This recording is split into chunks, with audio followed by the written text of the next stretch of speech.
Okay. First things first today.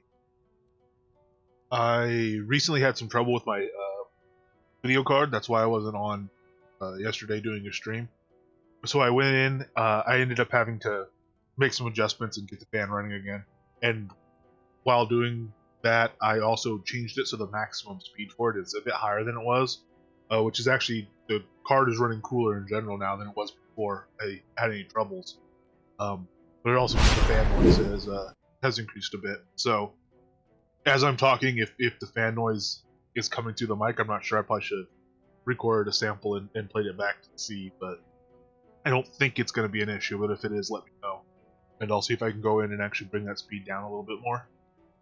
And it shouldn't be a problem because, like I said, it's running cooler now that the fan's actually spinning cooler than it was before I had trouble to begin. We are going to drop off a bit of crafting stuff and get started. I'm just going to run around for a little bit. I started doing some, started playing around a little bit with the death build. I'm not fully respec'd. I still have about 1.5 billion to spend, which means I'm about 4.1 down that I've already spent putting back into the build. I decided to hold off a little bit shy of what I was shooting for on a lot of things, particularly the death skills, because I was taking a lot of them. I had planned to take a lot of them quite high indeed, including death field, which is 2x skill, this to like 160 and stuff. So I held back on that because it doesn't make a huge difference. You don't get a huge amount of extra damage for that extra XP. So I want to be a little bit more sure of where it's best spent in this build because I'm not used to mage builds. And what I might decide also is that I need to put it into a side build to do stuff like, just pull out a bow to take out, liches instead of trying to find a way to heal. Because you can attack them with death magic decently effectively. I've been playing with it pretty effectively. You can attack them with death magic. You don't get life drain off them. And so it's hard to heal as a death mage, especially if you have a lich ring. The potions do practically nothing. Heals over time are nice, but they don't compensate for the damage of even moderately high level mobs. Certainly not the really big mobs. So healing becomes difficult.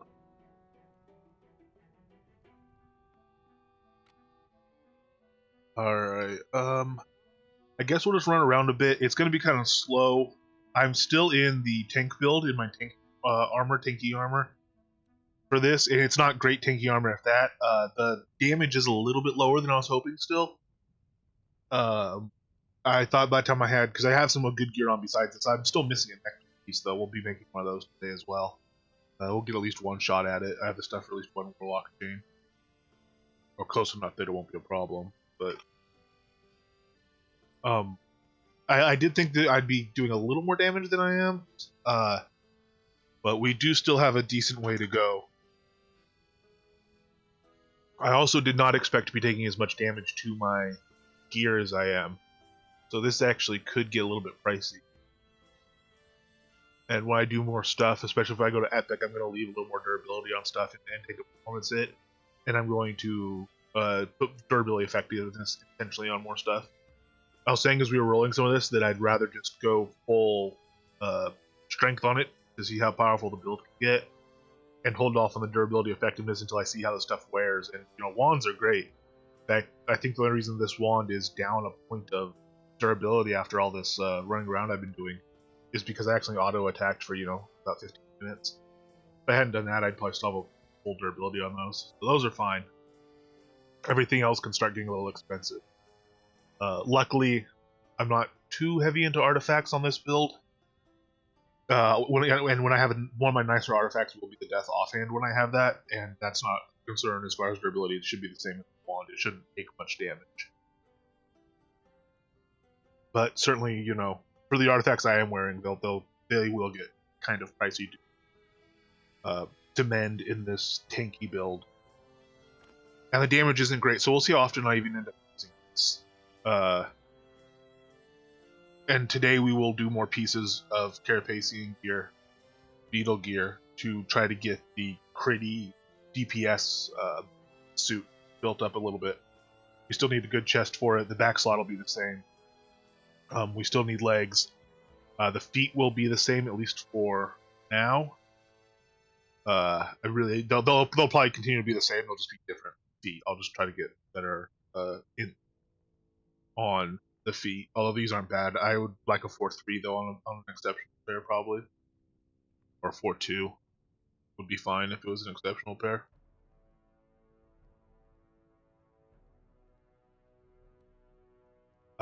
And the gear that I do have for this again isn't great. It's not terrible.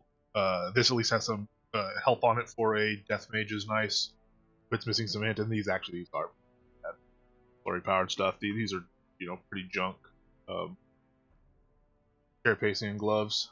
In fact, I have better gloves just from when I was doing just offshoots of when I was trying to make really nice. But we'll look at that a little bit later. I'm just going to go out and do a little bit of fighting. I will, since we're still right at the top, I will take the normal food buff, or the food buffs I've been running. Did I want to take Granis? Actually, that might have been a mistake. But some of them are going to have the alcohol effect, so I apologize for that, but it'll wear off in about 5 minutes. Well, in 5 minutes. Yeah, this is what I've been doing. Okay, so I've been taking the Granis beef stew,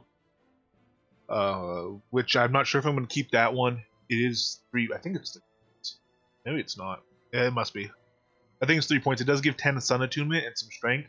So the strength is giving us health primarily. The Sun Attunement is giving us more int for our int buff. The regen's okay. I'd probably want higher regen for 3 points. Harvest Wheat Beer I'm still taking for speed. I'm going to try to work more on my speed later, but it's been kind of rough. I'm still not sure where I'm going to land on that. Hopefully, if I'm in the light DPS gear often, I will be able to drop this Harvest Wheat Beer and I'll just be fast enough. Red wine, 5 inted 1 food slot is very good. And the sauteed sunfish is only 1 food slot. It's kind of weird in that just the regular health regen lasts an hour, everything else lasts 40 minutes. So you do have to be careful because all the useful effect of this really for me will have fallen off after 40 minutes, but it'll still have the icon on there. So it's easy to forget to retake this. But it's very cheap, easy to make food. The regens on it, the combat regens aren't fantastic, but it's only 1 slot and it gives again 3 more Sun Attunement, which I'm basically just using for a tiny bit of int. And for Searing Ray damage, because I am using Searing Ray in this. I also am running the Blessing of Necromancy and the Blessing of Atomism, so the Sun and Death Shrine. I haven't been taking 3-day buffs. I still have the 3-day buff from Lost Veil, and I'll probably be refreshing that at least 1 more time while I'm still spending XP into this build. For the time, and so anyway, I will see what 3-day buffs. Obviously, this 3-day Sun buff's probably going to be a good one. And I'm not sure about the other one yet. I'm going to have to look over and make a decision on that. So I'm going to take the minus magic fizzle chance because in this gear the chaotic feedback can be difficult to recast. As for the other one, I might just want to do straight health, which is you can get it off this one off the Valor, or I might want to do health regen. The other option is to do the straight int off of here.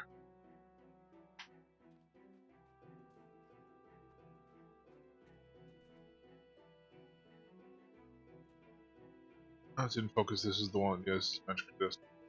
So I think we'll try it just with the straight health for now. We'll see how that goes.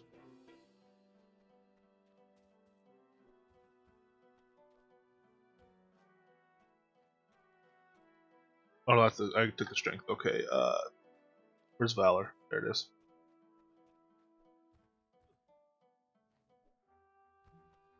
It's 25, yeah, 25 strength there, and I'll retake the full reduction. And if I'm running, certainly by the time I'm running cloth gear, that'll be a redundant fountain. I won't be taking that one. I probably will take some sort of regen or int. We'll see. I might switch it up depending on what I'm doing. Alright. So, I still don't have any, like, good just go to them, pound it out farm type spots, nor do I have a good deck for that. I am still slowly trying to learn stuff and introduce stuff. So, that's kind of what I'm going to be doing here.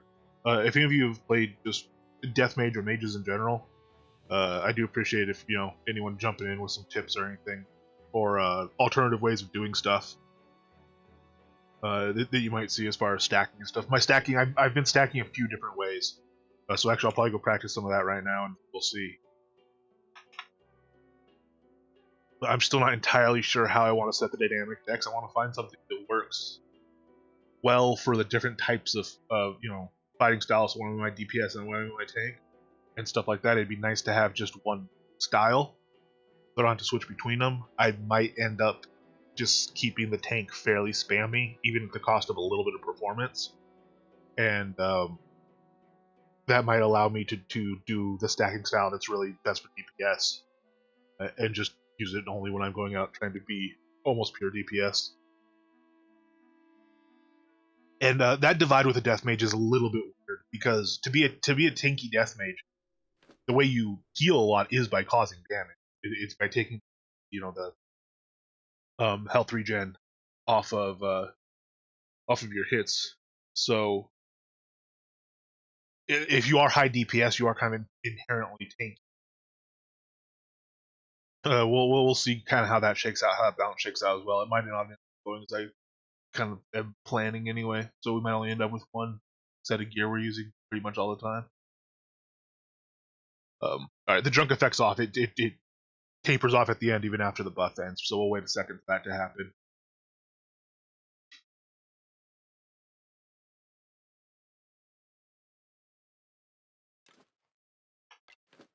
Alright, my decks are still all completely a mess, and I'll be changing and adding and all that stuff. That one's not spam tank anymore.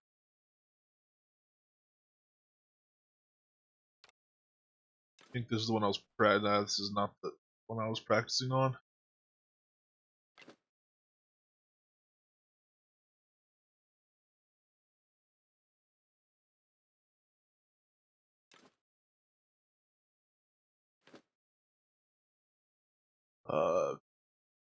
Was it pure stack?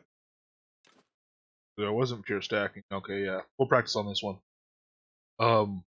This one is kind of goofy. The 1 in 5 slot. Oh well, having the death touch on the 5 is weird. And the death field I'm not using in this zone really, but we'll see how it goes. Alright, we'll do that and then have our buff deck. You'll see in a minute how underdeveloped I still am on this. My buff deck is being all the way full and everything. And we'll see what I buff up to in this gear. The int is particularly low. The damage is low. I did, on the gear side, well, particularly the wand, I am going in for being pretty critty. I'm going to try to work up crit everywhere I can and actually have crit damage. So that's not necessarily the common thing to do. I think hard maple is a lot more common. Just going for straight spell damage. And for pretty good reason. But I'm anxious to see how this works out. I'm also anxious to see if we get more means of doing spell critical chance of boosting that up and how we can do that. So should be pretty interesting, and it's not it's not the end of the world if it doesn't work out, because hopefully it'll have still been pretty informative and I would have learned something. So where I'm trained to right now, I get 65.5 off my enlightenment buff, and that's with the extra food and human and all that. I wouldn't mind getting out to like 70 or 75. Probably take the 3-day buff and increasing my base attunement in the school by increasing my skill levels, and then 20.3% spell critical chance bonus.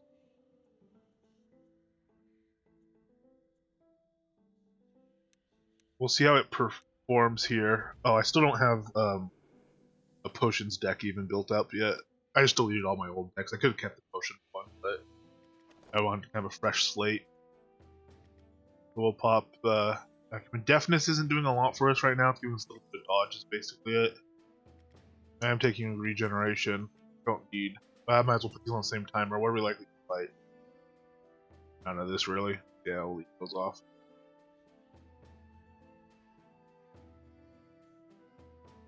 Alright, well, I'm out of wolf speed again. Wolf speed you have to refresh every time you die, so I've been going through it a lot because I've been dying a fair amount, trying stuff out. Alright. So we'll come over here and see what we can do about... Nope. Sorry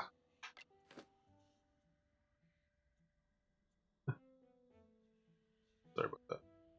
I'm used to being able to press numpad to go to deck, so I've been making that mistake a decent amount too. Alright, one thing that has been nice, I should probably get in the habit too of pre-stacking the stuff instead of just charging the battle, but one of the things that has been nice is Fiery Decay is actually a pretty good skill. It's pretty strong. So we'll try to get a decent stack of it going here.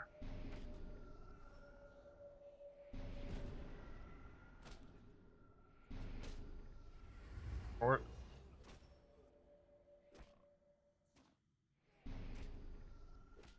Do a 5 stack of it and see if we can. It does seem to miss a lot though, which is not good. I don't know if I target. Am I auto attacking again? Yeah, that'll burn the wand. I'm not sure if I just have to pull back a little bit further. I did notice when I was I used to cast some earth spells in my polearms build, in my spam deck, just to fill it out to overcome the cooldown. While I was waiting for the cooldown timers basically to expire on the. Ooh, my feedback's already dead. Waiting for the cooldown timers to expire on my main skills. And actually, if you're really close, you seem to cast behind them and miss your target on those.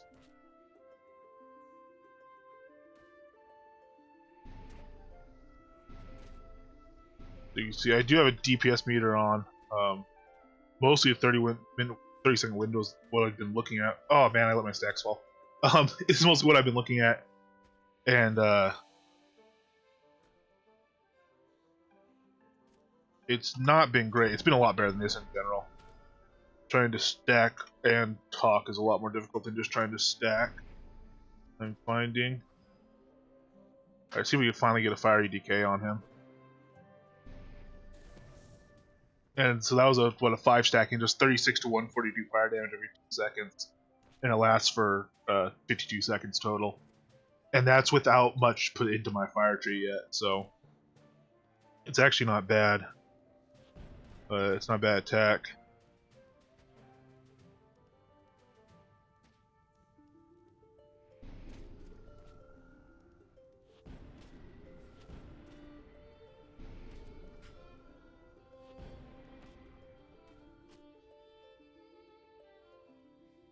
I will be probably a little bit less vocal as I am going through and stacking stuff. Trying to keep count on card, stuff like that. Alright, so that'll be a 6 stack of decay. And we don't have to worry about over stacking it right now and writing off better ones. One, because it's the highest we've gotten, and 2, it's only the second one we've landed. If we land it, which we did, the first one already worn off though. Recast feedback.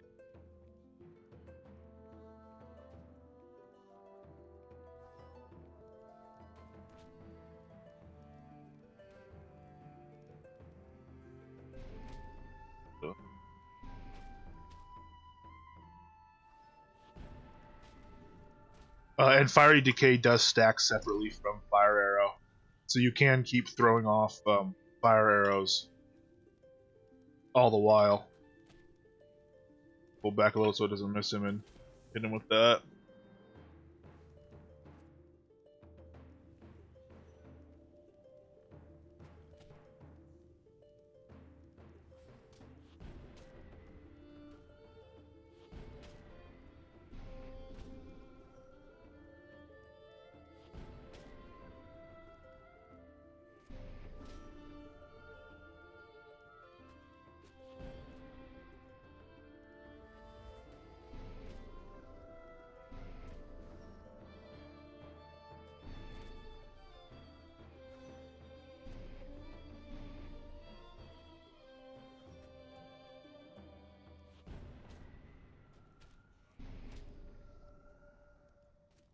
That one I should have stacked over to fire over decay. As soon as I get a 4-stack, I'm going to be applied to decay.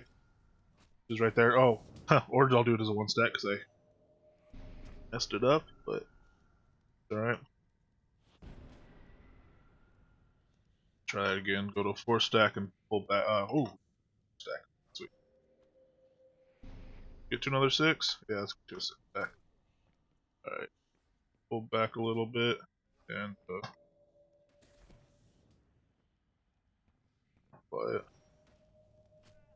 So anyway, that fiery decay is very good damage. Obviously, at the rate we're able to apply it here, it's not great. And in fact, I would do better just keeping some lower stacked ones on there, just so that I have the multiple dots on. But now, because I did them in that order, we do ourselves a disservice if we override before the higher. Some of the lower level ones have fallen off on the timer. We don't want to override them with another low level one and kick off the really high level one. End up reducing our damage that way. So that's another thing I need to get better at and learn the timing on is the application order and knowing when it's appropriate to apply what level of stacker versus wait and stack it up more. For dots, getting even low level ones on sooner in this deck configuration is probably better because the cooldown timers aren't super limiting with as slow as I'm stacking.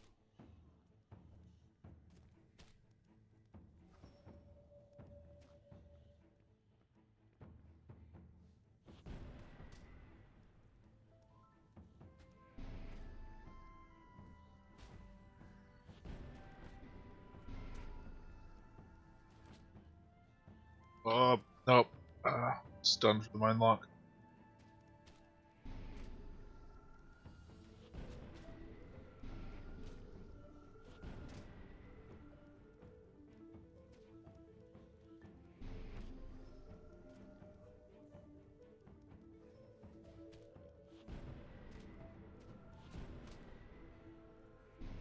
I have to say, the style of it is fun, even if the damage is pretty lacking. So you're doing about 130 in a 30-second window, which is, very low indeed.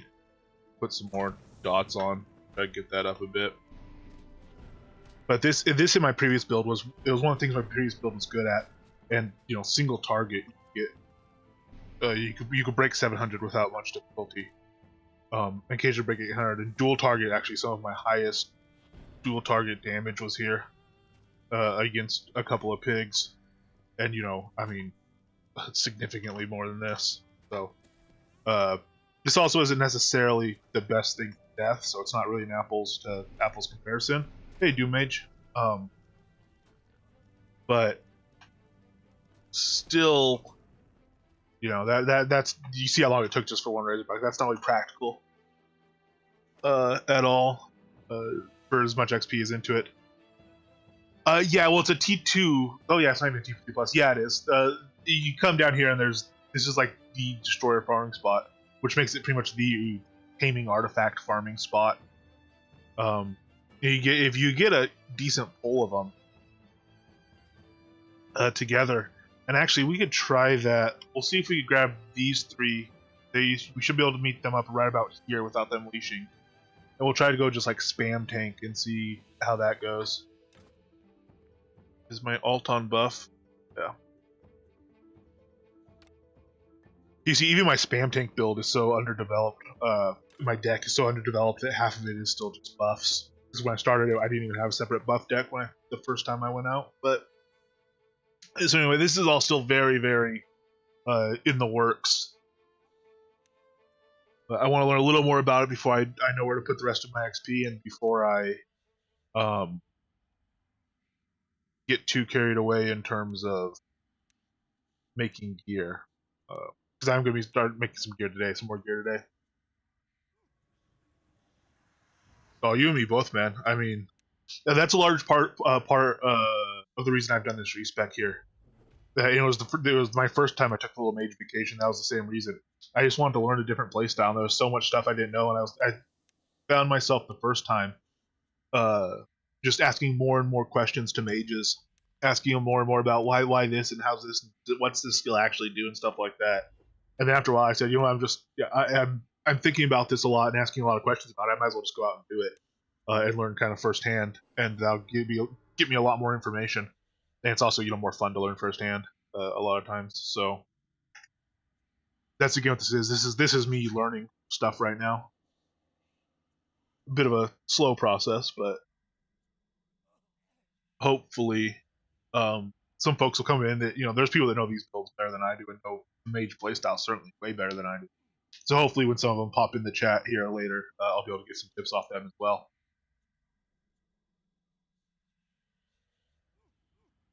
Let's see what we can round up in terms of being a few pigs. The damage still isn't going to be super high. We might break 300 with 3 of them because of the death field, but this style will be very similar to what I was running in my. It wouldn't be bad if we get the small one too. This style won't be very much different than what I was running in my spears build. Let's see if I pull this guy with a fray. That's one nice thing. Pulls are nice when you have pulling mobs to you is easier, nicer when you have some ranged glyphs you can roll through. Alright, so we'll death touch him to get it started. Is he gonna leash already? You guys don't seem as interested in me as I would have thought. Alright. So for this, I will keep one targeted, and I am just spamming through now a whole bunch of glyphs. Again, very similar to how I was playing that spears build, because it's kind of a natural starting style. It's a good reference point as far as me firing these mobs, learning about the how much I can heal for and how much damage I can tank, and using that previous spears build as a frame of reference to kind of build this off of. This isn't a style I want to keep playing on the death build. It is how I played my death side build, and again, that was primarily just a death tank side build. Like I'd go with a fire mage and we do troll rooms or control points, and death mage fire mage duoing that stuff. It can be incredibly effective. And I went to Virtus the other day. Actually, that was one of the first things I did after I got a decent amount of XP in this build.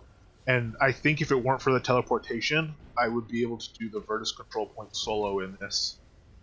We can head back there and see. But the teleportation and the confusion make it pretty difficult. So we'll see if I can get some Purify or something rolling in, and I might try to do that as a kind of a goal. But the fighting style is not super compelling because it is just kind of this law of averages, rolling through a bunch of glyph stuff. And like I was saying, I said we might get our DPS 300. We're a little bit above that right now in a 30-second window.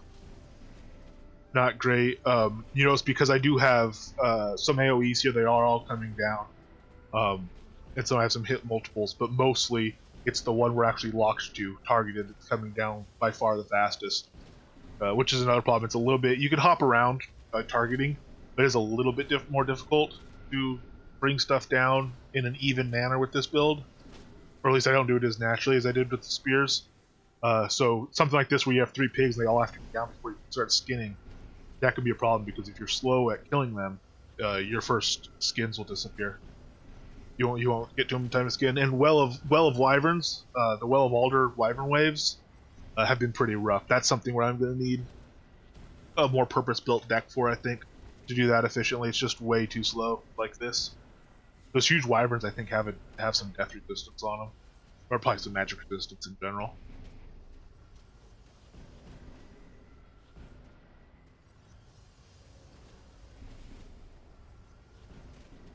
But once this guy is down, we might be able to expedite the process a little. And I will take the time to charge it since we have 2 guys here. Another thing is also I need to get some... I need to get some Festering Death going. When I'm in the heavy chest build, one of the advantages is you can body slam poison onto stuff. If you body slam something when you have poison applied, it'll apply the poison to the target. So I need to be doing that with my in my heavy build, so I don't have to apply it with my wand. because not only do wands, have the negative 25% poison effectiveness there, they also are expensive, and I don't want to break them. So, um, I should be running Festering Death on mobs like this because our regen just is so high. Alright, so we'll hard lock another one of these and take it down. We'll see if we get through them quickly enough that we can get all 3 skins in. I'm not sure about it.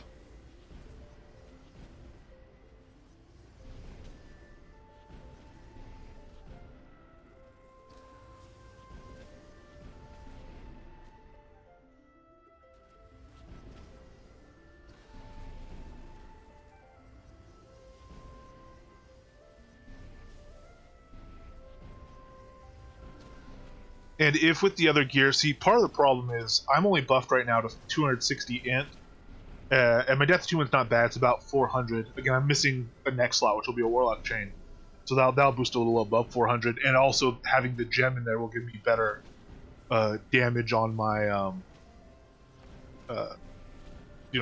be able to take the death drain bonus on that as well. 13% or so. It is significant.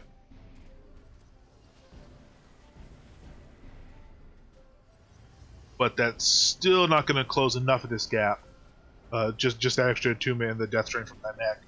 So I really am hoping that the int is a little more important than it kind of looks like. I was playing with pulling int on and off and looking at the damage. It's a little hard to tell with death because since your damage depends on your health, you can see the damage that my death ray is doing, for instance, it's bouncing all over the place depending on how much health I have. And actually, because on mobs like this I stay pretty much fully healed, it does, it's not nearly as powerful as if I were able to kind of keep myself a little bit lower and not heal as much off of them.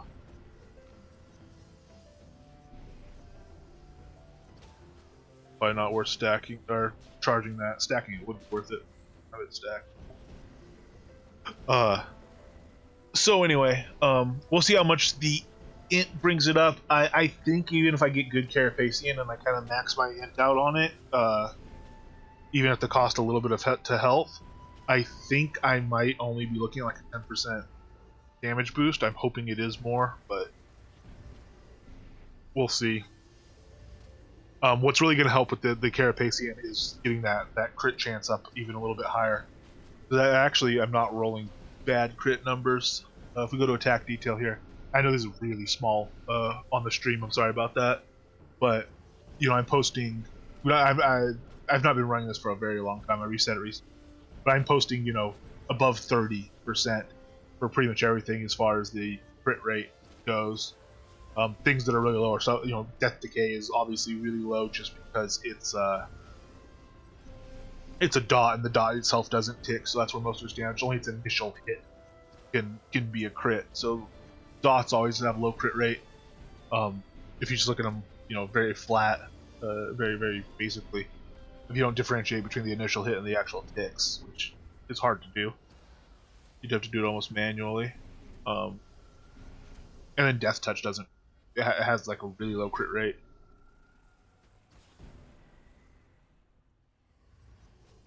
We're out of feedback again. So you can see by this time, I as long as we've been in here in that other build, I would have cleared all the destroyers in this zone, and I'd be going looking back at their respawns by now. So it's not. This is not an effective place to farm for this build. And I don't have anywhere that's as effective to farm with this build as I did have with my old build, which is fine. I'm happy to take a hit in that department, just not as big as one as I'm currently facing. But again, we're only partway through the respec. And we took so long. In fact, we lost the first skin. Hey, Sean Paxler, how you doing, man? I'm pretending I know how to be a mage. Actually, I'm not pretending. I'm saying I don't actually know how to be a mage, and so if anyone in chat has any tips, please throw them in at any point. But a little bit of learning. It's been fun so far.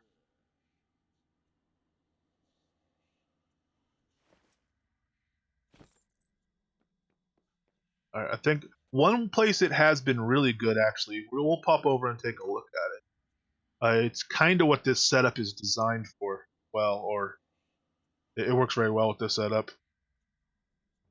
The zone you might not necessarily think a death mage would have a lot of fun in, but yeah, it's not.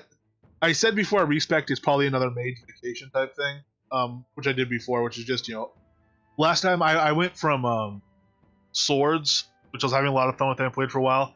I spent, I don't know, a few weeks or maybe a month or two as a Sun Life Mage, as just a little vacation before respecing into pulls and being a melee again.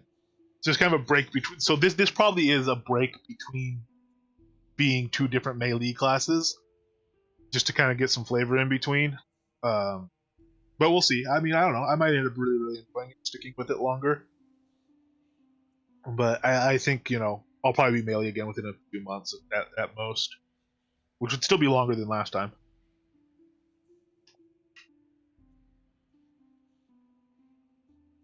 Yeah, no, I completely get it. If it's not your playstyle, because it is a completely different playstyle, and it's not. It's it can be less. The style itself can be less different, but I mean, at the end of the day, yeah, I'm running around with two little tiny sticks and stuff, and I'm not, I don't get a sword and a shield, and I don't bash on stuff. I still miss my sword days, even. Those were good times. Ooh, this is gonna be kind of rough without wolf speed, actually. I'm gonna turn on my night vision. I'll drop it in a minute when we get to where we're going.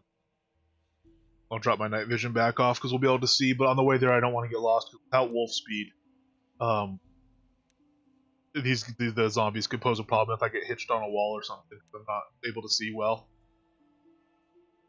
Recast this stuff just to be sure.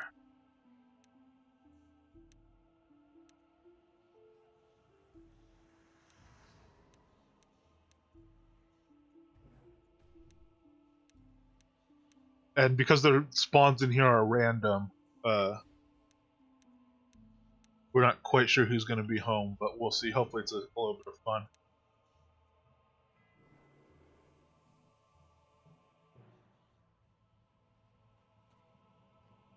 Oops. I pressed the hotkey again for it. What do we want? We want the first spam tank deck.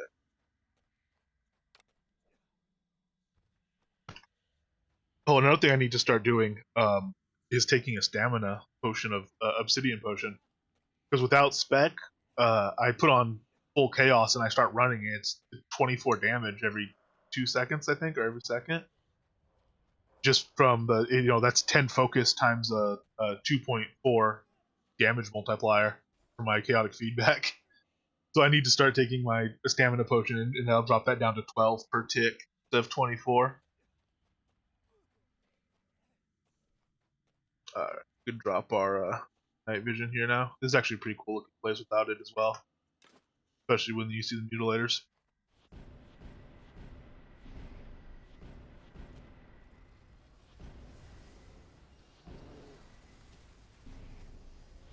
So the reason I run in and hit this guy first, I should have pivoted so we can see.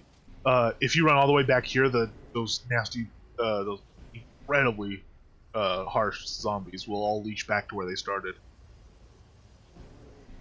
And those are nasty zombies.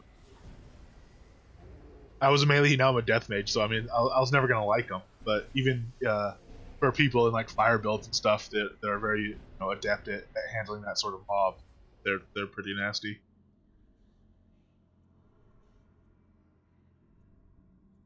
All right, so this guy isn't a problem. But what's fun about this zone is right up ramp. I was here the other day. I don't know who in chat now was watching then, but this wolf pack up here had me doing a lot of healing, and they're a pretty nasty set of mobs. It's a bunch of T11 ferocious timber wolves. You have to be careful about where you kill them because they'll start getting into a leash cycle. I think like this one's in a leash cycle right now. I haven't found the exact right spot to where to fight them so that none of them leash, but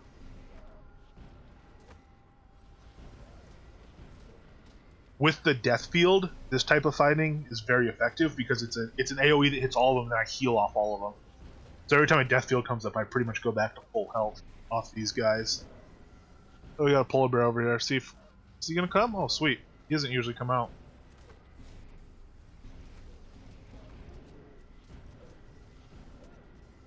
That's interesting. We'll see what's down there. These rooms can spawn polar bears or ferocious. Or can spawn the ferocious polar bear or whatever it is. Yeah, ferocious polar bears or polar mutilators. And the polar mutilators now are dropping taming artifacts, which is cool. Also, you'll go in there every now and then. There'll be two spawned, and it'll be a mutilator and a ferocious polar bear. Or at least that's the combo I'd already seen. At least in Mirkur, I'm not sure about Despair. You can get it so it spawns dual polar mutilators. I saw that for the first time the other night as well, which is cool. Alright, so that's not bad. That's actually a decent amount of crafting XP too. These guys will get 5k on the Meticulous. So that's a decent... Oh, that's a Ferocious down there. There might be a Mutilator down there. I hope there's a Mutilator down there as well. But that one, you can tell by the eyes. You know, if it's a Mutilator, you see those glowing eyes pretty right off. Ah, this is a couple of Ferociouses. That's a shame. Because what you get to do is come up here with your Corpse Explosion on this whole pack of wolves. And just, when that's a Mutilator, it's quite fun indeed. I'll pop back in here probably through the stream. It's a nice little place to come after, you know, the tedium and practice of doing the boars. Come here and just blow stuff up and get a bunch of crafting. We'll see how much crafting XP I get. Well, all right, we're 5k down because we missed the initial XP from the skin going in, but we should see the 10k from the Meticulous come up on there. Because we didn't actually get that until we cleared the loot window.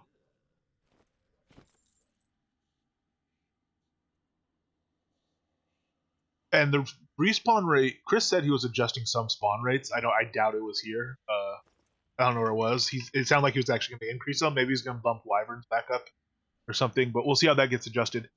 Here, that you can the XP per hour just based on spawn rate, assuming you kill stuff at the spawn rate or better, is good. It's not amazing. I don't think you'd be able to break 1 million an hour. But for skinning XP, it is good.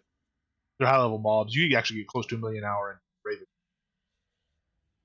With a lot lower level build, a lot less effort, frankly. But a lot more skinning. The mats here are a little bit better, probably. Well, I know. Actually, no, they're not, probably, because all the obsidian practices in Deep Ravenwood. The spiders don't drop a lot of stuff that a lot of people use, but except for silk. But hey, Lavarth. Yeah, it's not bad. Oh, see, that's that leashing one. It's not bad, but I think there are better places. We could jump down. I haven't done the spiders yet, but we'll jump down and look at the spiders too. Those are good XP here. Adventure and crafting. I'll see how this build does on them. That's another place it should do very well, as it is right now.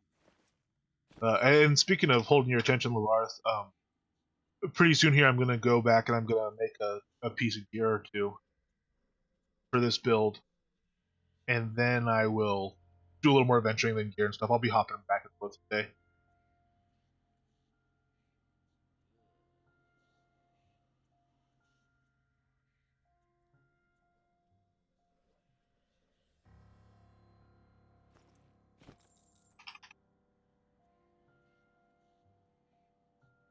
But just for that little group, this is leaving out the grizzly downstairs and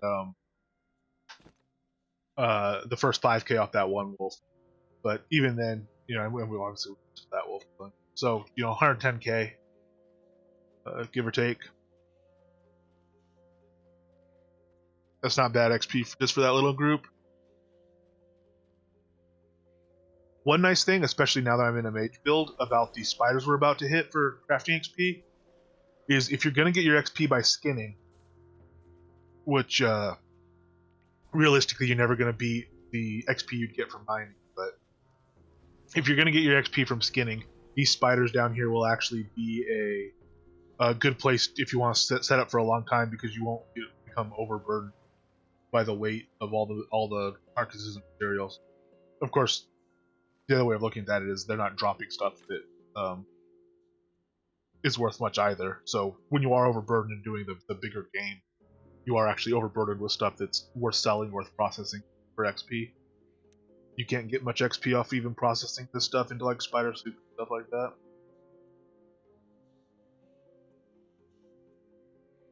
Alright, still not used to this buff cycle. I like Death Shield here. There's no reason to recast Death Shield so often. It lasts for an hour and a half. It lasts for 2 hours.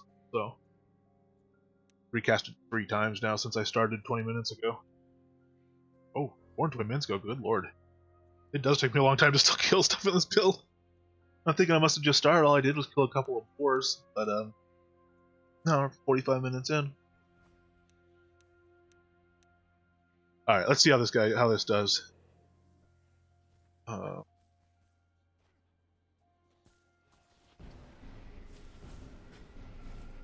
One thing I don't have right now is actually I don't have Purify or Cure Poison, so that's going to be nasty. If I get to the end and there's nothing for me to heal off of and I end up at low health, those poison ticks may actually kill me. I need to get some Cure Poisons, or see if I can Purify even with my, basically non-existent life effectiveness, life magic effectiveness.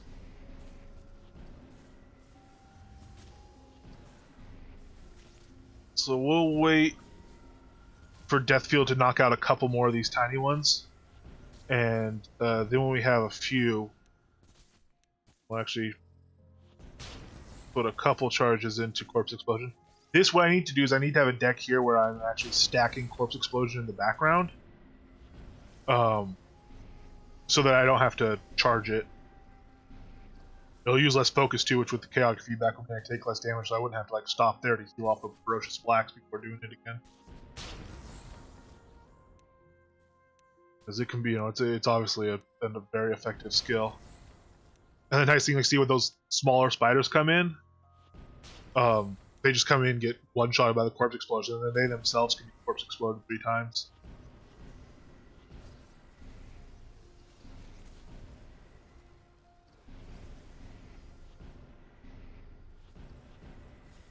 And so this guy I'll actually probably just go ahead and kill so that I can save. You can only explode a corpse 3 times, so I'm gonna knock this guy out manually, as it were, and then just go ahead and corpse explode. Save him so I can explode him on the next wave, instead of exploding the new ferocious little tiny whatever thing. Alright, so we're already at the warp spider. Actually, not quite as quickly as I would hope, but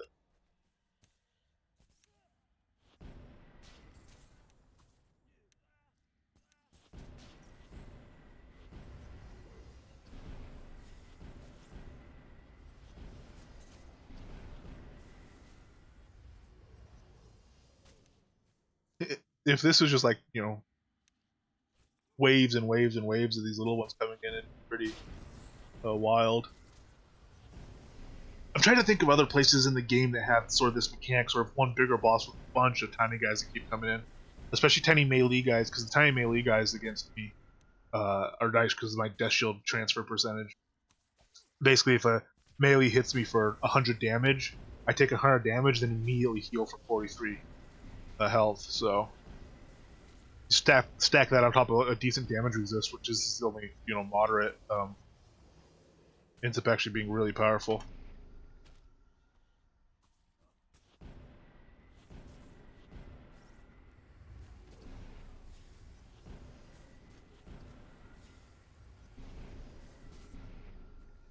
Alright, so this warp spire is taking a bit longer than one would hope. My DPS on 5-minute windows is still, even with all those corpse explosions, as cool as they look, it's still a lot lower than if I was just here with my pulls build. I'm not using 50 potions to go through this wave like I would with my pulls build, but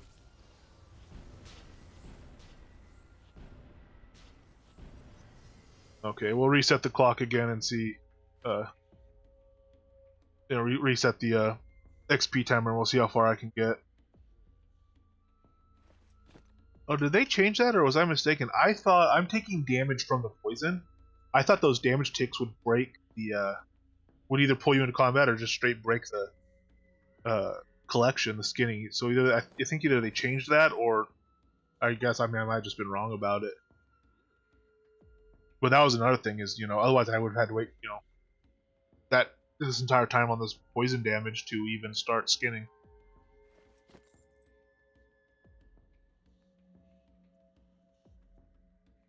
We'll see how much. Being solo here, I'm not going to be able to get through all of this before the next wave start. And I don't know. I probably won't do another one. See what's new in the store.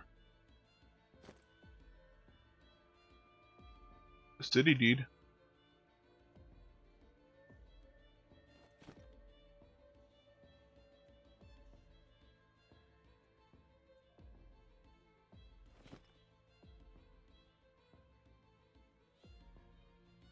Frantically trying to skin through me. There's no special drop off the warp spider or anything, or even the ferocious ones. So really just skin whatever you get to first. And in this mess, trying to pick out an individual corpses, kind of a losing proposition.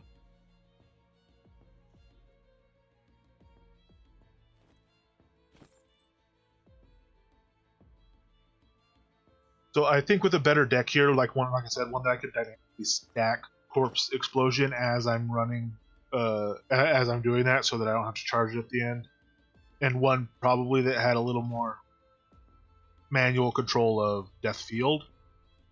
I'd probably burn through here quickly enough. I might. I think you're kind of limited to about 6 or 7 million an hour XP, adventure XP, just based on the spawn timers here. But you can get decently close to an attenuation. And when I was running this duo, we could get to maybe like I was getting like 350,000 crafting XP an hour. But doing it solo wouldn't be double that. Although I'm getting through a lot more of those. Okay, I only missed like 5 skins there. If I had a brutal butcher belt on, I would have got all of them. And would have gotten probably a little less XP overall. Actually, that was only 74,000 XP, so not great. All right, let's go back and I'm gonna see about making a little warlock chain before we jump out for adventuring.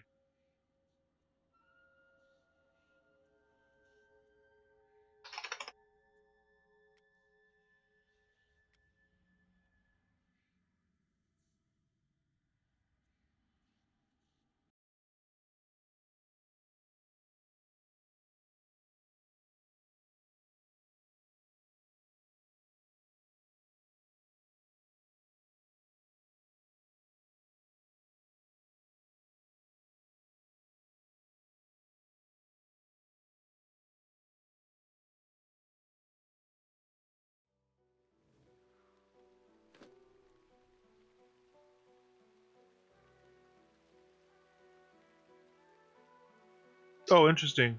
Um, oh, very interesting. Okay, there's new patch notes. We'll talk about these a second as well. Is it? I thought this was gonna be a live patch. Oh, duh. Okay, a patch to the live server. I was thinking a server side implemented patch. So let me see. Let me look at the patch notes. I'll bring them up here, and we'll see if I want to relog to patch. I kind of doubt it, but we'll see what they say.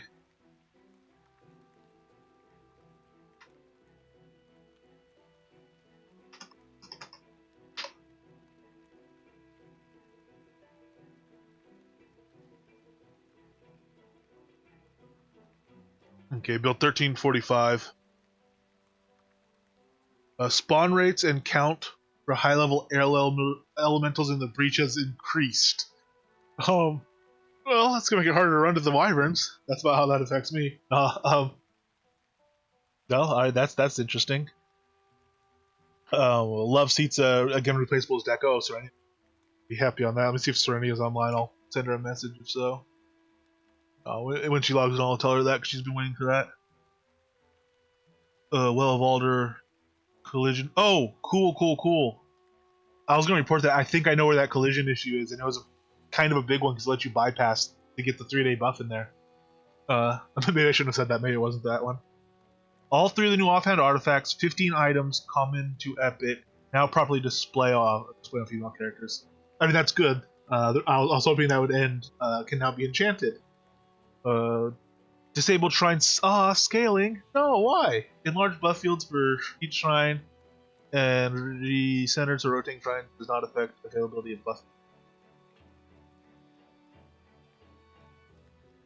I thought it was cool that they could be scaled originally. The small ones looked hilarious because they were silly, but the big ones looked cool for deco purposes. That might have interfered with their usability in terms of the size of the buff field.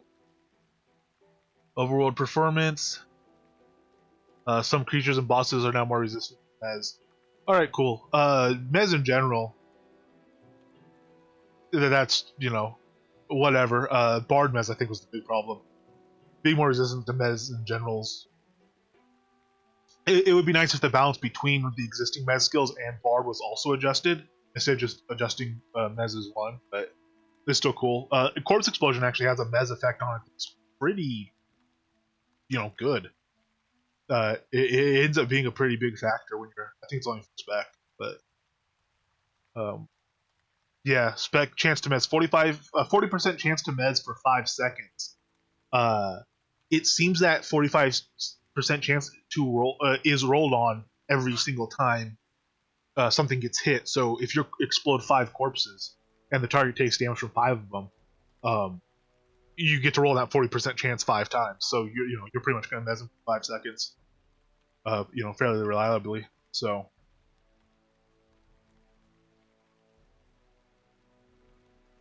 You get to explode them 3 times as well.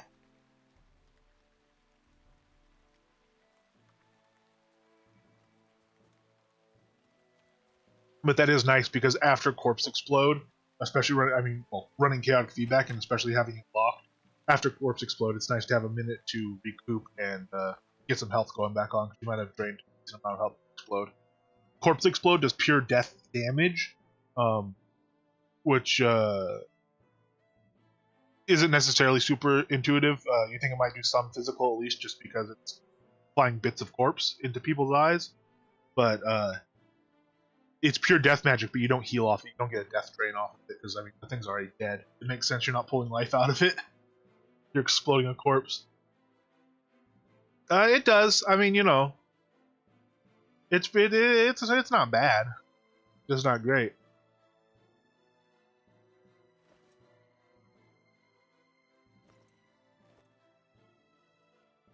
All right, so we need.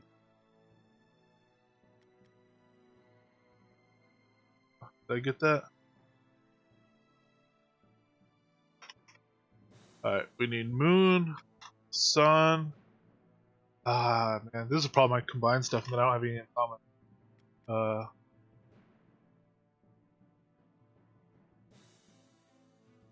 Moon, sun, water. No! I just gave some of my last uncommon fire ring last night. Sold it to them, they paid for it, but I might need to get a fire ring.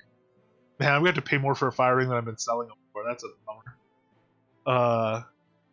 Moon, sun, water, fire, earth. Do I have an uncommon earth somewhere?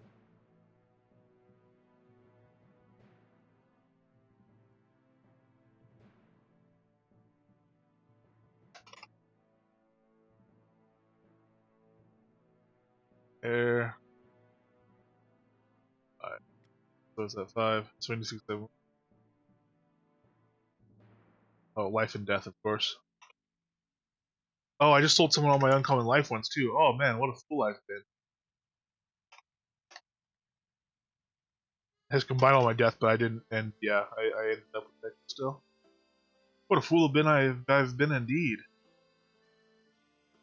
Alright, so we only have 68, so we need a fire and a life ring. No, you're good, man. I can run out and get him. Actually, see, this is the problem. If I was Spears, I'd just go kill a bunch of dragons until I had them.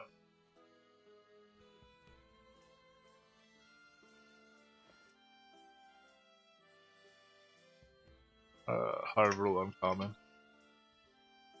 Alright.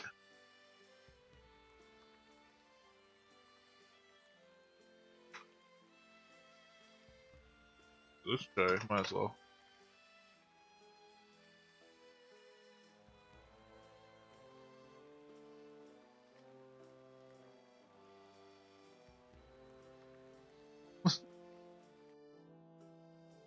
I actually did do some organizing of it last night, or early this morning, I guess. I don't know, before I went to bed.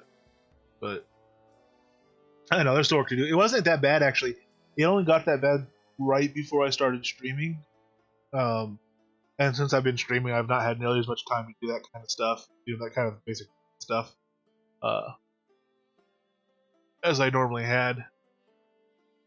So it's not reverted back to its normal, more tidy state.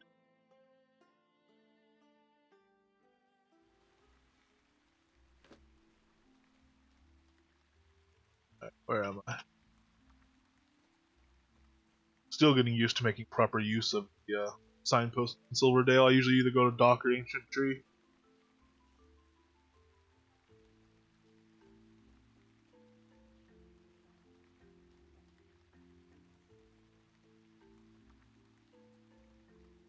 Evil Lynn over here checking out Gemin's vendor. No, just chilling.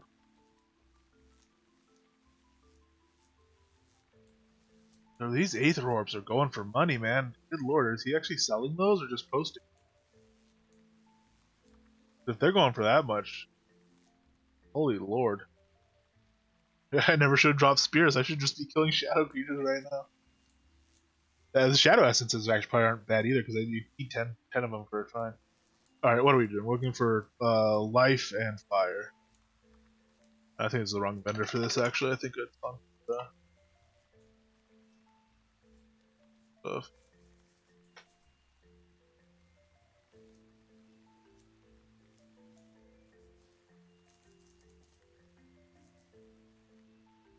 Ooh, 25k.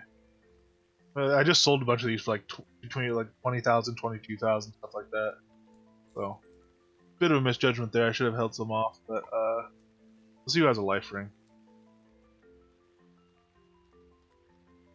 Gem, I think, is pretty expensive on Artifact. Well, not pretty expensive, but 7k. I'll do it since I'm here. 7k is not terrible for a life ring. Not as generous as some. All right.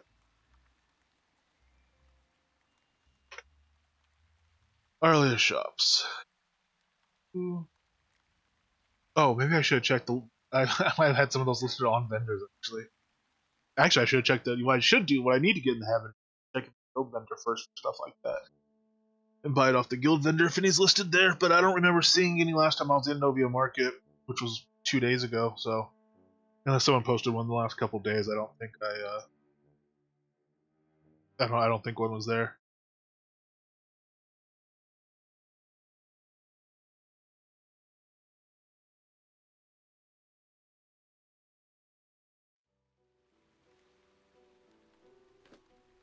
All right. And this time I actually have prepared some wire, so we won't have to sit and watch any wire being made. I will need moderate or just a little bit of coal for the recipe.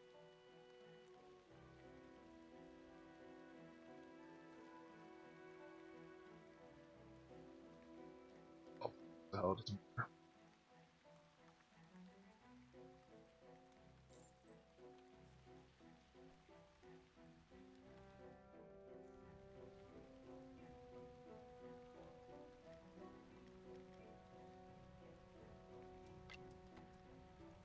Alright, so Make some chains.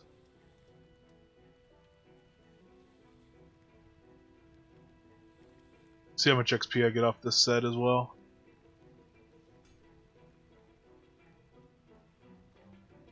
In this situation, 23% chance at a critical. If you're not going to get the critical, you might as well fail and you get to use the materials again. Actually, I'll pop over to my main tab and we'll see. So that wasn't exceptional there, so I got 50k off of it. So 10k base, 50k exceptional for that one. And I've done enough of these that I don't get first time XP for them or anything, so that should be the solid number, long term number.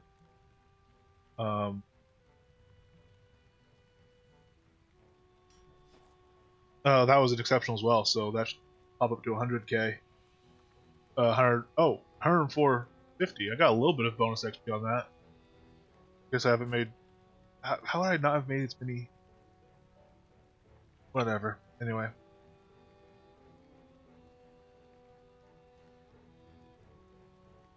And this is when we want it to be exceptional, and it's not.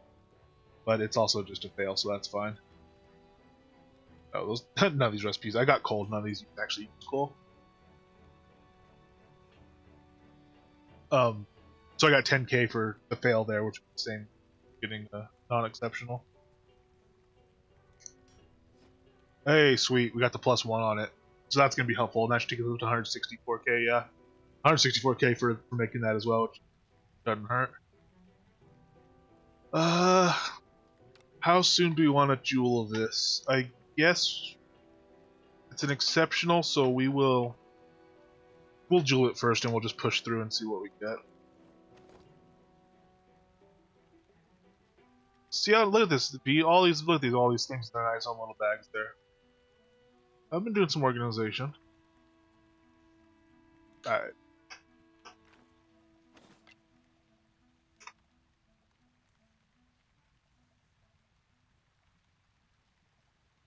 Actually, before we even jewel this, let me pull out. Guess I'm gonna need to enchant it as well.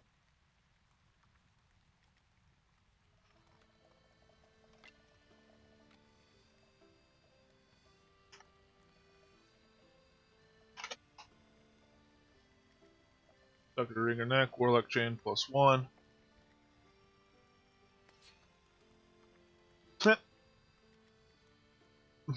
Perhaps a bit of a bad omen that we failed on our 98% chance to socket that. Alright. Go ahead and enchant it up. Ooh, we don't want to be pulling cloaks out. What are we doing? Oh, I must have got. Did I get that as a drop? Off of what? No, crafted by me. Why is that even in there? I don't know what to. Oh, it pulled out of a bag. That's why. Whatever, I'll lock that and deal with it later.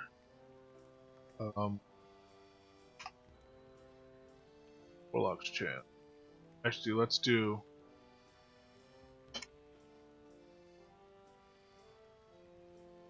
Be a little easier for me to pull it out there.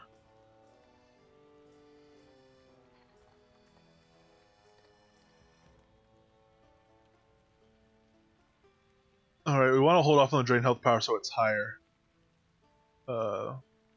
But also, if we get to the end and that's all that's there, we'll take it. We will take just base int first. Gonna pull out of a bag every time, which is a little bit annoying. Need to clean that out as well. Oh,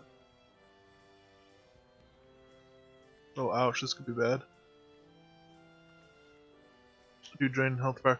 I think too, I might be remaking a lot of gear with the add future damage. The death summons are actually pretty strong. They do some good damage, and in fact, I was looking at the combos again, and I was thinking that to summon the skeleton mage instead of the skeleton warrior, you had to use you did juxtapose. You cast the warrior with juxtapose. You don't. You cast it with enlightenment, which means its level is going to be the combo of those two, and enlightenment is my highest level skill. So I need to at some point today, next time we go out, I need to pull out that skeleton page and see, because I might end up putting that creature damage, effectiveness, whatever, on a lot of my gear. And I also I haven't even trained the Lich yet. I can unlock him. I need to unlock the Lich and try him as well. Alright, so what do we have right now? We just had the base int and the unfortunately low drain health damage.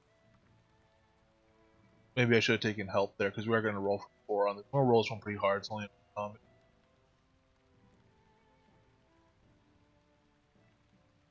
Major health, sweet. I say it's only uncommon. I say that as somebody who used to be able to farm up the stuff good. Now I'm not, you know, killing the demons and stuff is rough because they have scallyways and form and stuff. So that's why some of this extra XP might end up going into the side build. Alright, so we got our 4th here. We are looking for nothing we're getting. I could just put the damage on it now. Or I get major strength for carry capacity and extra health. If we're going to go in on creature damage, by then we might be making another chain anyway.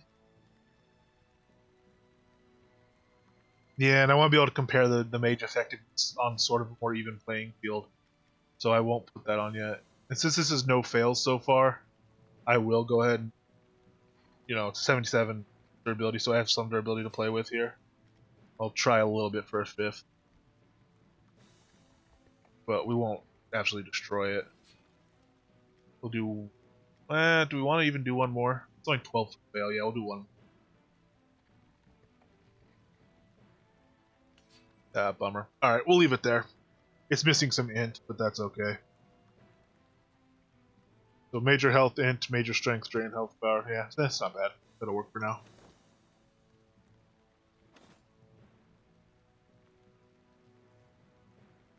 Lock it in inventory as well. And so that'll boost us a bit over 400 death attunement. It's crazy how much, because of that Lich Ring, especially. Go ahead, man. See.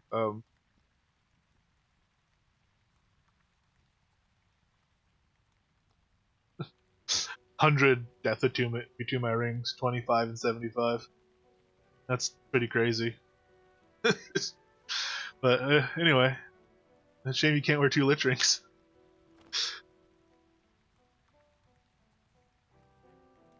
So that's actually not bad death attunement.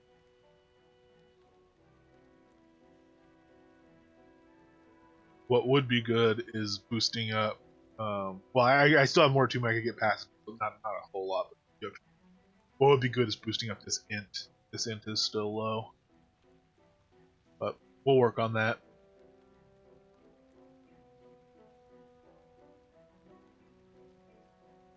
Okay, so I guess let's drop off real quick, and while I'm thinking about it, I'm gonna go try to summon that Mage instead, and then we'll pop back and probably do some Carapacian here.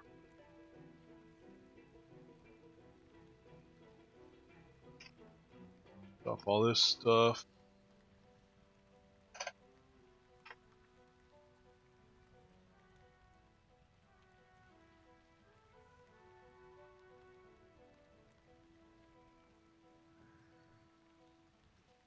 Go over here and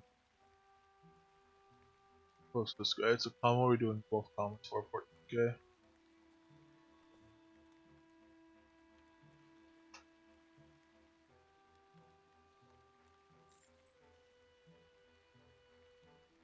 Ooh. Oh man, we're gonna miss the tail end of all our buffs as well. We're gonna have to reapply those. We'll leave the food off. I'll reapply the non-alcoholic food.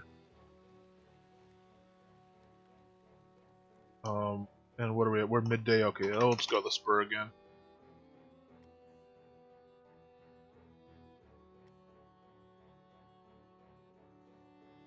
Nice little baseline. These boars have been a nice baseline because it's a longish fight, so it gives me time to actually stack stuff up and practice that before the mob's dead anyway.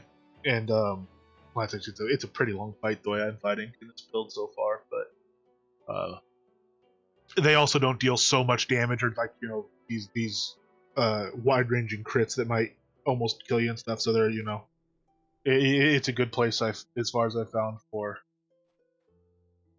pop extra chat, for kind of testing some of this stuff out. Let's see. Well, if we're just gonna roll this spam deck, let's go ahead and just modify it to pull up that summon, and it won't be super, effective or super practical, but it'll work for our testing. Yeah, let's copy it. Actually, we'll copy it first. You have to clear out some more of these decks. I'm about to hit the limit probably. So let's unlock the Enlightenment glyph, and we'll have to add the summon glyph for it. He's only 69, so that we'll see what level I'm summoning the guy at. It'll be the average of the two. That shield's fine. Put it there. Pretty sloppy as far as how to build a deck, but whatever. Alright, let's reapply some stuff. That's a pattern. That's the Obsidian Order pattern.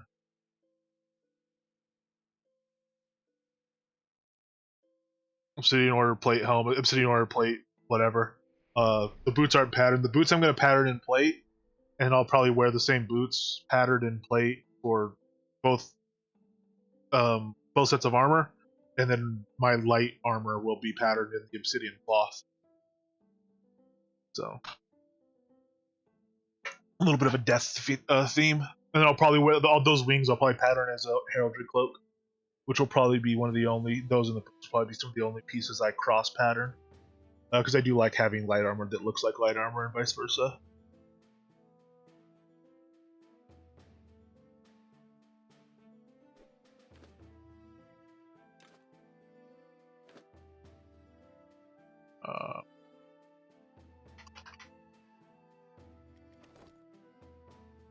Pop out. Light Unicorn Stew, unfortunately, looks like one of the things I'm going to be using as far as foods go. It only uses 2 slots, is a large part of the reason. It gives me 1% spell crit, which isn't great, but it gives me a 10 int, and it gives me good regen, because I have full light virtues. And the reason I say it's unfortunate is, I haven't tested how easy it is to kill unicorns in this build, but harvesting unicorns is kind of a bear. So if I'm using their food, and it lasts 4 hours, but still, that might get a little bit tedious. So I might kind of save that, but that is one of my best. Looks like it's going to be one of my best foods for sort of my top food stack.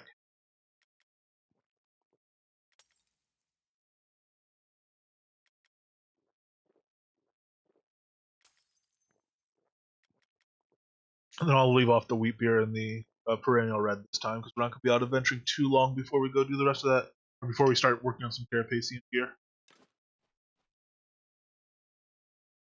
Also, all my buffs. Some of my buffs fell off from porting. I think they do still do that on occasion.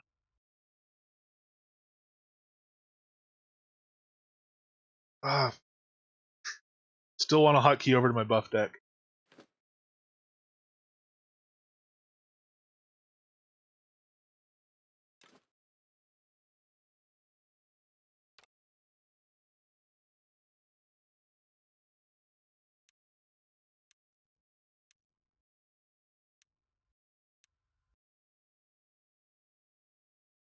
Harvesting unicorns is kind of unicorn. I'm not sure I'm following B. Did I literally say that? I know I wouldn't put it past me. That's the kind of stupid stuff I say.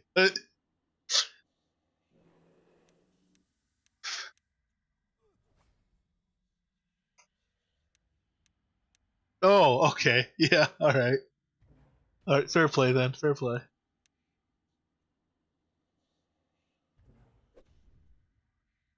I almost hotkeyed back over to this. Okay. So I'm just gonna roll some glyphs here to get this these ones to pop. Oh. Yeah, that extra health already. I need to start adding spell to this. On that Carapacean gear, I'm still not entirely sure how I'm gonna play it. Can't roll them too much though, I'm gonna end up dead. Ooh, this might be hard in this deck without Mind Lock. Even with Mind Lock, it might be hard. We'll see how long it is before I can even bring this up. Oh. I'm about to kill myself. Alright, heal off that guy.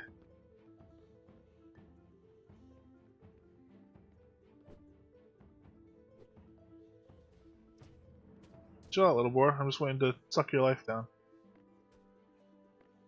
Tap it. Touch.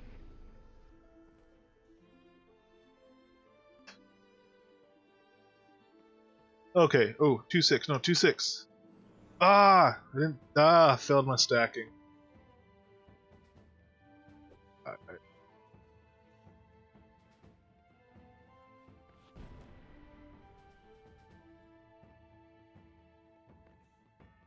Manually dismiss buffs. This is a fun thing too, because you take discard health with the chaotic feedback.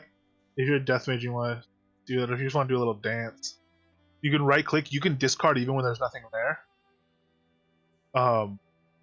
So if you just rapidly press that, you can make a bit of a blood fest going on there.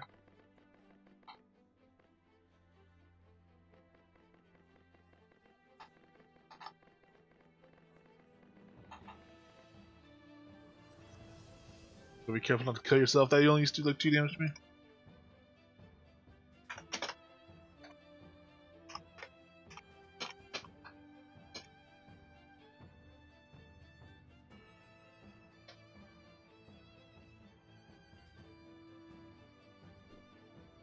I gotta heal off this guy. Sir? Well, that's all these small ones.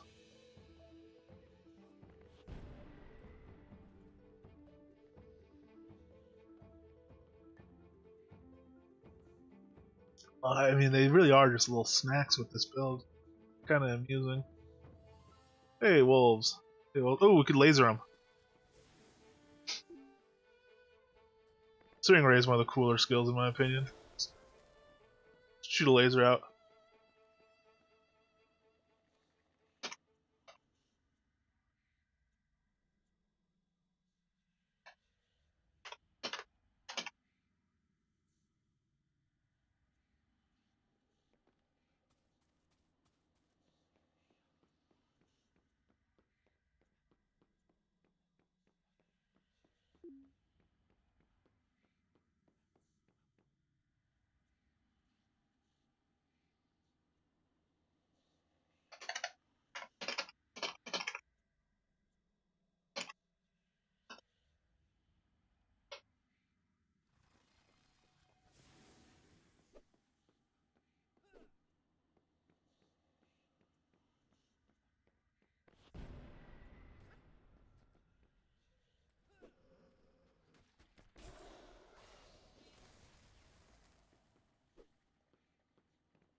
Man, they're just oh,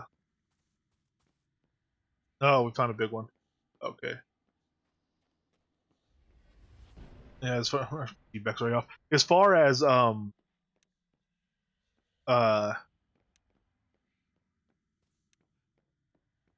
having those guys pop up again to combine them, I'm not sure. We'll see how far through these boards we get before that happens at all.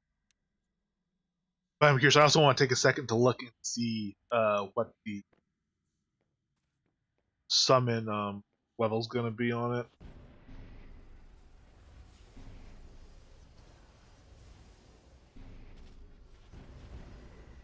There's the Enlightenment. Oh, I also recast Enlightenment on myself. I did. Yeah, so I have. Oh, poor limit. Ah, I missed it again. Checking my Enlightenment buff. I just gotta stare at my bar is the problem, which is fine. In this build, you can.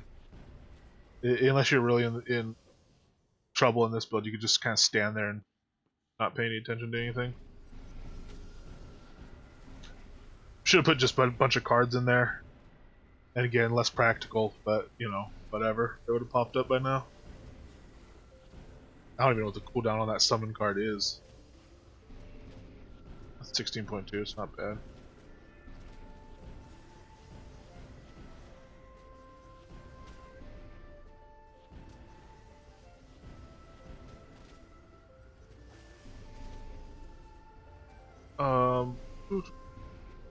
They just can't get them together.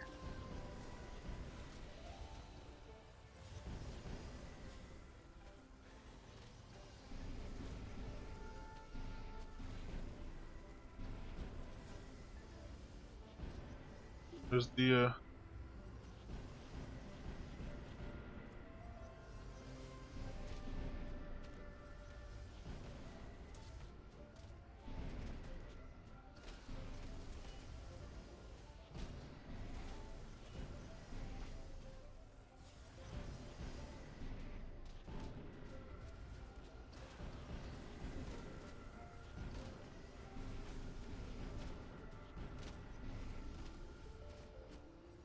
okay. Summon Skeleton Mage, level 116. Effector level, so we'll do that.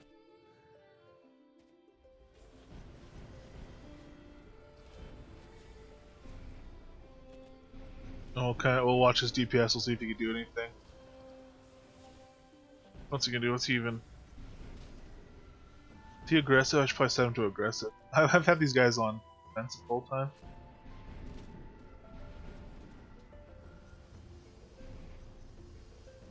You applying dots to him or anything?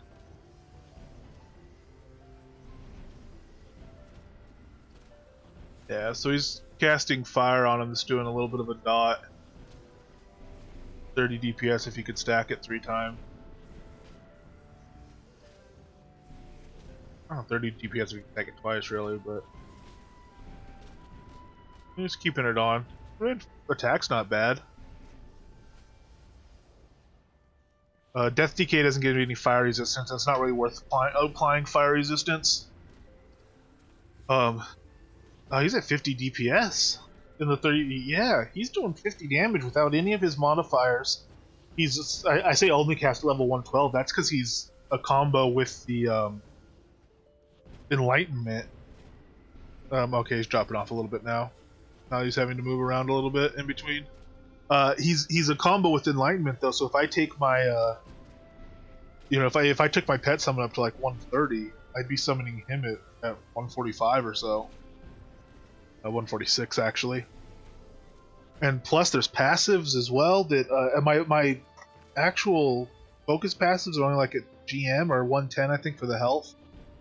Yeah, 110 for health and then GM for the other two. So either easily another 5% damage there and some resistance, which isn't a big deal for him. He does have decay, but we just recast him. Although actually since he is a it's not as trivial to recast him since he is a combo. I bring that up, and then Mummify Undead and all that. Undead Mastery is the Death Summon effectiveness. That goes up a lot. That'll be very easy to get to 250%, so an extra 40 percentage points. And then Mummify Undead is going to delay his decay, which would be helpful. You could also put decay delay on other stuff. Comes on the staff and things. And he's bouncing up back to 40. That's very interesting. Let's see what that Lich is like, because yeah, that's not bad damage. I mean, hell, he's doing almost 20% of my damage.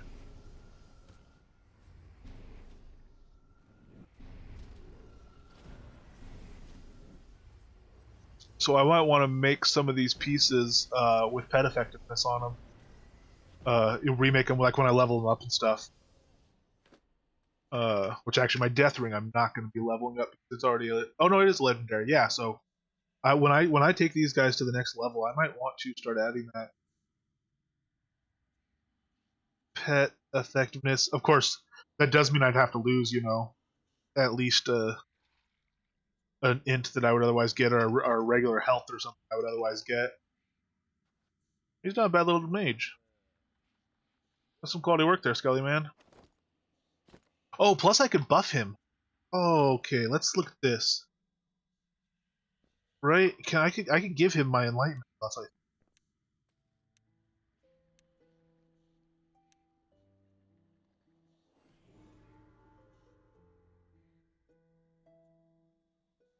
So that's giving him more crit and some int. I wonder if I can. Let's try to get him hitting something. Case. Let's see. I wonder if I could cast an AOE on him. AOE heal, Soothing Rain or something. But oh, I wonder what Elysium Illumination does to him. It doesn't hurt me when I have my Lich Ring on.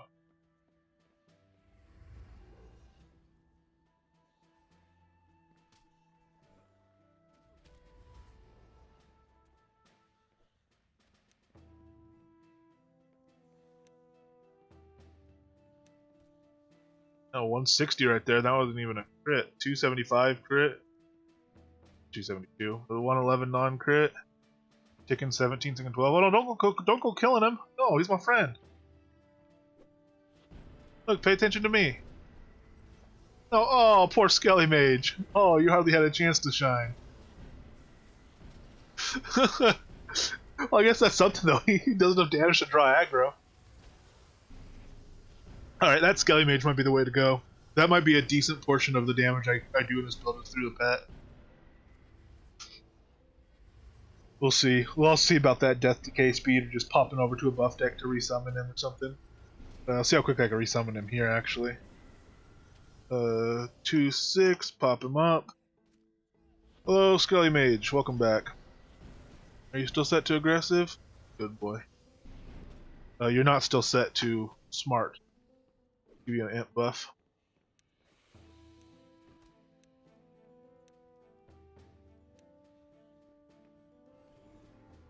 There you go, you're right. Alrighty.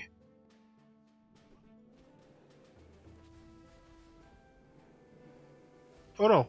Oh no, I just recast it on myself at a bad level. Oh, it already was at a bad level. Whatever.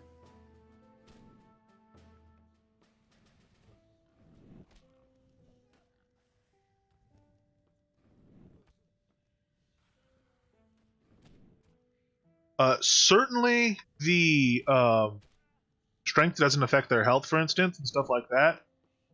As far as their effectiveness, the only one I've tested was strength, and it was effective in the test.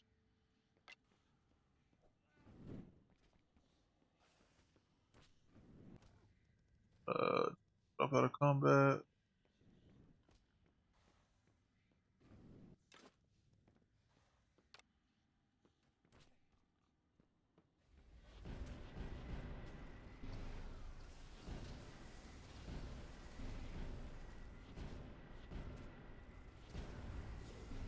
And I mean, this is hardly a representative sample at all. This is an incredibly small sample. But I mean, he was sitting 30s, 40s, and now that we apply that buff to him, he's sitting 40s, 50s. And he's only gone up one level. So I mean, not like you would judge anything based on that sample, but when the buff, even with a small sample size, when it's it is doubling. So that would at least be enough to look at it and go, oh, maybe we should test this more thoroughly because it does look like there might be some potential there. But again, obviously, something that incredibly small of a sample size, you would never really base it on.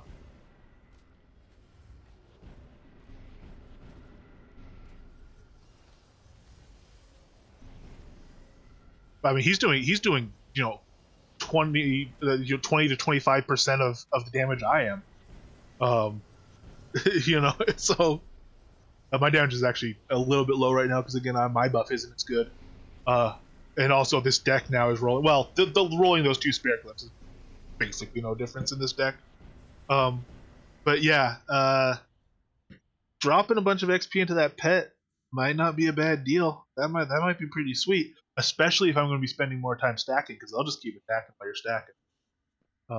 Which that's just right for being a catchphrase. But we'll skin this guy. We'll go do a little Carapacian, and we'll keep that in mind that we're liking the pet stuff on it.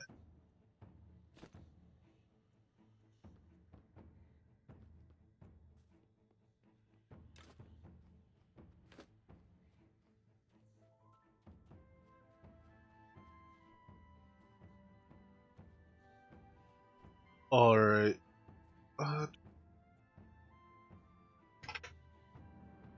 And so sadly now he'll blink out of existence. But oh well.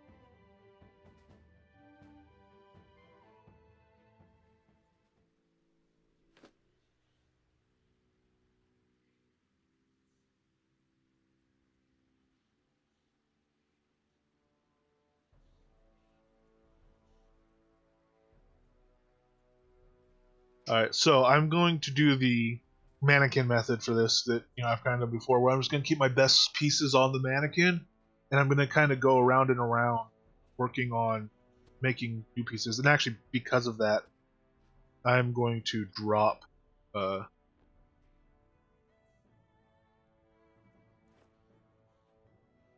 everything in my inventory so that I have a nice clean inventory to work with.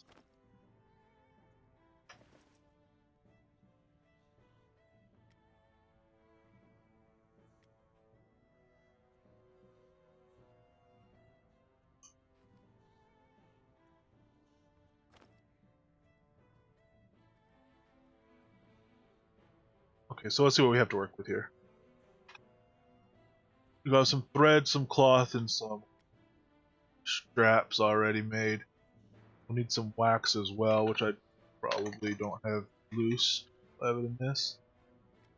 Oh yeah, Buzz gave me some heads. Well, he filled a purchase order for him.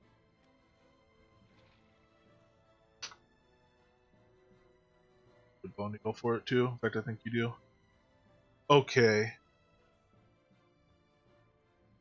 So I guess the rough one is we'll start with looking for a chest piece. We'll see what I have that's partially worked. I might have some that are partially worked that have health on them in place of int, and so I stopped working them because I was after perfect int chests.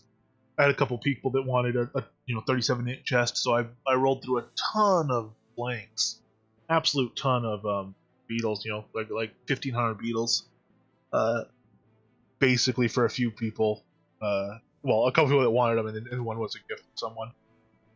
And then also I made one that I actually socketed with the wrong socket, which finally sold at a much discounted rate. Let's see. So where do we want? We want Carapacian chests. Let's see what we have that's half work.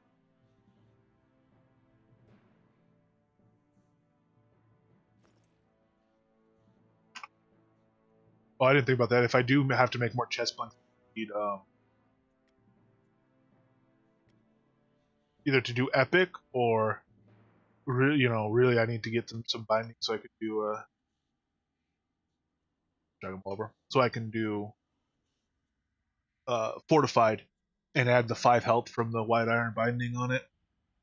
Which, see, that's what I do for most of them. Like this one right here is actually not a bad start. Just doesn't have enough durability unless we get lucky on masterwork and add durability to do the death specific stuff. But this one, you'll see the white iron binding down there adds a little damage resistance to 5 health. That's a bonus you get over if we do side by side and we look at this epic chest, cloth chest. So you end up getting the fortified chest cloth. You're getting 8 bolts and 5 straps and 1 binding. The epic chest cloth is just 10 straight bolts. So you get more effect from the bolts. And in this case, that's 15% focus and 4% spell crit chance bonus off the Carapacian. Off of 8 of them, you're only getting 12 and 3.2, but you get 5 straps on the fortified, and every pair of straps is worth 1 bolt of cloth in terms of the crit chance bonus. So you end up adding 1% spell crit there for a total of 4.2 instead of 4. So you get the extra 0.2% spell crit chance bonus off doing the fortified, and you also have that binding, which is 5 bonus health again. Very, very minor on the 5 health. Even the 0.2 crit chance isn't major. I mean, it's fairly minor. But if you're putting all that work in to make something like this and make these very expensive blanks, you might as well go that little extra bit and get that extra stat on them. And there's been plenty of times my health has gotten down below 0 and 5. And I've bounced back from it. So any extra health can always end up helping. There's plenty of times I've died, something hit me for 2, 3, 4 more damage than I had, or would have. It only hit you for your max, but every little bit can be helpful. I don't have my deck tied to a gear. Oh yeah, I'm all undead. When I'm fully covered in the armor, I forget that I'm wearing a Litrin, this gray, disgusting dead thing. should probably block.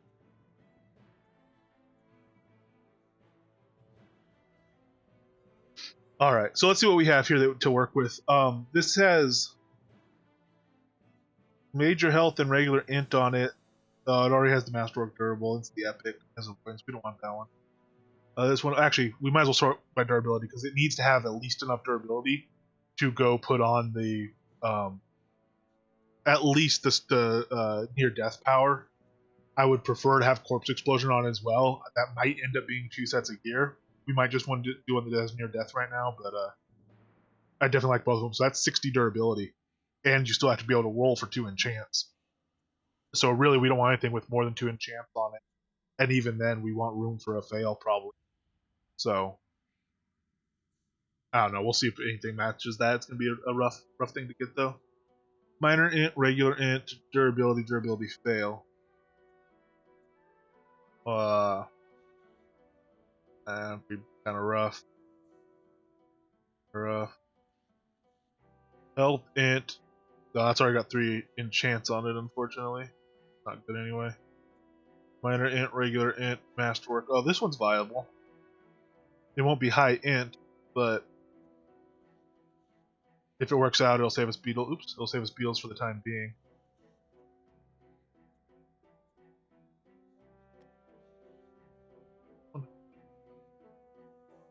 Doesn't have the durability. Oh yeah, ooh, that one is gonna be rough actually. Well, we'll see.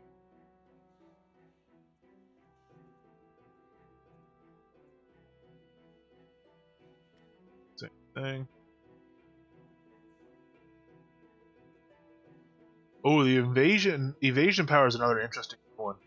Because of their recent changes, what they did is you now have plus 10% critical hit defense on evasion, which is pretty good.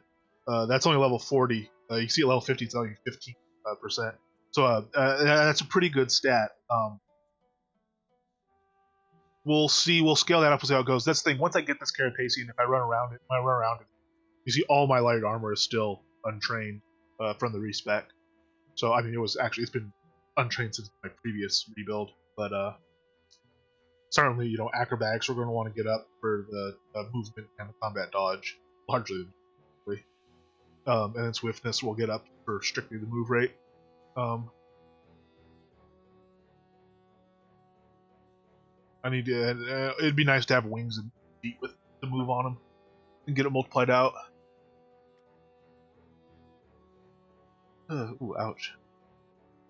Or defense minor int, 2 fails. Yeah. No. Oh, it was an exceptional though. That's why. So that's the same. That's why it's the same state as the other one. Basically, 5 less durability, but.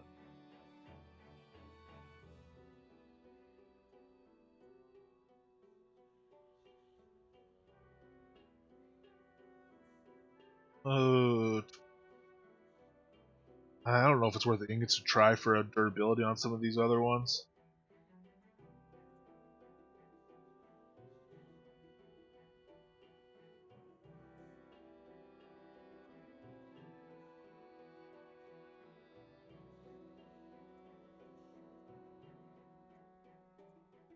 Major enchantment.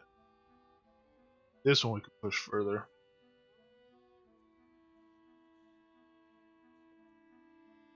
That one's already at 3 enchant. That one. And these are going to be too low durability. Oh no, actually this one we can try for because the try on the side to add more durability. This is part of, incidentally, when I was doing the wands and I was saying, as fun as it is to say, 4,000 wood in the palm of your hand and that stuff, all the offshoots do still have value in them. You can still pull them out like I am right now, and we'll try to work these. And if that don't work out, we'll throw some of them back. We'll put some of them in chests and stuff like that. All the quote unquote fails when you're looking to make a perfect piece, you still end up with great stuff. And then we could take a look. Yeah, those are too low durability. We could take a look. Even this, the current offhand wand I'm using, is one of the ones that we made that day. I'm waiting for the Annapolis Favor to be enchantable, to use that instead. But in the meantime, This is a plus 19 wand. It's one we took. We put 3 masterworks on it, and we got 4 enchantments on it, including Death Ray and Death Attunement, Major Int, and Regular Int. So it's a fantastic wand, and the only reason it has 7 durability is because we took 3 failures trying to get that 5th masterwork on it, or that 5th enchant on it. So we really drove it into the ground, knowing full well that we didn't want to settle for anything other than that kind of perfect wand, which we actually ended up with 2 of them. But so even that, which it's a 7 durability wand, and you might kind of think it's a waste. It's actually a very, very good wand, and I've run around now for hours and hours of adventuring. Hey, Dur. I've run around for hours of adventuring, and it's lost 1 durability. And again, part of that I was auto attacking by mistake. So I mean, it'll last a long time, and it's not an artifact or anything. So you just throw a carpentry repair kit on it and back up. So, no, there's a lot of beetles in this chest right here, but and I was saying, I spent, whatever, 1,500 plus or minus, beetles on making those few 37-inch chests, but the rest of the stuff is still useful. You do get very few pieces, actually, especially at that level, end up going to the scrapper. A lot of times will end up being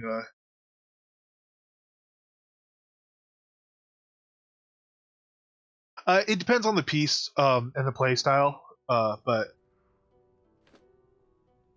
like, for instance, 15 durability on a Vex wand. If it's an uncommon Vex wand, first of all, that 15 durability will last for hundreds of hours of gameplay before you even need a major repair on it.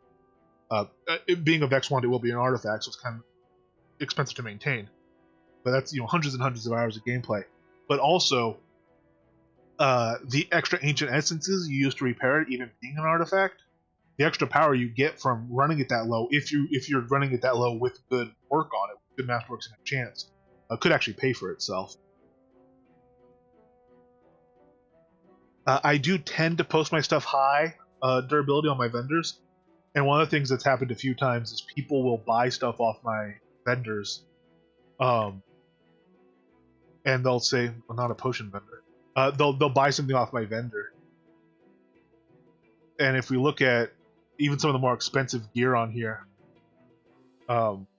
like this Bacchanal belt, someone might buy this and bring it to me and say, okay, I've bought this, here's 5 more ingots, roll another enchant on it. And I wouldn't do that before selling it, because if it fails, it's minus 25 durability, it's only got 27 durability on it, and it already has the 2 important ones, the Major Strength and Strength. But someone wants to try for dex on it, or health, or durability effectiveness, they'll buy it and bring me the ingots, and I'll roll it for free. I'll take the other roll on it, and at that point they've already paid for the piece, and if they want to gamble on it beyond that, it's I'm completely cool with that. If it were my own personal piece, I probably would, but I do tend to sell at higher durability. Some stuff like this, why is this so expensive?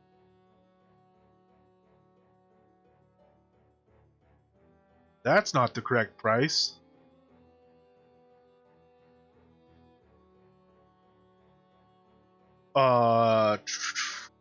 Hell was I thinking there?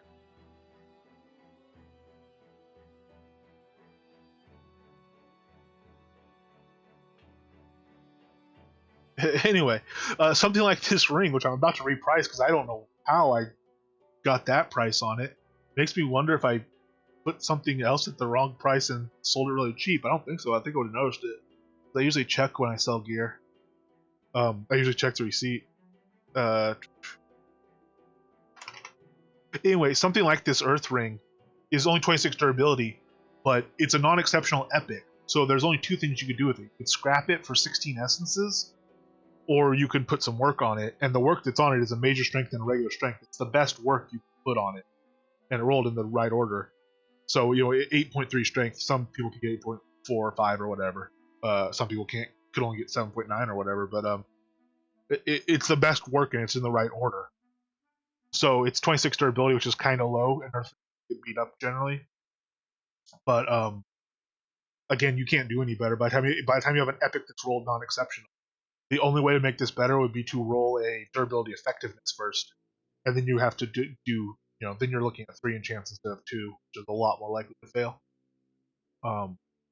But even with that being as perfect as a non-exceptional can get, I don't know why I was charging so much for it. That was a pricing mistake. I wasn't charging that much for it.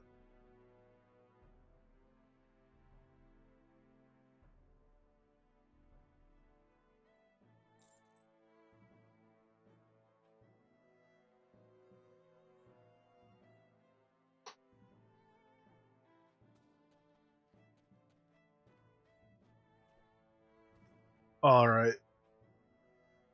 So we are going to go over and do the masterworks first, because some of these we're going to try to add durability to them before we even. Well, 601. Yeah. I don't know. Maybe we should do some enchants first. Yeah, I'm gonna need more silver again. Do I have any posted?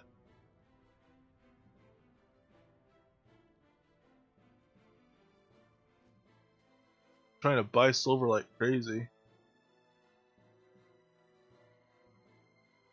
My ingots are sold as well. I might still have some in. I might still have some in Silverdale. 04. Oh, do I have a 04 in there? Yeah. This one was kind of crap. This one. Well, it wasn't a crap ring. It was just expensive to run.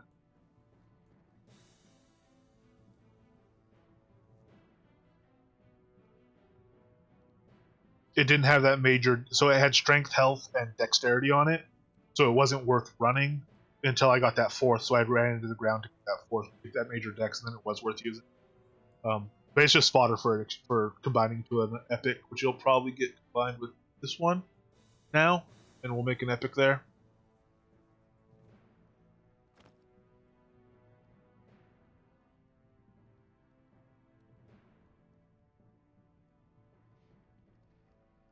Alright, we're gonna need some necro gems too.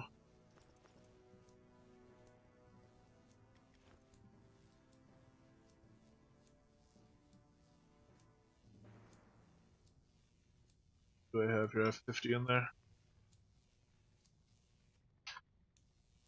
20 out for now.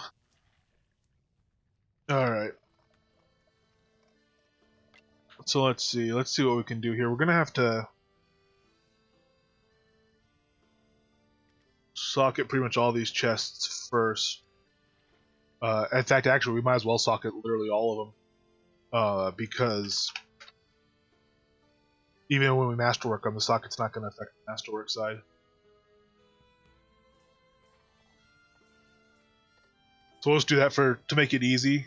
Well, we can socket them all now and make it easy. Just have them all done. We will waste some gems because some of them aren't going to get to that stage anyway to even need to even roll for an enchant. But we could also not socket all of them and then keep easier track of them by whether or not they say up necromancy. So I'll socket them.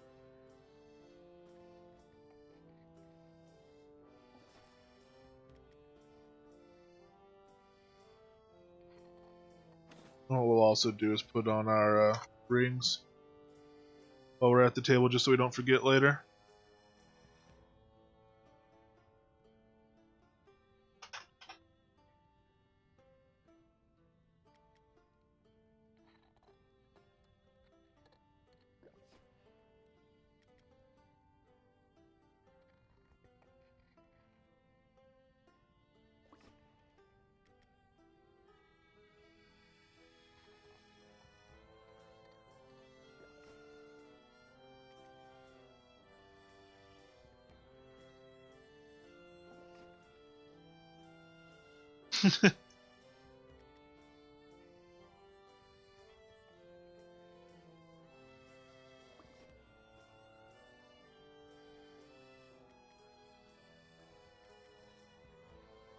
I think it's less where. I think it's more when. I think it's more situational. So I think it's more like, oh, is that in a ring? Oh yes. Oh, did you get engaged? Oh no, just cause. This is just cause ring. I think that might be more than the than what Dur is saying, which is oh my. Cause knowledge what? All right. Let's see what we can put on these as far as we want corpse explode and we want the near death, and not in that order. We want near death more importantly. But the high durability ones we'll roll right off and see what we can get on them.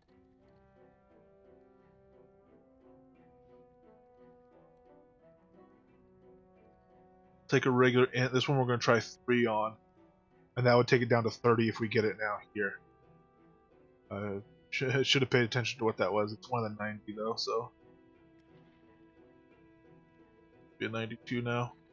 And so now we do want in order corpse explode. Well, we want corpse explosion and near death in order. Putting corpse explosion first and then near death will give us the most power, but near death is the more important one for us. So we want to make sure to get that on. But we will go ahead and put corpse explosion on because this isn't a good enough chest to be worth using with only one on anyway. Doesn't even have a major on it. Alright, so we have that 60 durability on it. We're gonna roll it again. A lot of times the reason I say stuff like, oh, we have 60 durability on it and stuff, is just to keep track in my head of which piece it is when I go to look over here.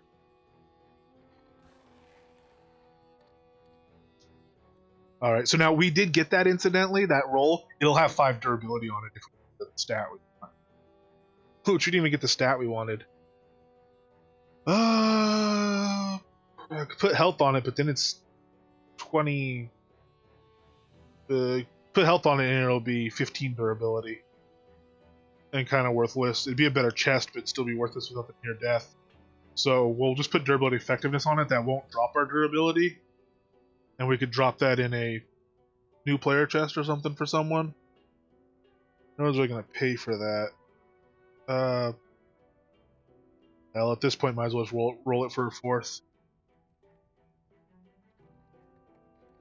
Off chance we get it, probably just nuke it, yeah.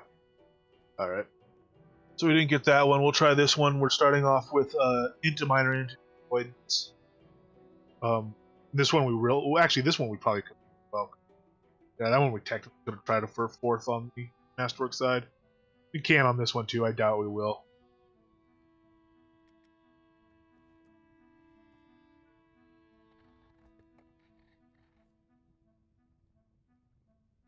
Alright. Yeah, we really want 3 pieces of work on it at least, though. Or, well, at least and at most. We'll take the health here, and then we'll try for the explosion and the near death damage.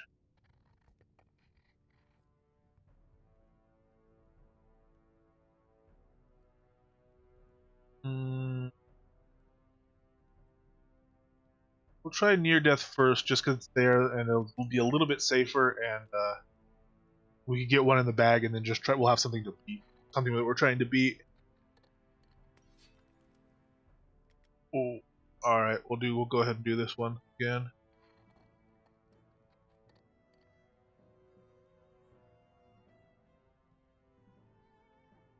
So of course, well, this one. I mean, I would run this for testing purposes and stuff. 5 durability is fine. It will go incredibly quick, but it's our. Obviously, I wouldn't run that as permanent here with only 5 max. But for these purposes, it's okay for now. We'll put that on as our best in slot for out of our current pieces, and we'll keep pressing on for better ones. Well, this one has the Evasion on it, which I actually really like. So this one we're hoping for.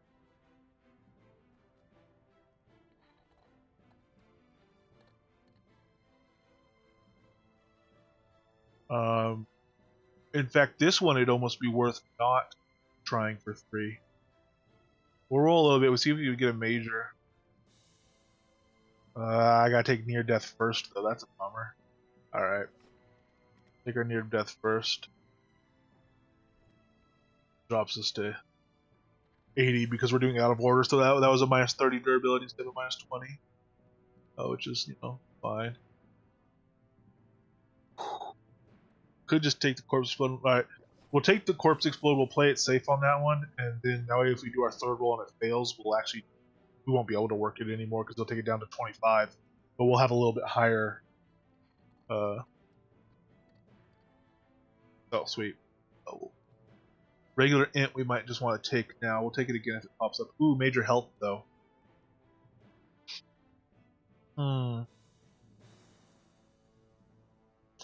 Yeah, this is part of this, and part of the reason I don't mind low durability and why this is kind of, I say I'll be remaking a lot of this in gear. I don't know yet where this build ends up, if I would prefer having 2 health or 7 int. I honestly don't know which does will end up doing more for me. And it will depend on the other pieces in the gear set, but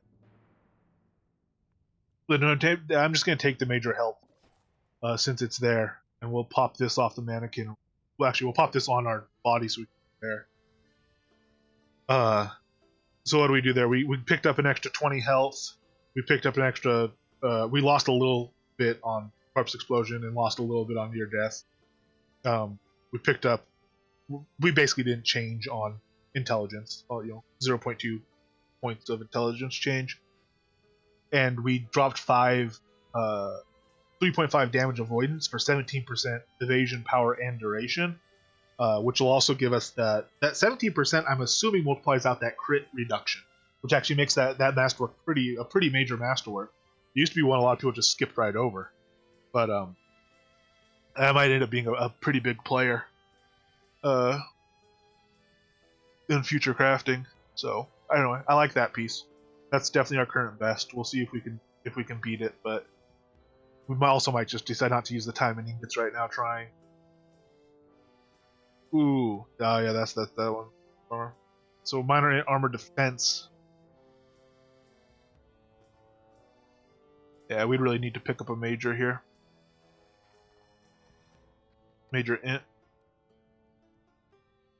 No, because it's usually not necessary as far as swapping each piece out to find the best combo. What I'll do is I'll take a build out.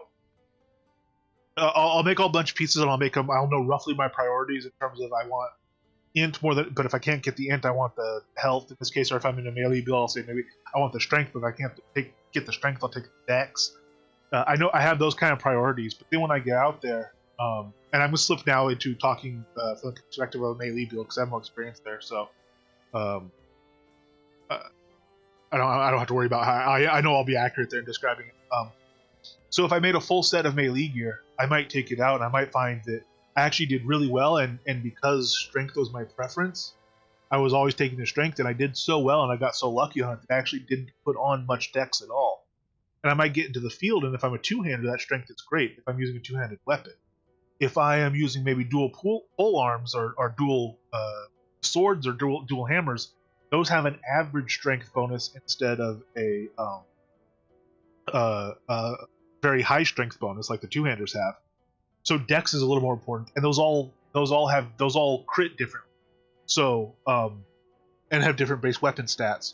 So I might get into the field. I might go, actually, I have a lot of strength, but at this point, if I had 10 less strength, maybe if some of these minor strength enchantments I put on were instead, or minor strength masterworks I put on, were instead like a dexterity enchant, then actually I might perform better. Then when you go to make new pieces of gear, you can keep in mind, okay, normally for this build I'd prioritize strength, but actually in this case, I would rather take the major dex instead of the regular strength even, and get 10 dex instead of 6 strength, because at this point the dex is going to do me better. So it's not necessarily having to go out and just swap individual pieces and do a bunch of killing and try to find the average and see if it works better. It's about noticing the bigger trends of more strength helping, more of this stat helping, or more of that stat helping, and then over time adjusting your gear and adjusting your buffs to match that.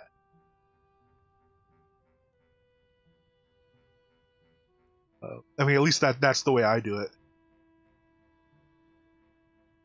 Okay, so we really want to push for like a major end. No, I will PvP. Any build I have in this game, I'm going to PvP. I go to PvP zones. I enjoy like sparring with people. I enjoy doing duels with people and stuff like that. So any build I'm in, I will be PvPing in. Even my last build, that Chaos Spears build, uh, the Chaos Spears is actually great for PvP. But when I did that full rebuild of it, I didn't train any PvP skills. I didn't train my engage opponent. I didn't have my defensive stance. I didn't have any shield skills. I didn't have Torpid Torment trained up, which is a little bit less important for that to be a high level, but I at least had it unlocked, which is the big thing.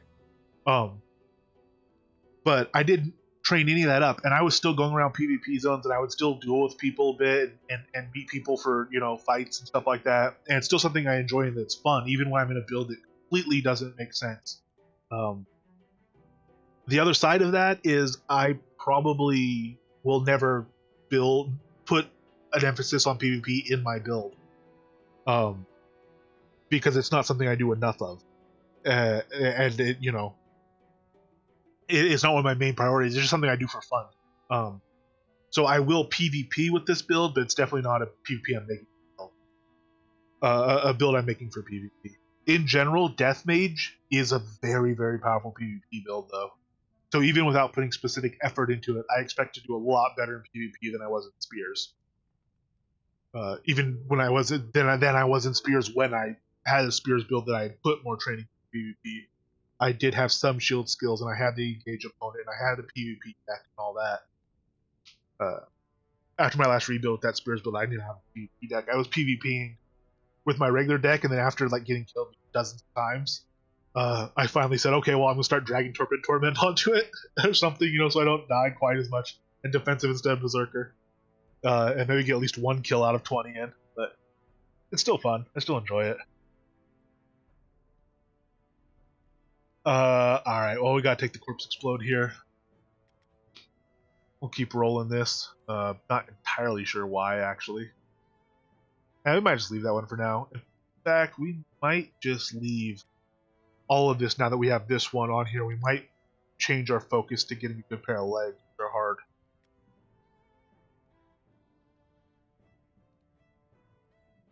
That one's got 3 on it. This one's got major int, regular int. Ooh, yeah, no, that's that one. I'm gonna save that and work on something to make more sense where I don't need 2 enchants on it. Oh, this is a good one to do. It would only have 17 durability if we get. Well, no, that's the problem. It'd be a 4th. Yeah. All right, we're gonna hold off on these. Let's go ahead and put this one. We're not gonna hold off on this one. We will try to work further.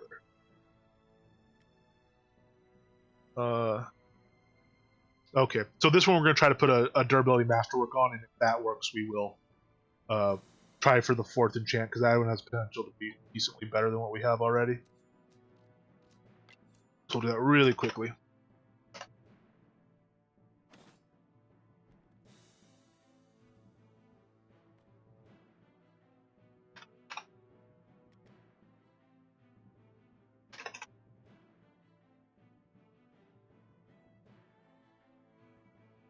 This one, right? Yeah, this one's the 2/2. We're gonna try to turn it into a 3/4 with no fails, which is not exactly.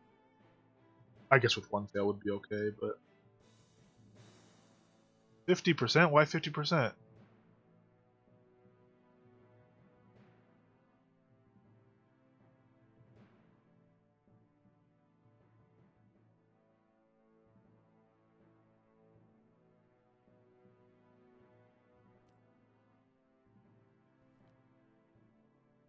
Oh, because I put on maple bands. Dear Lord, staring there an idiot going, why aren't my rings having any effect? Because I put on the carpentry rings on the tailoring table like a moron. Okay. That's better. That's why I always check that percentage down there. Because I'm very prone to making stupid mistakes.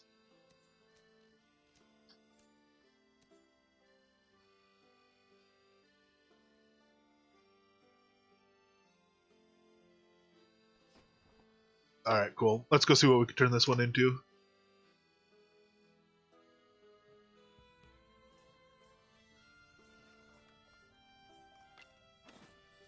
Um,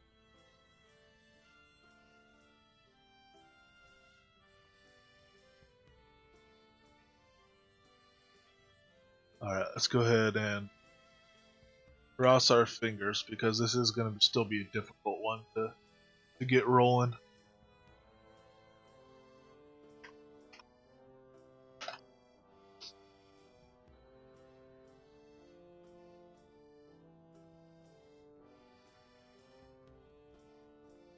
If we pull it off, it won't be a bad piece. Alright, so there's one. Actually, what we could also do is just leave Corpse Explode off of it. That's already 17.4 because it's already a third. Now, so it's 72 durability. It has health, major int, near death, regular int, evasion. No, it's worth trying it again. I mean, don't get me wrong. That is a very nice piece, and with that high durability, actually, I could probably sell it, but it's just not good enough. I would rather take something with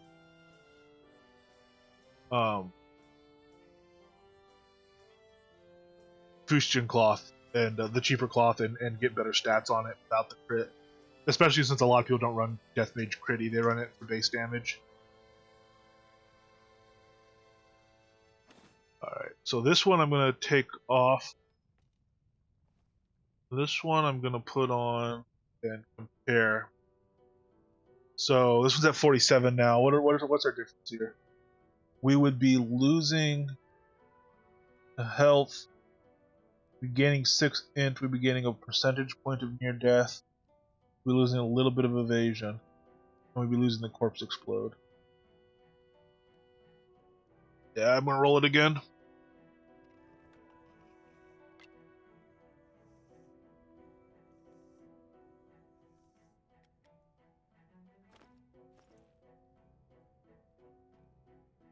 And this is me trying to get some pretty good armor right off the bat.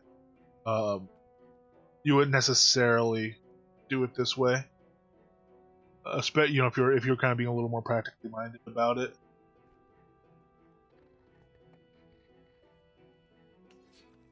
No luck. All right, that's all right. If we decide we're going to be in places we don't want Corpse Explosion, that one will be better than the one we're running. But we're just going to run this one. We're going to consider that still our best, and we're going to move on to try to get some legs. Before I do that, though, I might go out and try to. I'm probably not going to notice enough. Well, I don't know. I could start building a little bit of my skill. Silvering gonna be rough any more ingots. I could try to go build a little bit of my light armor skill. Actually, there's a really great way to build light armor skill. Let me go show you that. So we'll put a few points in just so I can show that one of it.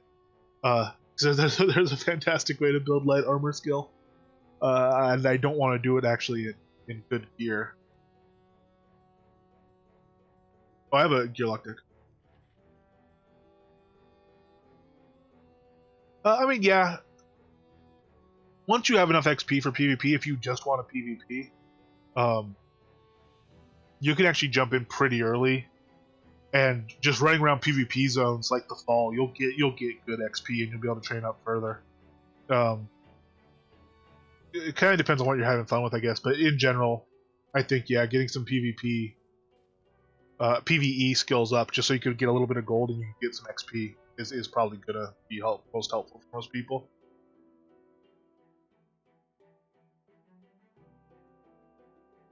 I'm not sure why I'm jumping down here. This isn't the best place to go for kind of junk light armor.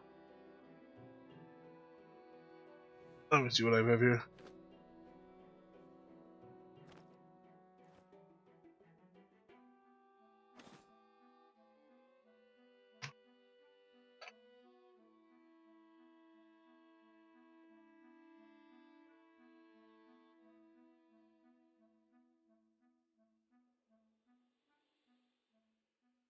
All I really need is like this will work. This is a light armor chest. Okay, so that'll be enough. Oh.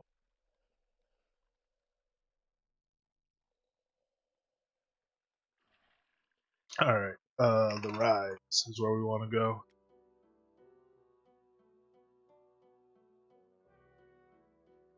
And this will actually be nice because I still have a pretty large XP pool.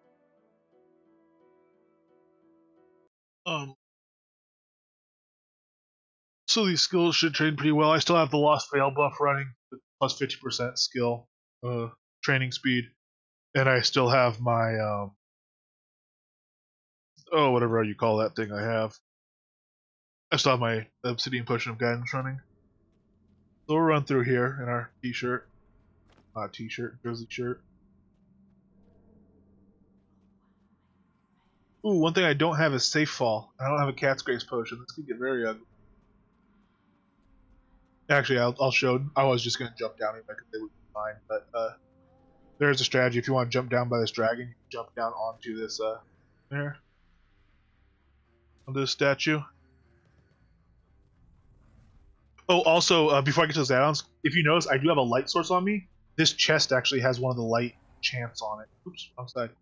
So you can do this with sun or lunism sockets. But notice one of the things on it is am I stuck? Oh, I'm stuck in place. Okay, good. I was about to die. I should see if I should kill that dragon. After we train this, I'll see if I can kill that dragon. Get out of there. So, the chest here has an enchantment on it called Moonlight, which just makes it glow. It makes it a light source. Which cool. Anyways, this is my trick, by the way, for leveling here. I'm gonna take off my good gear so it doesn't get damaged. So, B Striker, some of y'all might want to look away. I'm about to get negged.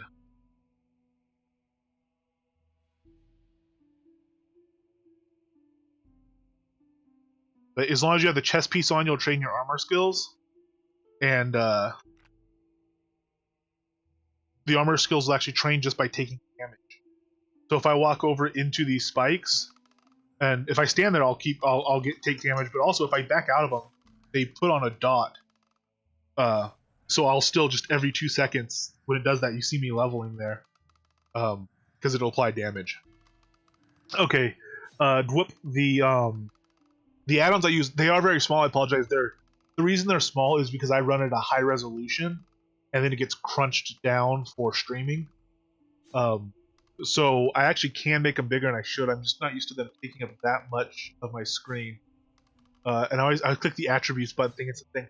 You have to use a text command in the box to make them bigger. I really should. But it's OCX Tools by Felden Grimshaw. If you go into the forums, the Shroud forums, and go into the player created resources section, there's a Lua sub forum, and you'll be able to see his OCX Tools post there. Really great utility, very useful. It has stuff like the damage attack details, which is very useful. It's really small here. Let me pull up, since we're just going to be standing here. Oh, the other thing is, while you're doing this, I don't even know what's on this deck. While you're doing this, it's good to get a deck out and put on whatever heal over times you might have, and you can run the Restoration Potion just so you're, constantly healing as it's going on. Obviously, you could actively cast healing spells and stuff as well, but I like to have it kind of passively going. So let me get those going, and then I'll try and make that bigger for you guys.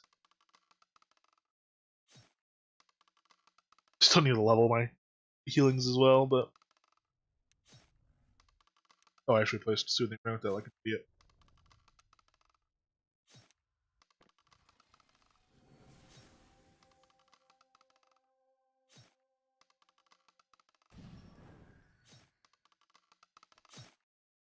I don't know.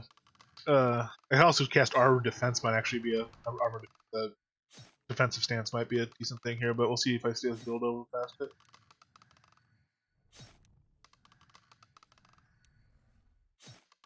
Oh, I cast. I was like, wait, why aren't I taking damage? Because I cast Air Shield. That works too.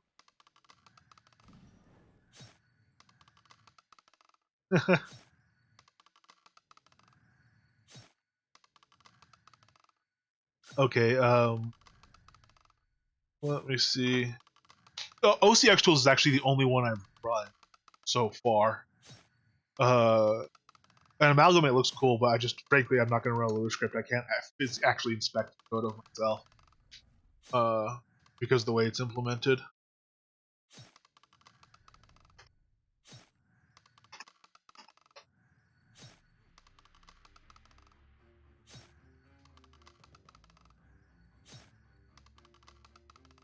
Oh, okay, it's just set scale. Okay, so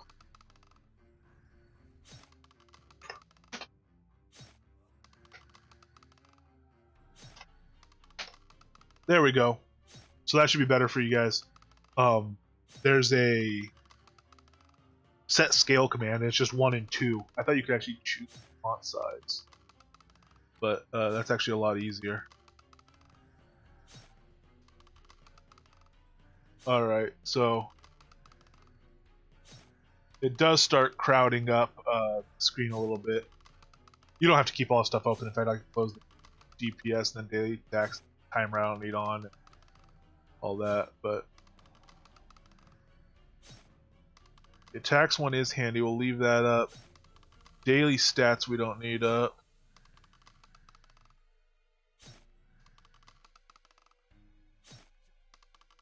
And DPS we'll leave there, but we'll turn it off now. No, it's not much of a trap.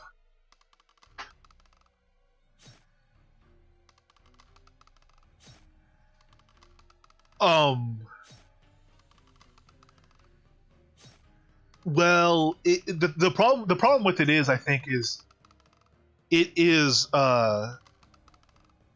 set in pixel size.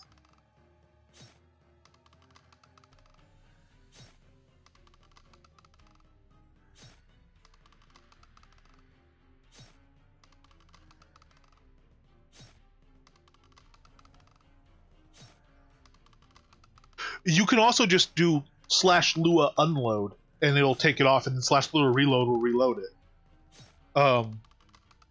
That should maybe be a little bit easier than going into the data folder to do it.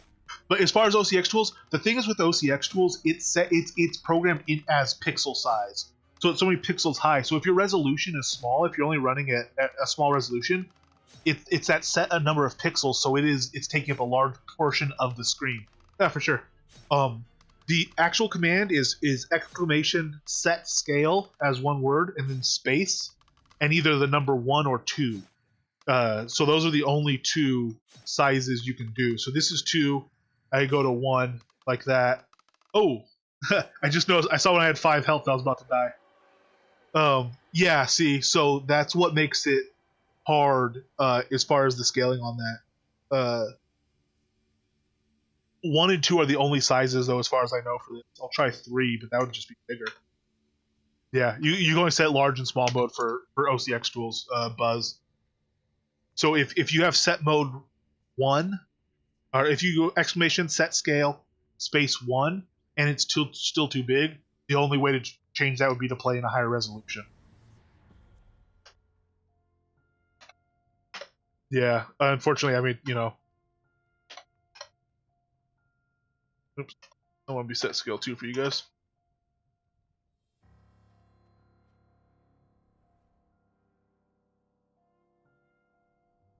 Okay, so as you see, heals over time. You gotta have enough of them. I didn't have my regen potions on. I think they had worn off. Certainly fell off after I died. But so yeah, in the time I was sitting here blabbing on about the plugins. You see, I've already leveled these up to decent levels. I've gained 110 levels there. I've gained 50 there. And I've spent some XP on them, but not that much XP for the what you're getting out of the skill. I should be sitting here spamming evasion while I'm doing this. That's what I've done before. I've done this a number of times because every now and then on QA I'll hop over and try different stuff, and a lot of times that requires training up light armor skills, often to try banded armor stuff. But normally I'd be sitting here spamming evasion to get that up in dodge and all whatever other skills I was using. Evasion's the one I'm really curious about right now, so we'll put that on there and do a little spam training on that. Flurry and sprint I'm not too worried about. Ooh, acrobatics. How high do we want acrobatics? Giving us dodge, it's not giving us a ton. Increasing the armor movement effects. I guess we'll just kind of stop this here. The tricky thing about stopping this is you really do want to click precisely. You don't want to over-click because you don't want to detrain and lose XP. You gotta click it between ticks of the spike. We'll stop it there. We'll get the swiftness up a little bit higher. It'll go even faster now. That's the only thing training. You see how fast that is. You see why I come here to train this way.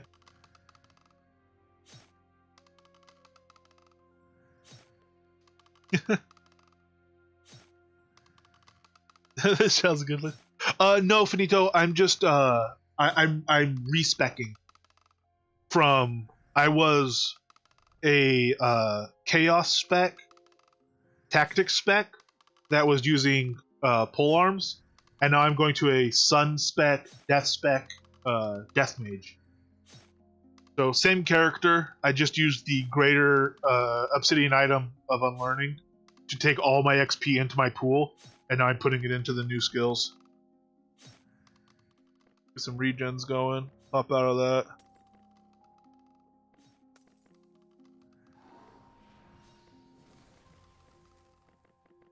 Open our air shield while we hurry.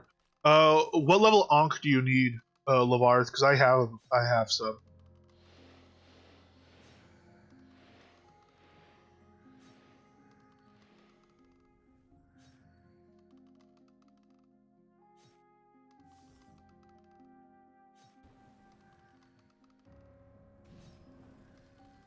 Yeah, I can give you a couple of commons.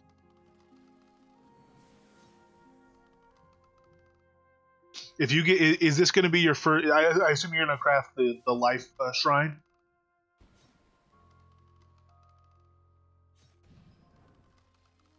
Or are you just looking for healing? I know you're looking for healing here. Okay. If you get an exceptional on that on your first time craft, those are 2.5 million crafting XP for a first time exceptional. 500,000 crafting XP for a non exceptional for first time craft. So those are great things to be crafting. I will. Yeah, I'll give you a couple of monks, a couple of commons I have, or if I only have it uncommon, I'll give you that. And if you pass me the two commons, I'd appreciate it. Yeah, it's a ton. They use rare artifacts in their construction, so they're kind of expensive to make. They take level 100 blacksmith. The only way to do that is to increase your base skill, and it's only a few percentage points. But realize you could boost your base skill by using the +1 table. So use the crafting tables either in the shop's pavilion or in Audacious's pavilion. Take the blessing for blacksmithing. You boost your skill that way. Use a bronze tool to get +5 that way. And do all of that to get as much chance as possible. But really, once you get your blacksmiths to like 100, 120, especially like 130, 140, your exceptional chance pretty much it's almost capped. It's very difficult.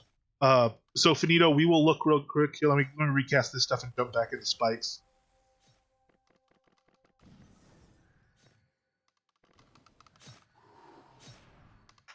And I'll pull up my instruction book here and blacksmithing. Oh, here's a trick. Since it's blacksmithing, it's miscellaneous. I'll actually go to tailoring, and if I turn back a page, I'm at my most recently learned miscellaneous blacksmithing recipes. So this is what the shrine recipes look like, Finito. You'll have a rare artifact. So this one's the necromancy shrine. So it takes the rare death offhand, 10 necromancy gems, a dragon skull, which is made out of a dragon head, 25 bronze ingots, 3 ancient essences, 10 coal. This is the general format. You'll notice if we go to the dramaturgy, the healing one, rare Anka sacrifice, 10 gems, an uncommon life ring, 25 ingots, 3 ancient essences, coal. That part never changes. Shrine of Chaos is a rare Heart of Rule, 100 obsidian chips, 8 ground demon hoof, which I think is only 1 hoof worth. It's not much, actually. Ooh, I probably don't want to take this too much higher. Putting a lot of XP into that. Stop it at 128. See how we do on that.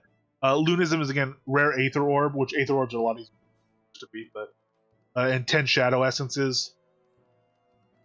Jaiism is rare Heart, 10 Elemental Sand. So they are high level recipes. They're 100 blacksmithing. They also do use a lot of ingredients. So But you definitely do get rewarded in the XP. As far as the bronze tools, Lavarth, you just take a regular tool and drag a bronze engraving kit over to it. So, and then at that point you'll want to use tool repair kits to repair it instead of just buying one when it breaks. The engraving kit recipes you'll probably just want to get. They should be on the PO. No, they're either on the POT merchant for alchemy, the POT magic merchant, or if not, the magic merchant Owl's Head will have them. But also there are bronze kits in the guild chest, in one of the guild chests, if you don't want to make those yet. But you're a crafter, so you'll be probably anyway. Those engraving kits. And in fact, I could see if I have the recipes for them. I might my thing. All right. So anyway, we trained up some light armor skills.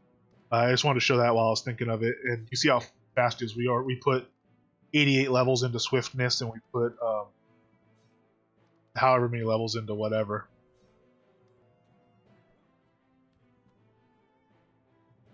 Or actually, I think we put all the levels we got, so we put like 115 levels into Swift, into the other one, into Acrobatics. So I'll go back to Arlia. I'll grab that Ankh for you while I'm thinking about it, if you're looking to do that right now, Lavarth. But I'll just have it in my inventory if not. Doesn't really matter.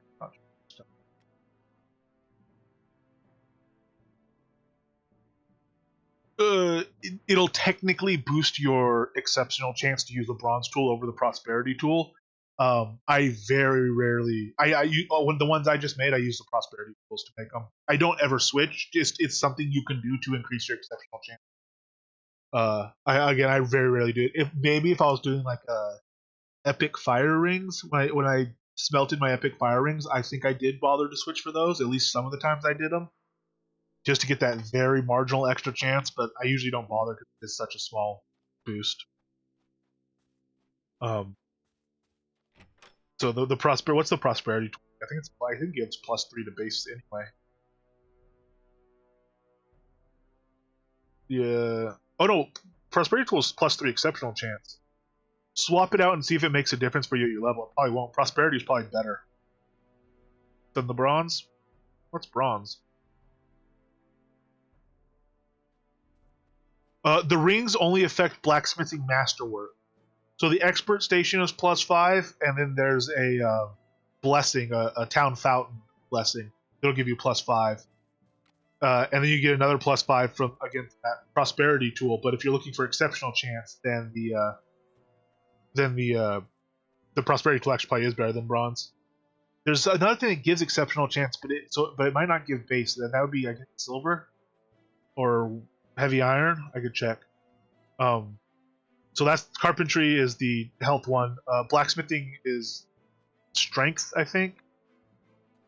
Or no, it might be the health one. It might be valor for blacksmithing. Yeah, over here. This is the blacksmithing devotional. If you want to grab it, Lavarth, or if anyone else is curious, it's the devotional valor, which is also what I'm wearing right now because it's health. Sorry, I'm here running around in my underwear.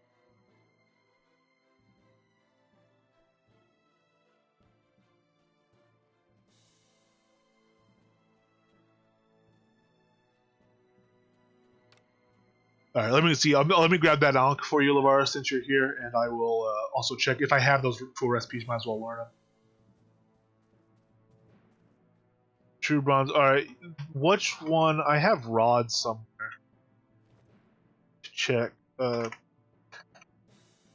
There's one that is exceptional chance. I think it might be silver is plus exceptional chance, but it might only be +3 then. So if silver is just exceptional chance and doesn't give a base boost, then it's no better than a prosperity. Assuming your level is already high enough that the +5 isn't making more of a difference. But it should. Yeah, I don't know what my rod is. Abject. I need to get a full set of everything engraved and put on walls. Recipe.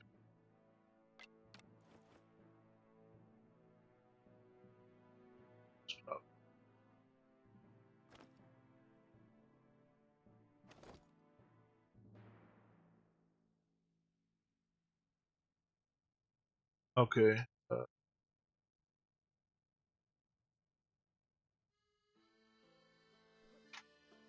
Yeah, I wanted to respec. So every now and then, my history has been between doing melee builds. I've taken a little vacation as a mage, so I felt like I wasn't able to get much more damage or effectiveness out of the melee build I had at the time, uh, without doing some pretty major changes in how I played it that translated to very minor changes in what came out the other end.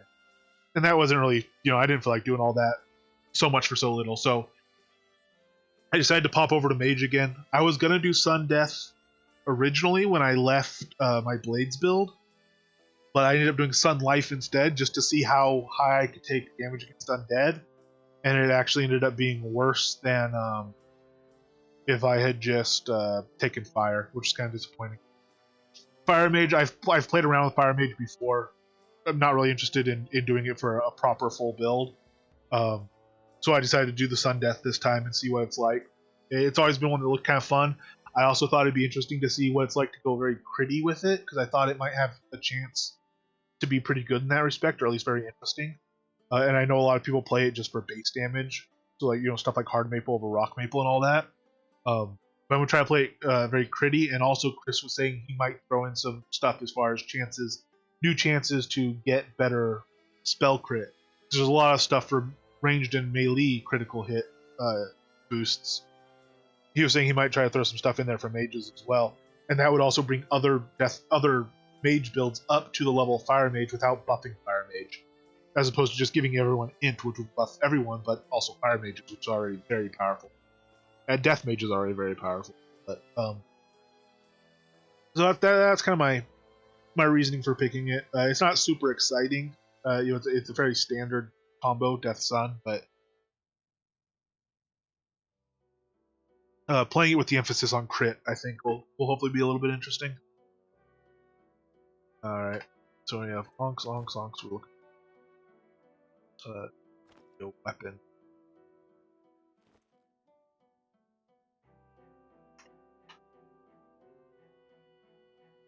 So I have one common. Ooh, I only have one common. If I pass you an uncommon, would you mind passing me the two commons? I mean, you don't have to have them right now. If you just you can send them to me or whatever. I'll actually give you one that has work on it if you're just going to combine it to a rare.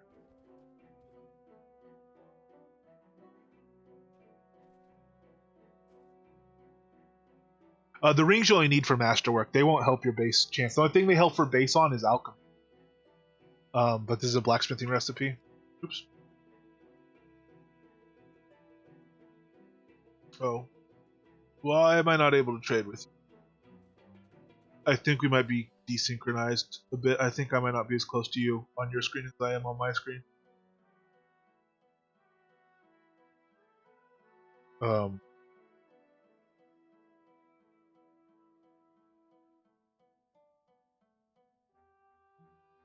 So here's the Ankh, and also while I have them,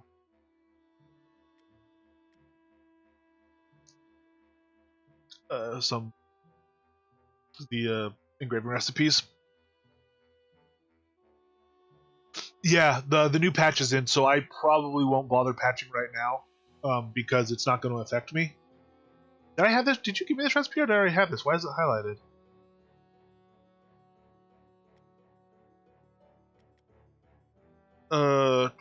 I'll put it in the guild chest either way.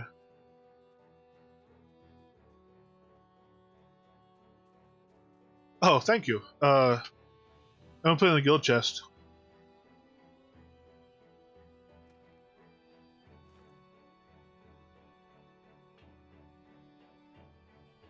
That's a nice little stack. I think do I still have these? Oh, I could learn Black Dragon. I don't have an egg. I'm not gonna get one anytime soon, so I'll leave these for people that might actually use them before me. I think Zurian especially has been killing some dragons. He's been looking for a black dragon, so I'll leave that one. He probably already has a recipe. He probably put it in there, but I'll leave it for someone that might be able to make more immediate use of it. All right. So we were gonna do stuff, and I don't know what it was. I didn't. There wasn't anything else I was supposed to show anyone, right? Give anyone, do anything. um, but I'll run over here, and I will see about making legs. Which I mean, you would think you'd have to make the legs before you ran over somewhere, but um, leggings is actually what I'm going to try to make. And I guess we'll be throwing on those. Ooh, what to throw on those?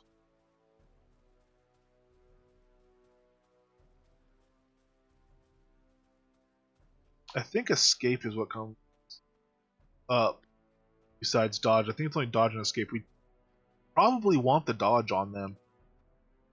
Dodge is really powerful, and even though a death mage, you kind of want to get hit as a death mage, you want to have losing a little bit of health. Um, I think I still want the dodge on the legs. So basically, dodge, int, and health is what we're looking for on the legs. Shouldn't be too hard to get at least a passing pair.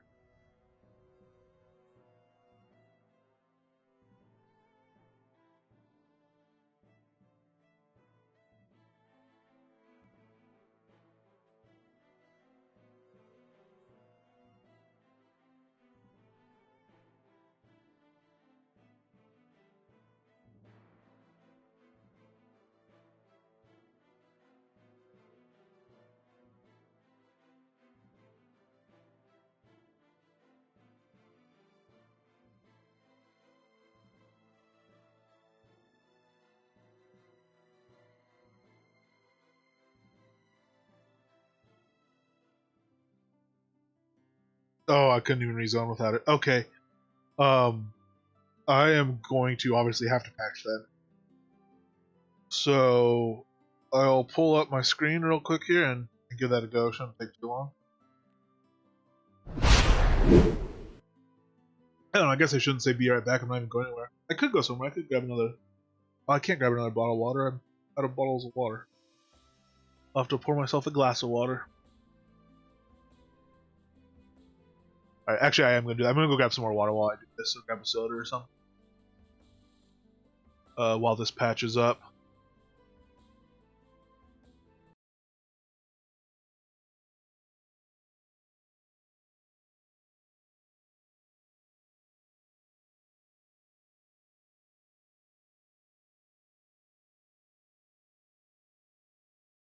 And then we will try to make some pants. Let me get the actual patching client up.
Hey, Lavarth.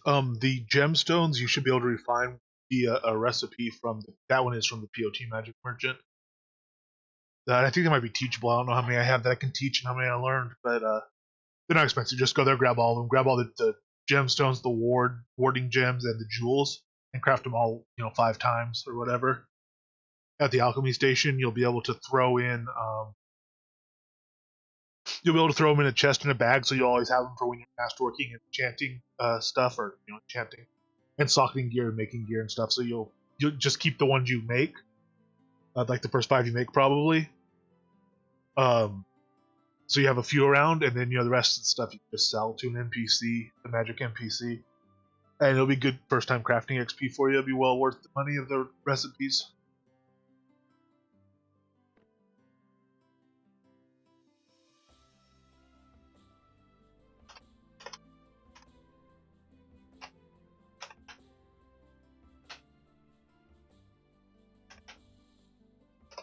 All right, I'm patched. I'm loading back in.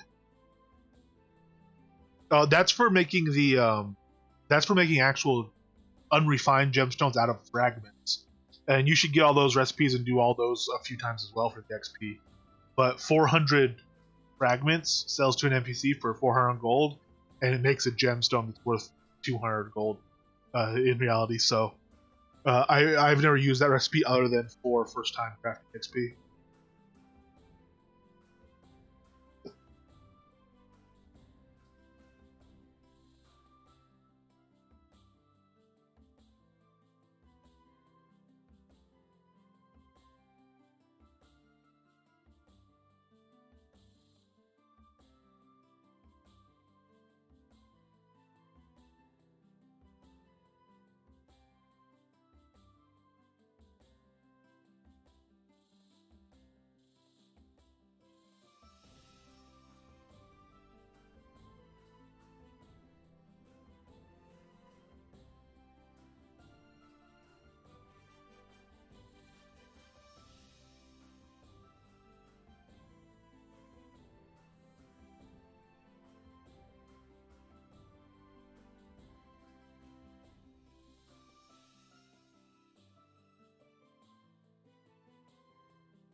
I remuted my mic, and I came back unmuted my mic, talked and muted it, so I don't know what I just.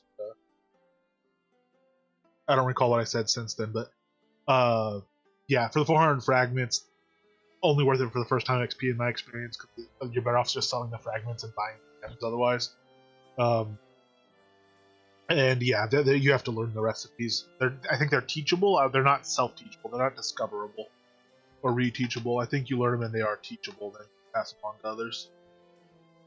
But all right, we'll go ahead and put our chests back in our chest thing. Chests back in our chest, I guess. There we go. And then we'll go right above that ship. Like, CB, this is the kind of organization I normally have. Ignore all that. Nice stack here for every type. This is Carapace, this is Fustian, there's I think this is meteoric right now, and then there's going to be all the ones for all the others. A lot of trunks. I make so many trunks. I've made so many trunks. I really do love a good trunk. Alright, so that has damage resist. Put damage resist on me and gave up right away. Alright, fair enough.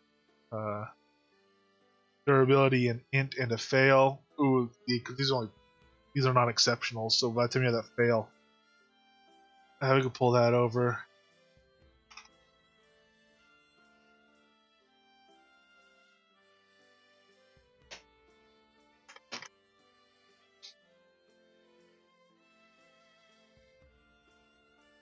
Int and a minor int.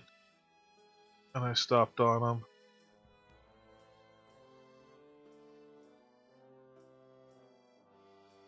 Health and an int and an effectiveness. Major int, dodge. Oh, those aren't bad. Look at those guys. Those are actual, like, legit leggings. I guess because I got the masterwork without getting the major int, I just stopped there. I'll try to put a further enchantment on that for health, and if we get that, those will be the ones we want. Quite happy to find those there.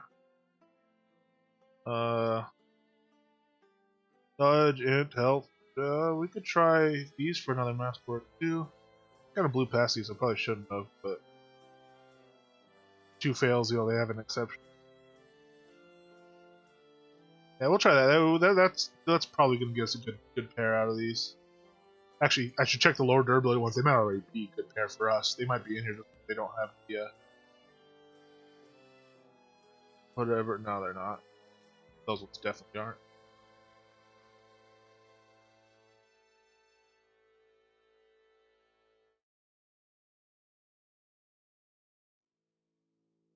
Okay, these ones too. Int, major int, minor int, dodge. I got some. I'm crawling in good leggings. Major int, health. Good lord. Embarrassment of riches.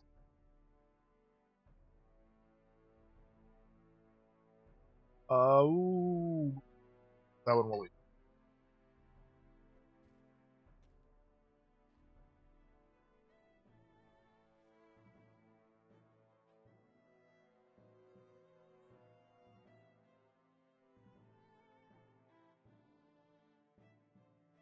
So this might end up pretty good. After we get these leggings, we might just go out, try to practice a little bit with the light armor, and kind of see how that goes for us. I would still be in what plate hands? No, I have the hands. Yeah, we might go out practice with the light armor after these leggings. All right, what are we wanting to do with what first?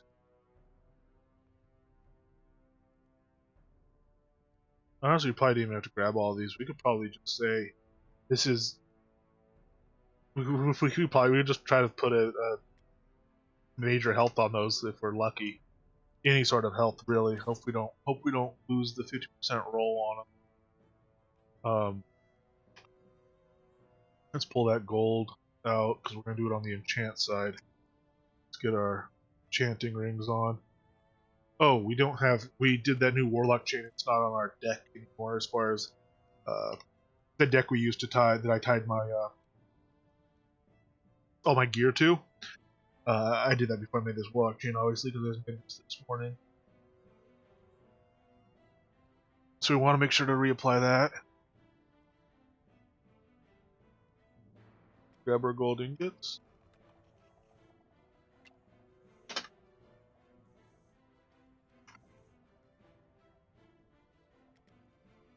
Alright, let's go ahead and try these 77s right off. If we get this roll, it'll be pretty good.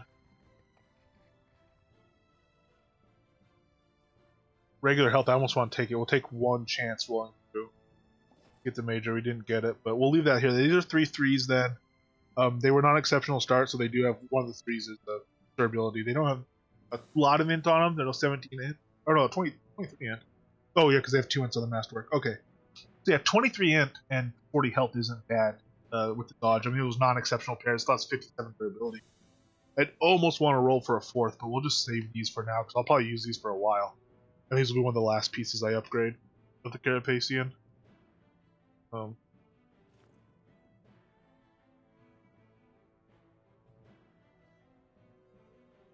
Actually, these other guys will just drop in this bag real quick.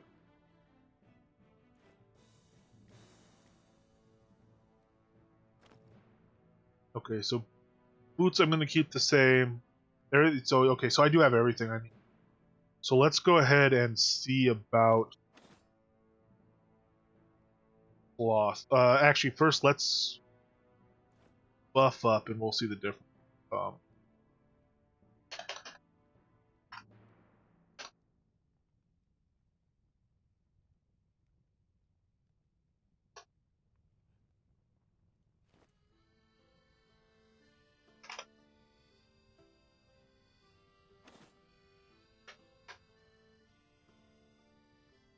Our Lich Ring back on, put our good Death Ring back on.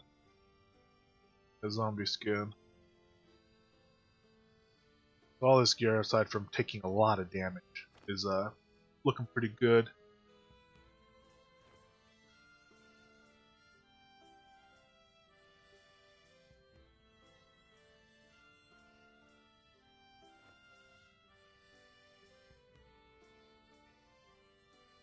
Legs we want to use are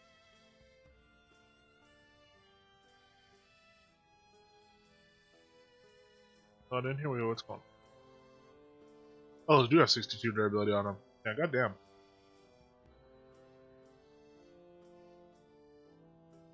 Man, I almost should just roll for a 4th. Whatever, we'll keep them like that so we can get going here. I'm just going to, same reason I'm going to drop all this. We've not even had to make any gear yet. You know, that's all just been stuff I pulled out of chests from when I was chasing full int stacks and things like that. Although really, I so rarely do full int stack on legs. To take, unless you want to go 3-4, which is fine, 3-4, get the dodge on it. To take a minor intelligence over the dodge power on the Masterwork side, in my opinion, is just kind of crazy. Okay, that's why. Yeah, okay, that makes sense. They have the health. Alright.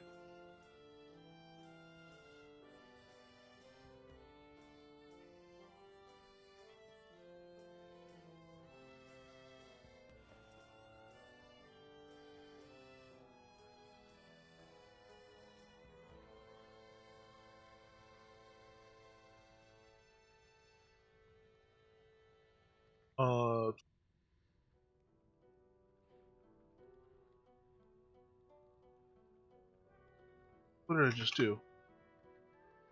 Alright, man. Got myself very backwards right there. Alright, so this is our Mage set. Our cloth set. I'm going to tie this to a separate deck real quick and be able to switch back and forth.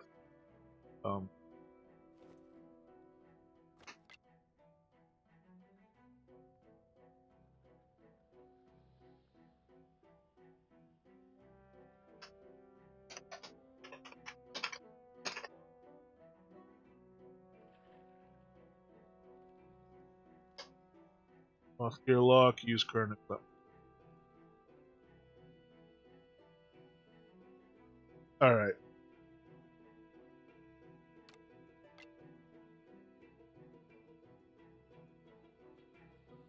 Let's equip that, and then we'll use our old gear lock deck to switch between. No, we can't do that because we have to buff. Oh, lord. Alright.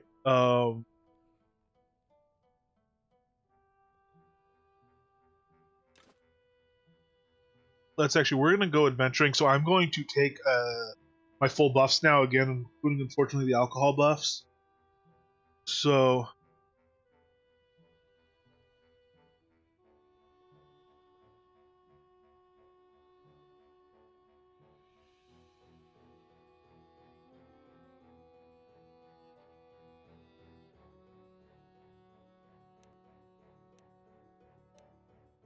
The life one might not be worth as much then.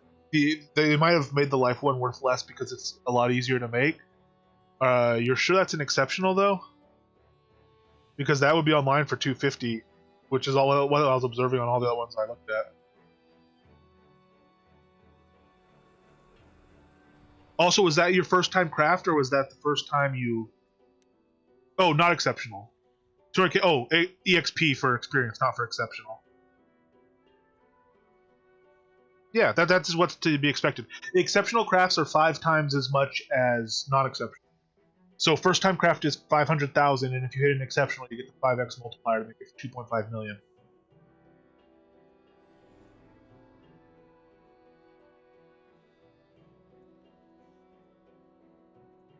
Ooh, a lot less health in this build. I don't even have my inner strength and stuff, obviously, either. But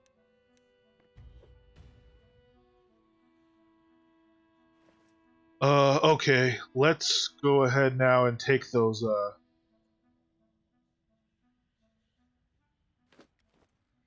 other, all that harvest wheat beer. Oh, I don't have my granites. I might be out of granites actually. I might be part of that.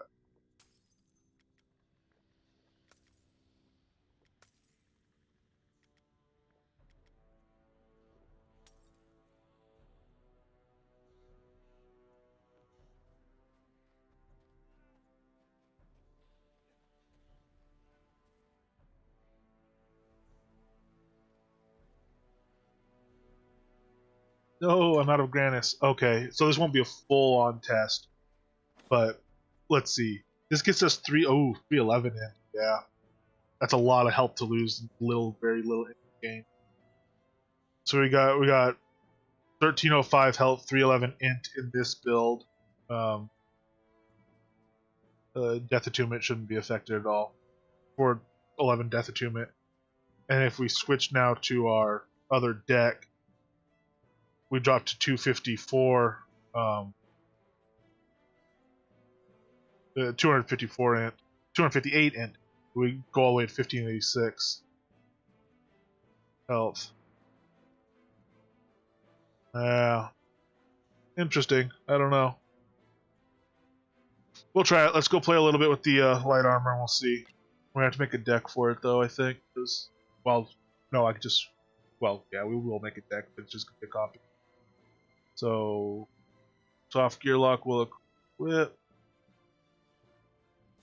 We want our buff deck as our alt. And we want spam tank to be copied and changed to a light. Our alt.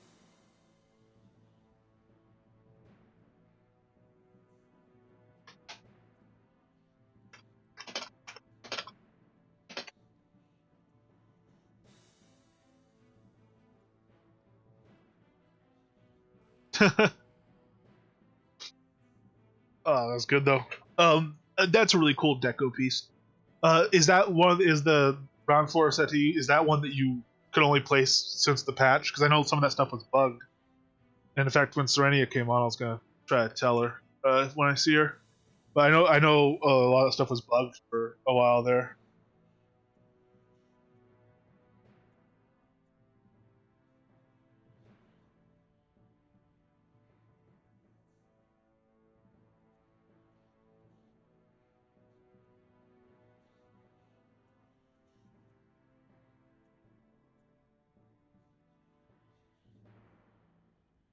Yeah, fair enough.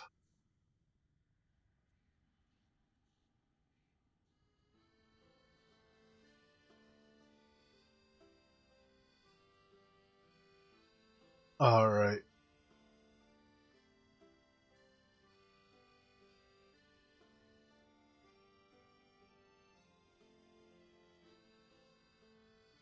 Before I start running around too much, I'm gonna wait for something for this alcohol to wear off, so you guys don't have to watch it. In an even more annoying way than it is. This inner strength buff again. This deck is still half a buff deck, so this will evolve a whole lot more. But this inner strength I'm going to swap out for. We'll use that for the dodge, and we'll drop evasion in place of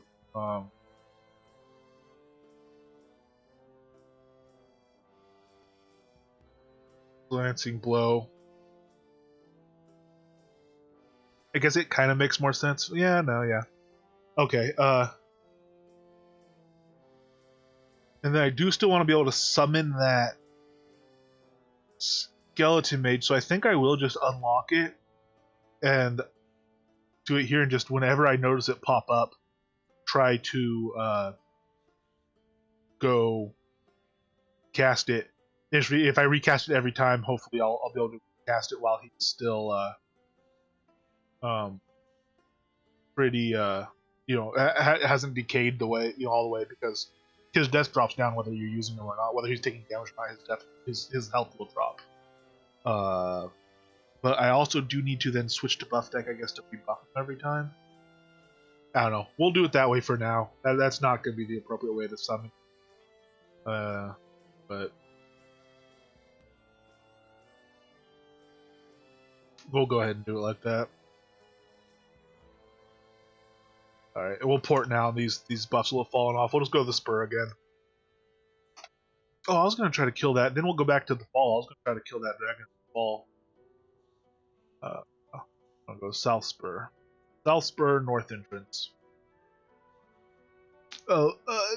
Yeah, we were talking earlier about it being funny that those such high level mobs were in such a low level zone. It's South Drakvold Spur. It's not even the highest level of the two Drakvold Spurs. They're south and north. South is a level 2 where the big destroyers are. North is a level 3. And we've mentioned it before on stream. I think they might be well aware of that irony when they made it, because the game designers seem fond of irony.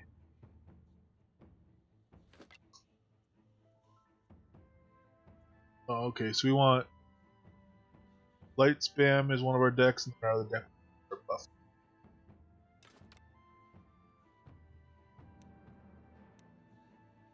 And we'll have to buff these from our regular deck when we get there now.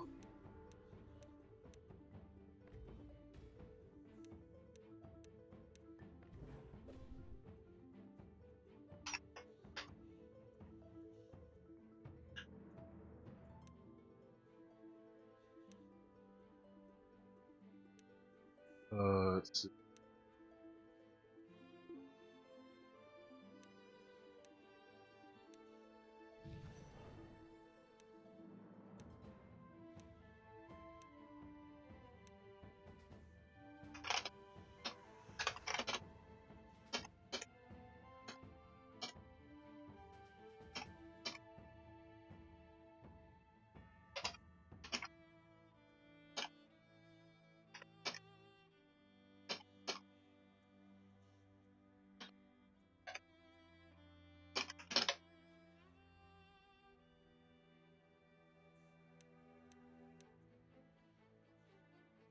Yeah, so we're up to 14.1% on a stacked evasion. Let's actually look at the skill and see. Light armor.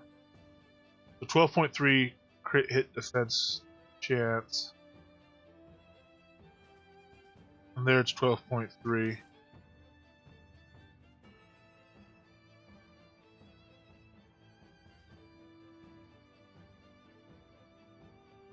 I don't know if that's with or without. We'll look later, see if it's with or without 17%. Let's try to keep my dodge up. Actually, I'm not even gonna bother charging these right now. I'm just gonna kind of spam them single stack. Get some levels into them. Alright, so now we do have to bring over DPS thing. That'd be nice and big so folks could actually see it this time. Alright, so 2-7, nope, didn't get it in time. Because I wanted to hit 2-6, which is what it was before, to summon that skeleton mage.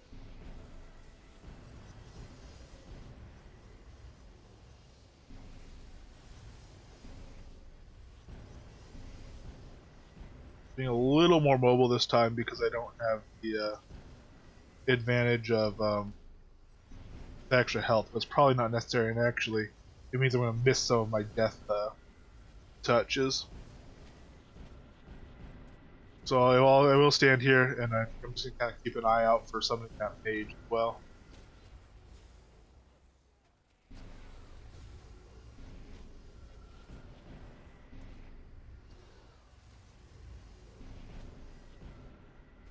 Do 7, cast 7. Swap to my buff deck. Select my Skelly Mage.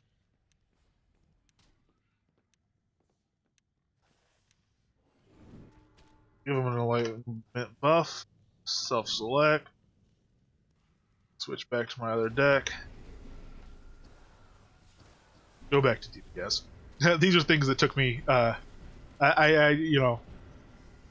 didn't really appreciate how much I had kind of down as just a habit of clicking buttons until I started playing this build, and even doing the same stuff, switching between buff deck and not. I had to think about when the appropriate time to do it and everything is. I have to think, is there another thing I need to click in this buff deck that I'm in, or am I ready to go back? A lot of little stuff like that I've just been so used to doing. This seems.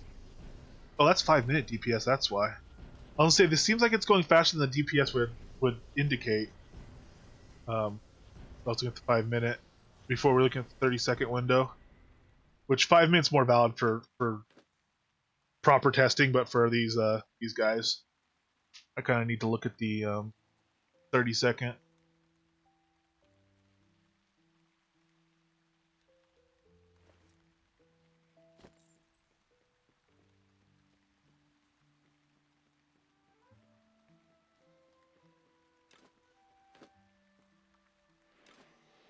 Yes, this again, we're just casting these as a single stack a bunch of times to level them, really. Once we have the proper levels on them, we'll charge them up. I charge up the evasion and dodge.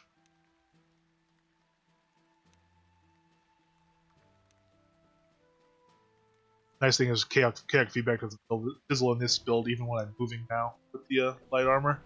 So I need to keep that in mind. That gives me a little bit easier time of casting it and keeping it up, which will also translate to more DPS just because I less time buffing. Oh yeah, that extra int is making a huge difference. Good lord.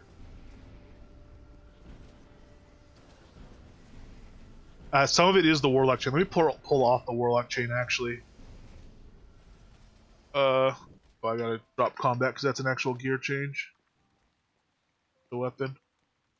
Weapons you can swap in combat like that. Gear you.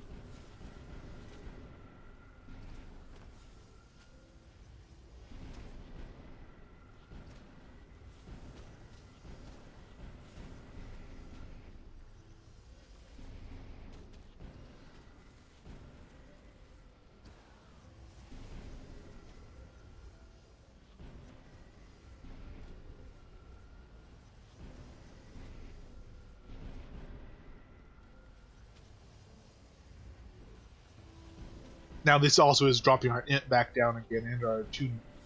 Well, the attunement was bad before, but not all of this difference is just because the death rate damage pulled off that chain and the attunement difference we pulled off that chain.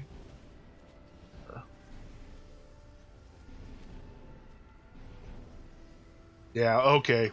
So the int is translating to a bigger difference than I was worried it might. Like I was saying at the start of the stream.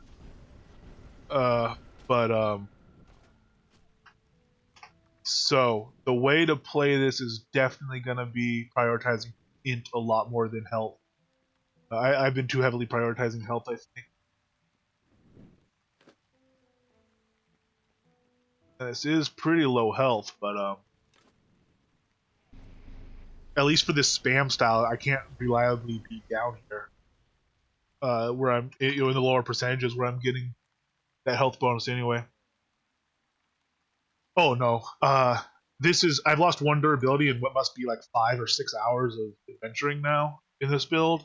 And I was auto attacking for part of that by accident. So the wands last forever. Even these 7 durability wands again. It'd be hard to sell them to people because they'd have to know that. But even these wands are very, very good wands and actually would last for a very long time. They are, again though, they're rock maple. I'm playing this as a critty death mage, which isn't typical. a lot of people looking for Death Mage wands are going to want them to be in hard maple instead of rock maple. Um, but even the +7s are nice and are going to last a long ass time. This one, it's probably going to be my primary wand for the carry capacity, especially now that I know the health isn't quite as important as I was thinking it was. Yeah, definitely got to disable auto attack, but um, this wand is going to last. This wand will last forever. It'd be ages and ages and ages before I even had to drop 100 Kodos to get back to max durability. And it's not an artifact wand, so that means I'm only having to pay with carpentry repair kits to repair it. So I mean, it really is just not an issue at all. Where the durability is hurting is being tanky like this and taking a lot of hits. I've already done major repairs on, not major repairs, but I've already had to put essences to repair the belt and the rings. So the gear does take a decent hit. We just made these pants and came out here and they've already lost 1 durability. So the gear is getting hit, and I have the obsidian potion of preservation on, and I have the skill trained to a decent level. I'll probably take it a little higher, but it's getting expensive. But I have the skill chain to 131, so I might take that to 140, and I might take this up, but this I don't even need to take up, I don't think, because the wands just last so long. But yeah, I might take the durability 3-day, and I'll probably start trying to get the durability enchant on some more gear, especially the armor one. The weapon one now doesn't matter that much for me, but if I can be effective and harvest it, I can buy the essences, and it looks like if I just really get my int up to like 400, it looks like I actually will be very effective. Because even this 10% int boost is translated to a nice DPS boost, even at the loss of quite a bit of health. 300 some odd health I dropped off.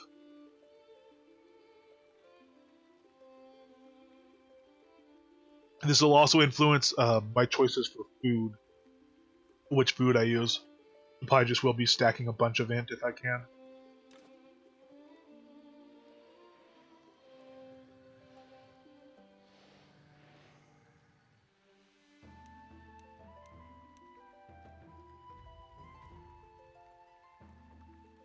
Although this is another part of it. Intelligence 311 determines the character's maximum focus, magic damage, and chance to land a critical hit. That crit hit chance, I don't know how much that increases with it. It might be as much that it is the actual damage from the increase from increased int. I didn't do enough samples earlier to check my crit, but I'm dealing death rate critted for 51%. It's 70 samples, so that means nothing. We will go ahead and refresh these attack stats, though. I guess we didn't need to. They're basically refreshed anyway. I'll keep an eye on that crit percentage, because the whole idea of this was to try to get myself super critty, high percentage and high damage, and try to be a really critty death mage.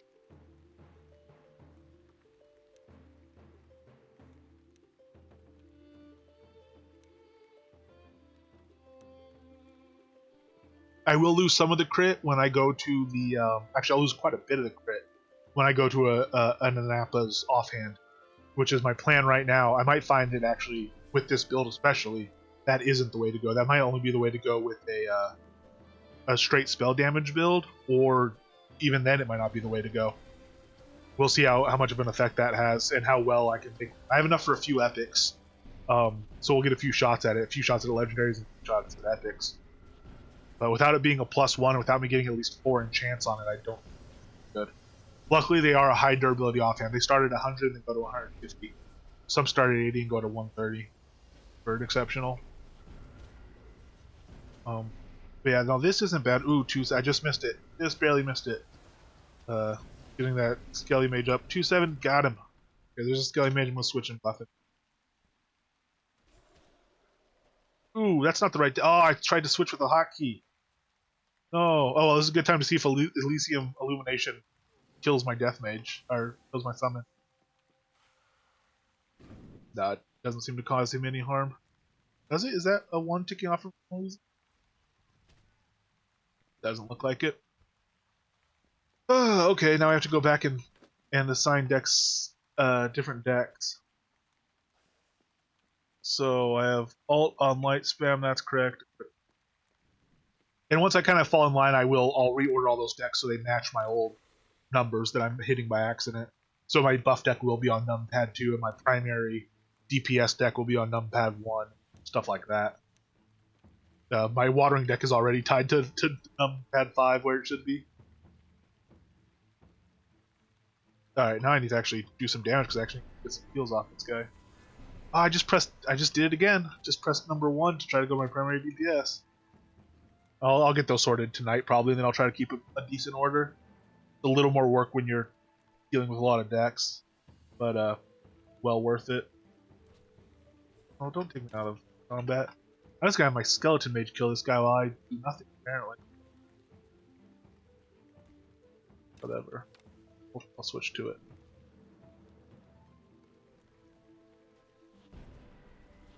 Alright.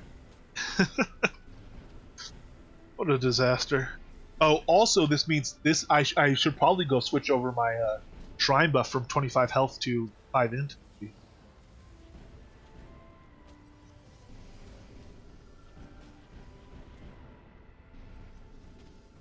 Yeah, it looks like lots of int and probably the summoned creature effectiveness as well might be worth it. Well, I don't know actually. By the time he's doing good damage, but he's doing a lower percentage of our combined damage now because my damage has come up so much. So we'll have to see. I don't know. It'll be very interesting to see where I kind of put the final balance, the final emphasis on this, because it is changing a little bit how I thought the balance on death would work. And it might also be interesting to get to that final point and then try to do, well, God, to try to replicate it instead of a crit build, try to replicate it in a base damage death build. The problem is trying to replicate this wand. I could make up the int in other places, but trying to replicate that wand again, I mean, massive undertaking to do that again in hard maple. Although I'd have a lifetime supply of hard maple wands after that. I already have a lifetime supply of rock maple wands. So I guess that'd be a good thing. A very expensive undertaking. Hey, crowns and a ringmaster ring. All right, so this is actually getting fun now. It's not so tedious, I mean, it is still just kind of spam, but it's not bad. I wonder how much that int has affected our. Ooh, and we have a little fire attunement now. Let's see about doing our stack 'em up deck. So we want our buff deck to be our alt, and we want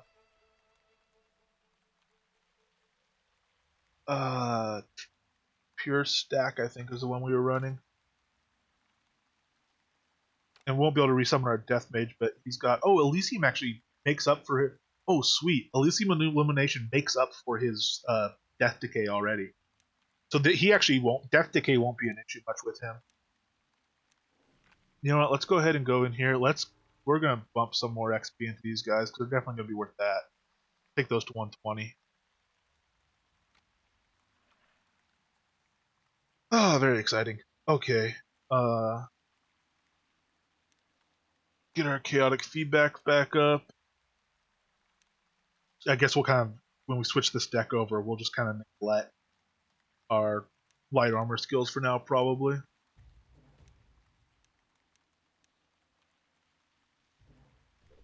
And you know what I need to do is I need to put, ooh, you know what I could also try to do sometime? That's going to be tricky. Okay, another option is there's an incredibly powerful combo. Oh, by the way, I might as well show this as much as possible. I don't think people know about it. If you could go open a glyphs window out of the window selector, and there's a tab to check all the combos. And look through these things because some of these are pretty wicked now. One that I'm using is this one you see me using right now. This is the summon skeleton. So I get a 117 mage, which is the average of my 2 skills. The level you summon at is the average of the skills you use. So this is my highest level skill already at 162, and probably will be for a long time in this build. So once I get this to like I said, if I get this to 130, the summon skeleton to 130, that means I'm at a combining. I'm casting 146 level because it's the average of these. So I'd be casting this skeleton mage at 146. So that's another way to add some decent effectiveness to your summons. The other one I'm using is Fiery Decay, which is a very powerful attack. It adds a very powerful dot as well, and you can stack it a bunch. And it's a separate. You could stack. You could apply it. You could stack high levels on your deck, so you shoot it at a high charge, and then also it's a separate dot. It can stack 3 times on the target, and Fire Arrow could stack 3 times next to it, and so can the damage resistance from Death Ray stack separately from it. Yeah, Evaporate basically makes up for Fire Spec. I've known a number of off-spec Fire Mages to say, look, if you want to run around for XP especially, dump a bunch of XP into Fire, and don't worry about not having the spec, just cast Evaporate on the big stuff, and it makes up for it. I've heard that from a couple of really good players. Something I'm still not experimenting a lot with, but yeah, it's awesome to hear another person saying that it's working well for them. No, you cannot. You have to stack that. You have to do the work of making the combo itself. That's part of the reason people didn't used to use them, because it used to not be worth it. But now they're just incredibly powerful, so it really is worth the extra effort in a lot of cases. But this is something I could also do to my Skeleton Mage. If I cast Sacrifice, it'll heal him for 2,500 health, so it'll heal him for his full health. This is an incredibly powerful glyph. It does 650 damage to me when I do that. It'll put 652 life damage on me, which I should be able to resist some of that to my life warding. But this is actually very, very interesting. This glyph, because if I could do that to him, if I could apply that at the right time to him, it boosts his health up. Even if he's already full health, it just drops me down a known safe amount of health and puts me in low health range. So if I could cast that onto him prior to running into a boss fight, especially, and then drop a full stack of something heavy that's going to get near death damage bonus onto it, that could actually be very interesting. Is that what you mean by use that for DPS? What I just said, Dr. L? Because also, yeah, yeah. So that's a very, very interesting. Even aside from the fact that it's a massive field, that's a very interesting glyph. So you're about to see. I don't know if you just got here, but you're about to see. I'm still very much getting in the habit of learning to stack and all that stuff. So I'm a long way from being able to implement that sort of tactic effectively. But it's one of the many, many interesting things that are, to answer the question that was asked earlier, are why I'm doing this build. And again, you could do similar stuff with a lot of different mage builds. This is just kind of the one I'm doing it with. But yeah, a lot of super fun stuff to look at. And again, anyone window selector glyphs, then click over on the combos tab and look through these, because there's some really cool stuff in there now. All right, so I'm gonna switch back and just rebuff because I don't know what's falling off. I guess shield and int have it. A skeleton mage. It is cool though that Elysium Illumination is already enough to make up for his death decay. Although him being a mage and staying back off the target makes that a little bit harder, but not too bad, because I do have to be right up against them for death touch. All right.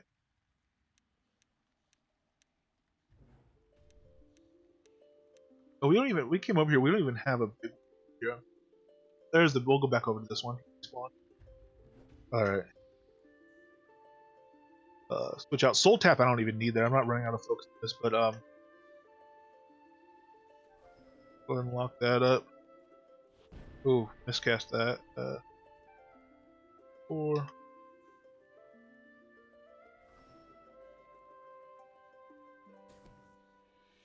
Ooh, what did I? Oh yeah, shot that off instead of casting. I mean, casted that instead of stacking it. That's not good. Doing it again.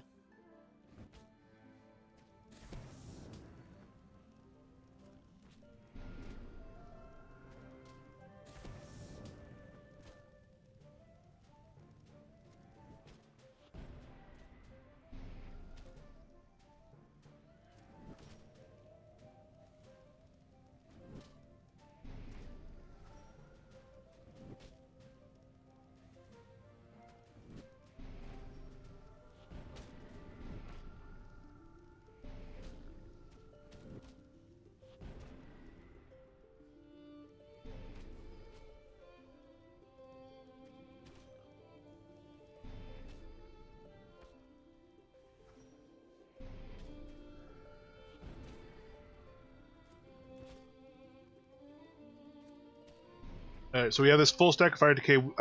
I do need to pull off because it will shoot past him.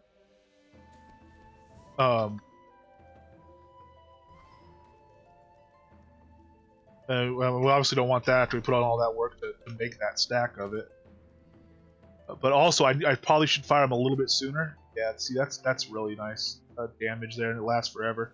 I probably should fire him a little bit sooner, just so because stacking bolt. Ah, see, it's shot past him. I didn't mean to fire that. I meant to stack, but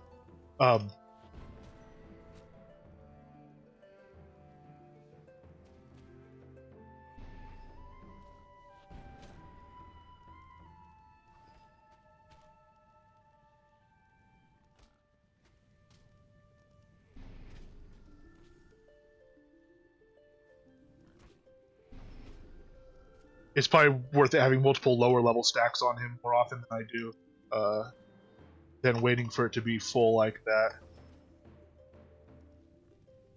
But you also have to get him on first because you don't want to override the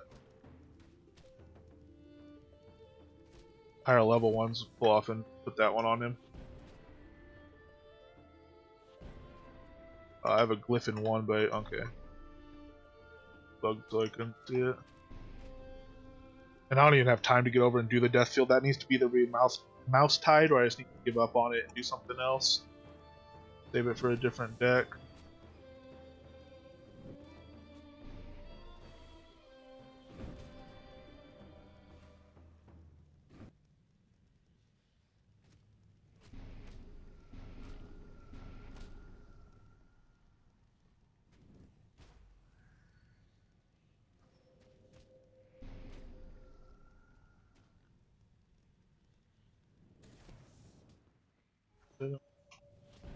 I need to be firing those fiery decays way more often.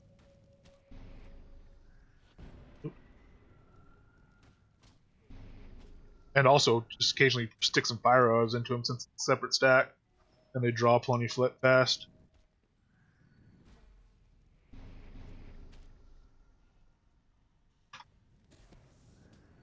But I'll find kind of the average between that. You know, we were doing the spam death deck just a second ago, so somewhere in between, you know, kind of the stacking, the power of the stacking, and the rate of fire of the spamming is where I need to land. Because obviously my DPS there was a lot lower than it was when we were just spamming blindly. But I don't know. It's something that's gonna take a lot of practice, so I'm cool dropping off on the DPS for a long time, and just learning this new stuff, and just thinking about different playstyles in general. Hey, it's been really fun so far, Skeggy, and very interesting. I was just saying a few minutes ago, I'm already completely reevaluating the way I thought of the relationship between health and intelligence in a death mage. I think I had in my head that health was a little more important than it actually is, at least for the fighting style I've been doing so far. I'm also increasingly interested now in how much of a difference it makes to crit chance. If it's kind of on par with dexterity, or if it seems like it might be a little bit greater. In a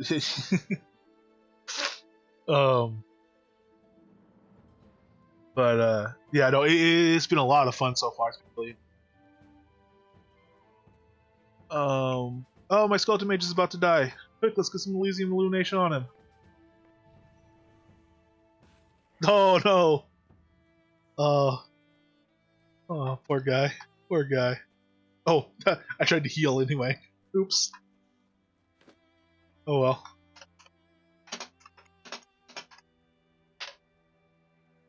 Alright, so this is one thing I do want to check. Let's go over and let's throw it on this deck here for a minute. Let's check this evasion. So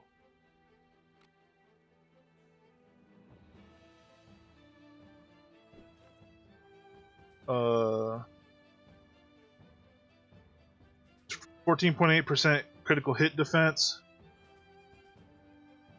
I will cast that. 14.8% critical hit defense. Let's take off the. Oh, gotta drop this.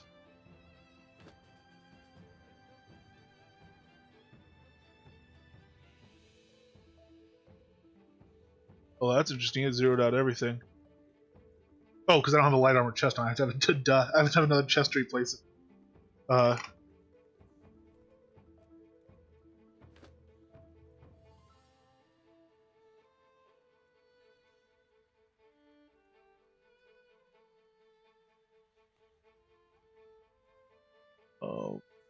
So 14.8, and we'll recast just to be sure. Okay, yeah, 14.8. So the Evasion masterwork is not translating through the new crit stat on it.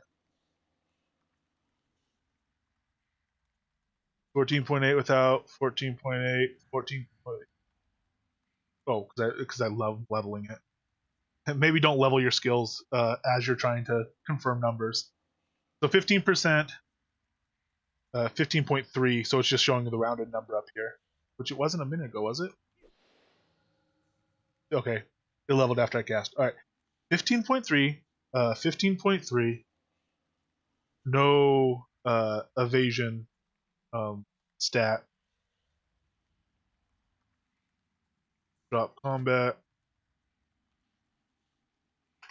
Put on the other chest.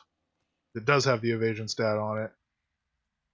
Pull this up. We're still looking at 15.3. Still looking at 15.3. And cast it again to confirm, and it's still coming out at 15.3. We do see the increase in duration of the damage avoidance, but not in the other things.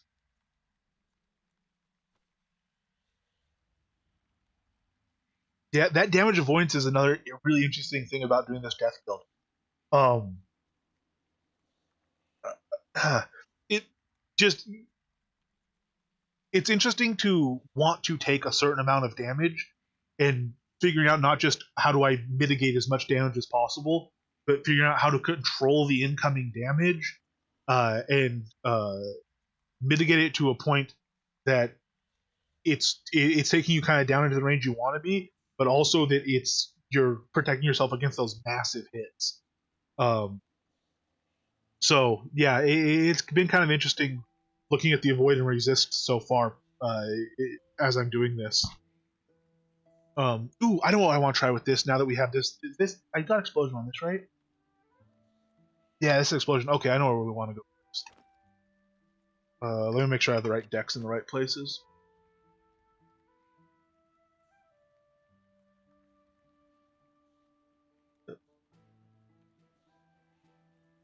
Buff deck. Oh, okay.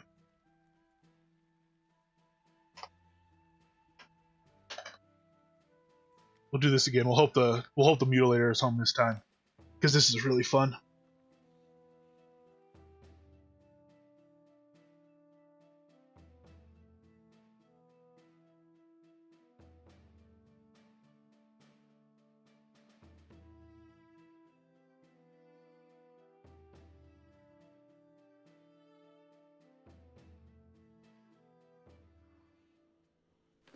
All right.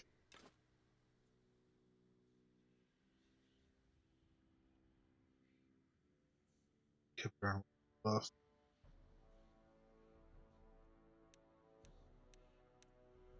Yeah, and that's interesting. See, because I did not have evasion slated for anywhere as high as 160, certainly, but I also didn't have it emphasized as highly as I may decide it's good. So I actually stopped my training pretty early. I stopped it with 1.4 left, and so I put in about 5.2 or 4.2, excuse me. And so I am kind of holding back because I might want to recalibrate where that last of that XP goes.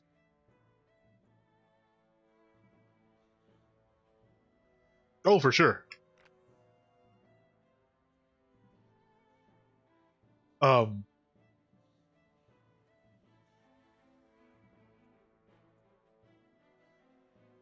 what? Uh, am I missing something that I was more relevant to?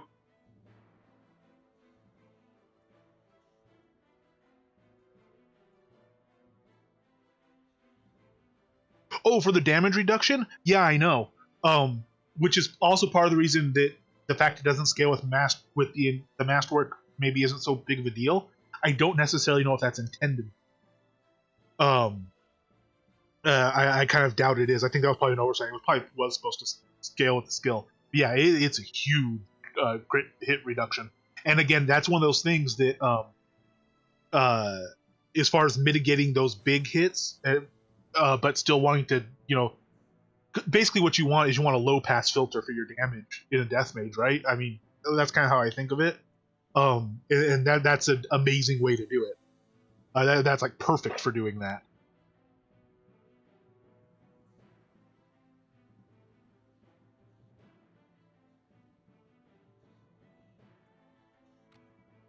But we'll see how it plays. Also, I'm really curious now coming in here with the lower damage resist that I don't. I used to have a lot more damage resist on I have a lot more damage resist on my plate set than this new cloth here. So we're gonna come in and see how this went. We did this earlier.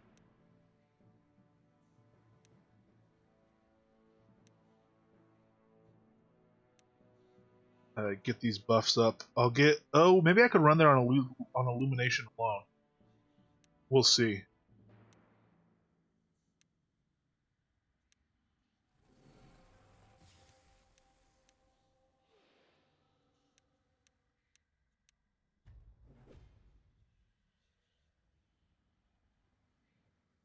Should still be buffed on everything else.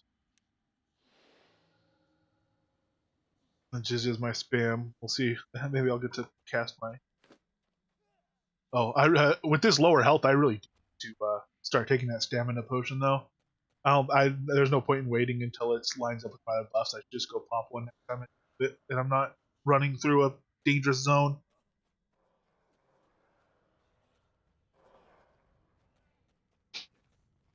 Tap soul. I've just been running full tap soul through my spam deck, which I'm in now. To kind of take stuff off. The problem is, even as amazingly fast as it is, it doesn't pull enough health off at high level.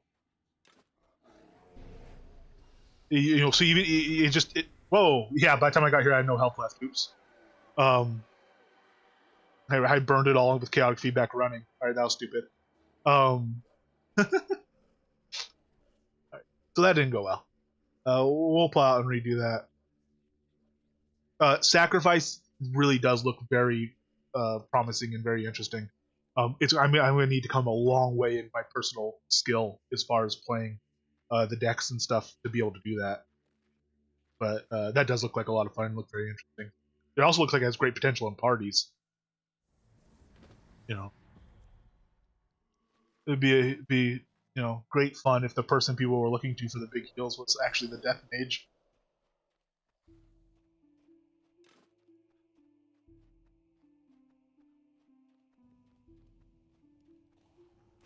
I pressed the wrong button. I switched to my thing.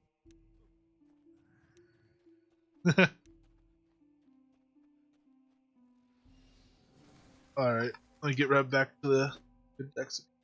I really am going to change this order. I need to do it on stream because it's kind of a tedious process to do on stream. Where are we? So quick rail.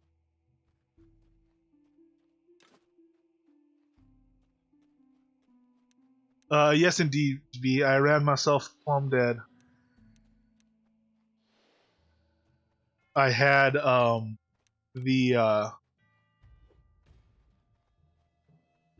I had chaotic feedback, so every focus tick, so every 1 or 2 seconds, whichever it is, I lose 24 health. And by the time I got here, the grizzly bear just I lost more health casting spells that were just blindly running through my spam deck, and I didn't heal off the bear enough, and I got a swipe on me, and I probably killed myself. But it was my fault either way. And now so I'm just rebuffing and recuperating, buryingizing. Oh no, god dang it. So in the habit of hitting the numpad for these things. Alright. Alright, maybe now I could actually do something to you, Mr. Good Bear. I need to tap off you first of all. Alright, Ray, and then we should be good to roll. Oh no, we're not, because we don't have chaotic feedback.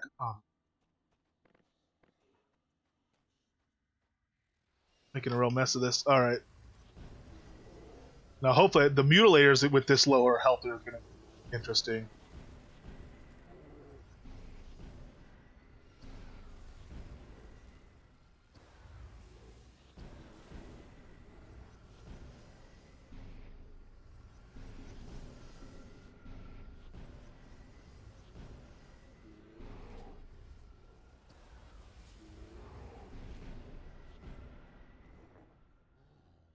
I should probably confirm that you can even use sacrifice on a summon. I don't see why you couldn't unless they explicitly disallowed it to close that loophole as it was. But I mean, I don't know. It's not like it's crazy overpowered or anything. It's just a very nice way to use strategy. So I don't see any reason why it wouldn't work. I just never technically done it to know 100%. All right, so dodge and evasion. We'll actually stack them for this. I'm a little bit worried about this. We'll stack our chaotic back up. Not yet. I haven't even spam trained it up yet. It's one of the ones I held off on. I will definitely be trying that. But for the time being, I'm mostly liking the damage I'm taking from the chaotic feedback. But it's one of the many things I plan to play with in this build. I might end up being in this build a lot longer than I thought. Might be a very extended mage vacation. Let's see how many of these wolves we get to come. Still not sure the perfect place to stand around with them so that you don't get those leashing errors, but try right about here seems to get at least all but one most of the time.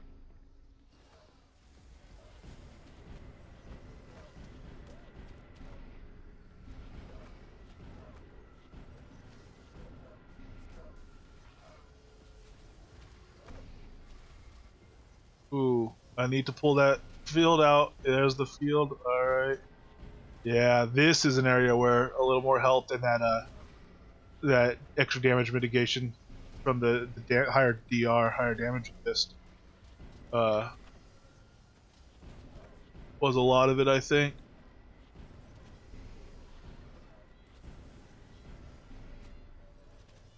My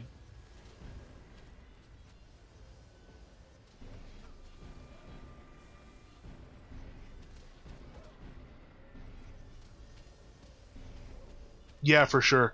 That's probably a lot where it'll start coming into is when I am able to do more control uh, of my own health, more deliberate control like that of my own health, rather than doing this kind of averages type thing right here.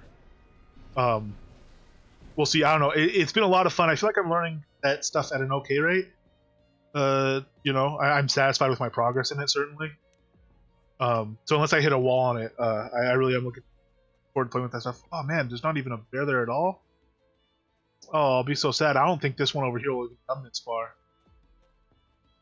Well, where are all the bears? Oh, this is a real bummer. The whole point is to kill these guys so you can corpse explode the bears. Oh, that makes me sad. Oh well, we'll take our skinning XP off of them at least.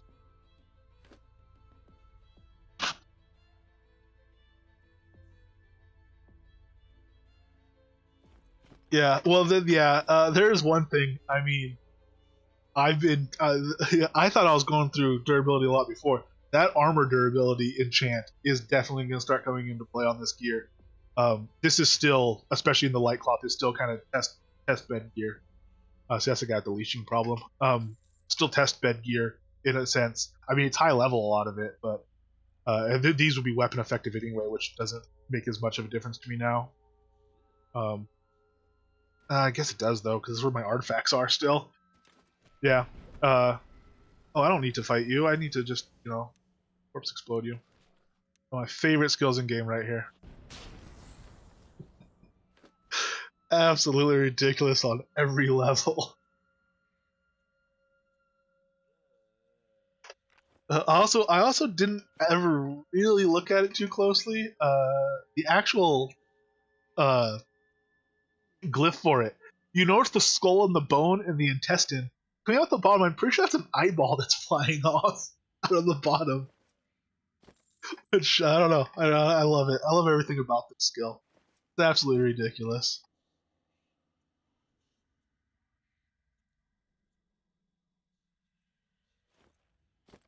Actually, let's try that in despair. You don't get as good wolves, but I really want that bear to come out. Hey, Irish Eyes.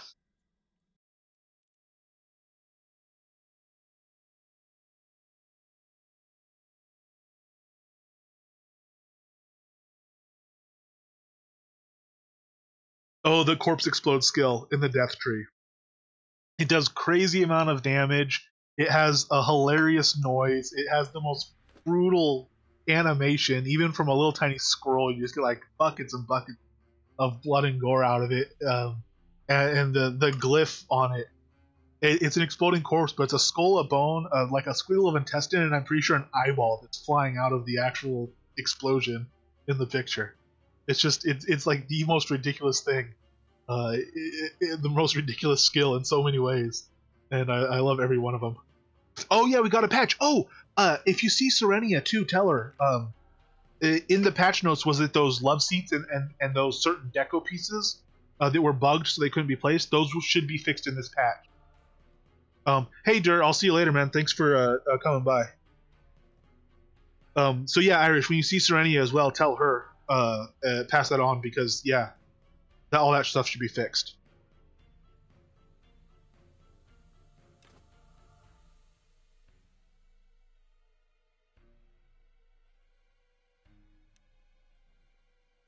Will o' the Wisp. If you go to like Spindleskog has them. There's some in Well of Alder. Envy Angel has probably the most, but they are Envy Wisps, so I don't know if they'll do exactly what you're looking for.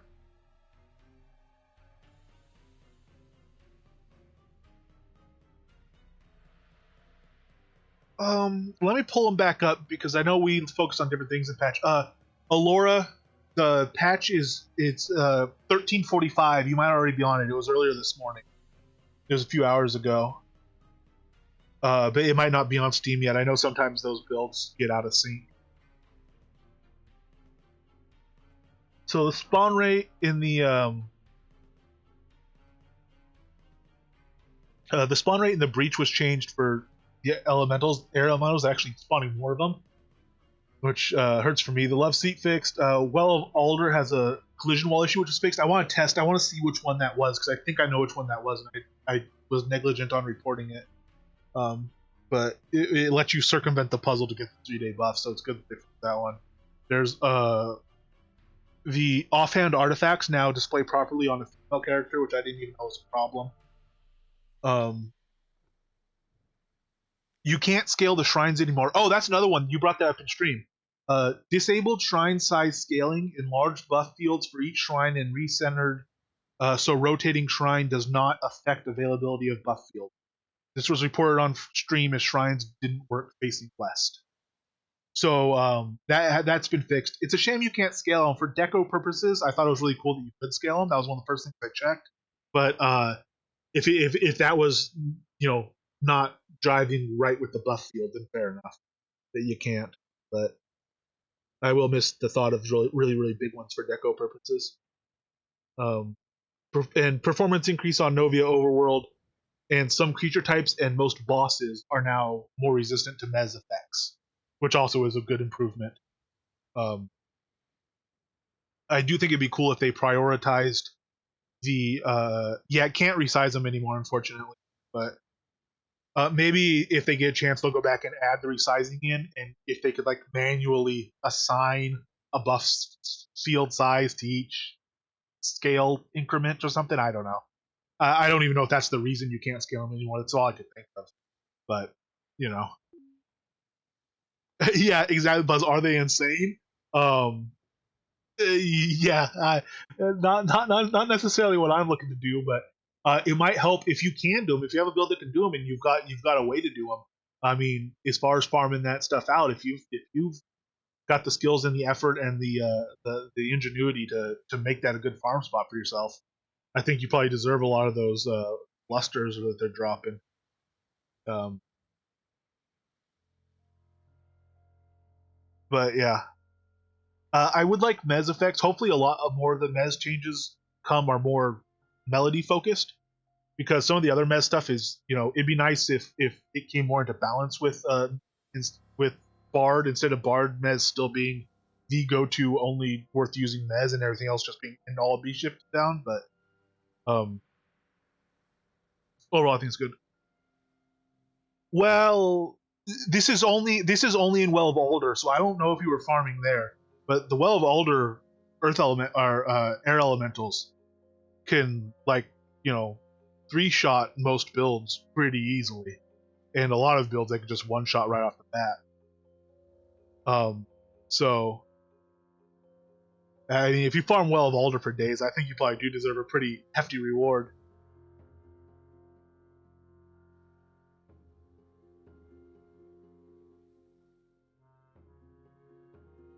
I mean, they've taken specific efforts to reduce the power of fire mages as well. And as far as nerf archery, nerf bard and stuff, bard came in as a huge. They could completely. Bard came in as a huge buff to archery and to melee. A gigantic buff, and archery is still incredibly powerful. If I put this much XP into an archery build, I could farm up such a ridiculous number of artifacts. I could do way more damage than I was doing with my poles, and it'd be so much easier to play. And I would be taking like no damage, and I'd be losing practically nothing from durability. I wouldn't be using all those potions and stuff. Um, Again, yeah, the fire and spindle, they specifically went and tried to make it more difficult for fire mages to attenuate there and stuff like that. So yeah, huge buff to me. Bard was just a huge buff everywhere. And I mean, with the healing and stuff, it was a buff to mages too. Not nearly as large proportionately as melees and tamers felt. But I mean, it was just Bard was just basically, here's free power for everyone, and they're starting to they're continuing to balance it. It's just been such a long process. Bard's already been out for such a long time, but it's never been. I haven't checked. You might still get full XP back for untraining Bard skills, um, because I don't think it's still technically considered finished. But we'll kind of see where that stuff lands. Certainly, stuff like the Mez is still really, really super powerful. And again, it really looks like the reason is it's rolling on its percent chance to Mez every single hit, and it's also not taking the crowd control into account, like we were talking about in Lord Brish's castle the other day. But I don't know. We'll see where all the stuff lands. Certainly, I'll look out for, now that I'm on that patch. When I do my corpse explode, it has a chance to mez. It's not a chance to stun; it's a chance to mez. Which, I mean, I don't blame the people for being in awe of that. That'd probably stop me dead in my tracks as well. I dropped my job. God knows what would come in on the second explode. Um, but yeah, I'll try to see, because it was doing pretty good work. Mezzing stuff anytime I'd explode a number of corpses. Because I think basically it's a 40% chance, but every corpse you explode that hits the target counts. Is a separate roll at that 40% chance. So it comes close to 100% effective if you have a big stack of corpse there, especially if you rapidly explode them.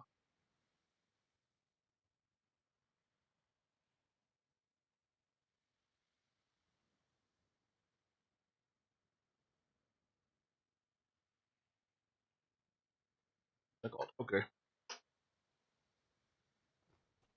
I'll run back there. I don't remember what's all my stuff's falling off and stuff, but we're just gonna go for it. It's only despair. It's not Mirror. We'll be fine.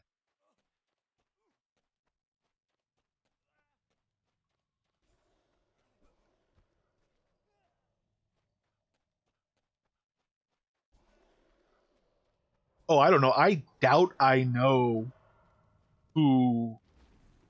There's a lot of. First of all, I'm sure Gleppo could probably do it in 3 different builds right now without changing any of his skills. Um, but I think there's probably a decent number of very high level, very competent, very focused build, very intelligent, very good playing farmers out there that basically only play solo. Whew, just one shot at him. This isn't Mercury for sure. As far as specific archer, I mean, again, I don't know. I don't know a ton of players, but well, actually, I do know a lot of players. Um, see who is a high level archer. Uh, I don't know. I wouldn't be surprised if Delta Lock could. I don't know if he's primarily an archer, but he's got a bow and he's got good archer. I don't know if Eleanor Rose even does that sort of stuff. I know she's a high level archer out there.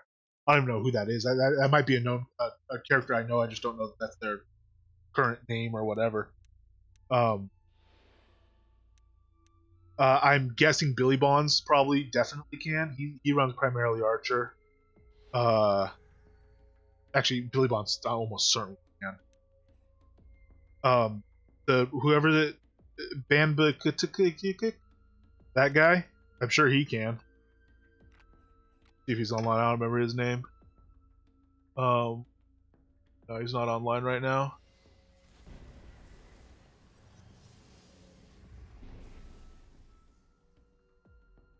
Bam KTYC. He's a Russian player as well. Um,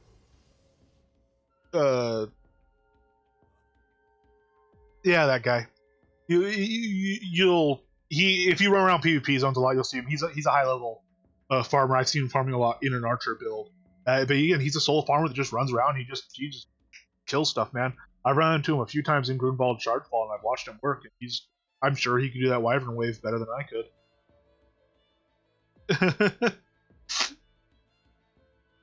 um, but yeah, they're out there. They're definitely out there, and that's just out of the sample I know. It's like I said, a lot of these guys that are high level solo farmers. I mean, very few people know them because they're solo players.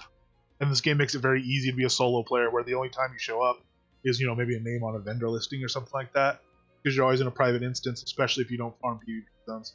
But if you farm PvP zones, you run into these guys, at least sometimes, and some of them I do know.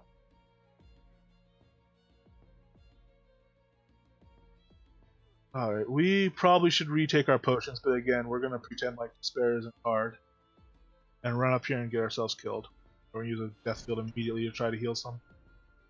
And we'll cycle through till we have a ray. Alright, cool, we're healed.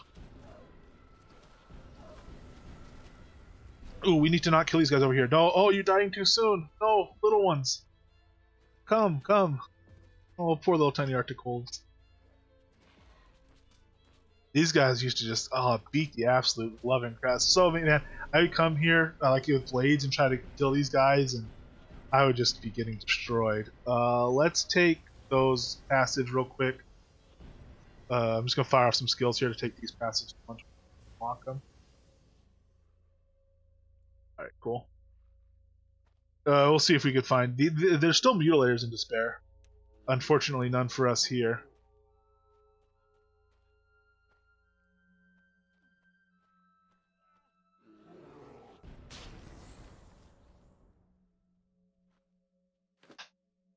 We'll jump back to Marker. I really want to do this on the mutilator and see how much damage I can take down, and then also I want to see how much if the mutilator just drops me in this build. One thing I will say, if you guys have ever seen me fight the mutilators in the old Poles build, you'll know this. I used to, I had to be very active, move around a lot, jump back, do a lot of healing, pull back a little bit. Sometimes, wait for new pots to come up. Very vicious battle. With this guy, even before these recent improvements, in the tanky armor and the plate armor, I could almost face tank 2 of them together. I got also 2 of them can spawn together. I didn't know that before. But when there's 2 like we just saw two of the ferocious polar bears. You get two polar mutilators in the same den. And I got that last night, and I was almost able to completely face tank. A couple times I had to pull back a little so that I didn't get hit while I waited for a death ray to come up so I could heal off it. But absolutely insane, that plate gear against that type of damage. Just really, really wild. Again, it took me a while to kill him because the DPS was lower, but I mean, still, just to be able to stand there and not use any potions or anything, just take all that damage was really impressive to me. Just kind of the power of this build, and how much better I'm sure it could be once I kind of learn how to set it up a lot better. All right, so boots need a ancient essence. So these boots have lost 2 major durability already. These are the ones we made right before I respec to death. So, I mean, this legendary belt we made right before I respec, it's already lost 3 major durability. So, stuff is taking a beating when I'm just getting all these hits coming in. It'll be less in this light armor gear because of the dodge and stuff. Got 2 ferocious in as well.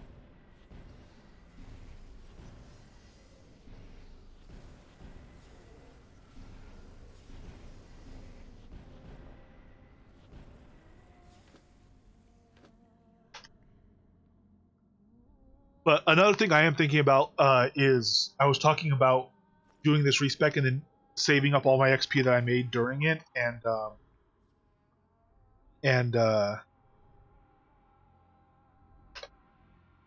putting that into an archery side build. I might reserve some of it even and put it into an archery side build. We'll see how I'm feeling about not being able to take bosses effectively.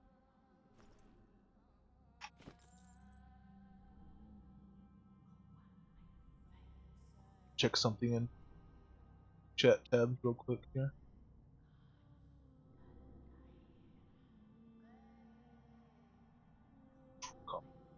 Alright, oh no, trade. What I want. Okay, and actually, speaking of that, I'm gonna go over. Let's see how I do against the Rise Dragon. I still don't have a boss setting deck set up. The closest thing I have is that stacking deck for the boars. Like we just saw, that's a lot lower DPS than this spam deck still is, just because I'm just training that on boards. So for now, I'll spam through the dragon to kind of get an idea of it, and we'll see how that looks. I don't know. Like I said, we'll see where I land on the boss stuff. I might put a decent amount of XP into a little archer side build. The problem with that is I would also then have to go and train some supporting stuff for it, like Sonata and Berserker and stuff. So it's not quite as cheap as just raising archery skills. Whereas when I was a melee, obviously I already had those things. So if I learned archer side build, very cheap. And there's a lot of situations, even when I was at that, I could have put 500 million in archer or less. I could have put probably 100 million XP into the archer tree, and there's stuff I would have been more effective at as an archer than I was even with my whatever it was 2 billion XP into my pole arms tree or whatever. But it'd be a lot fewer cases. All right, let's get a little bit of buffing on. This guy, I guess I'll try to fight with Elysium Illumination. I at least get some flashes of light from all that tap soul I did.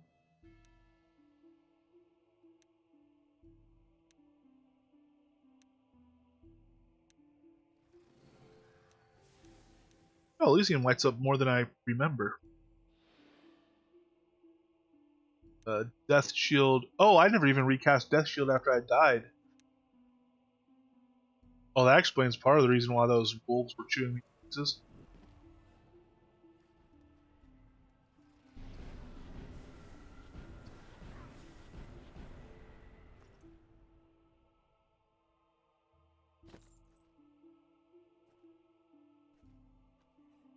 Well, what level is your archer? And the truth is, it's never just. I mean, you know how complex the builds are.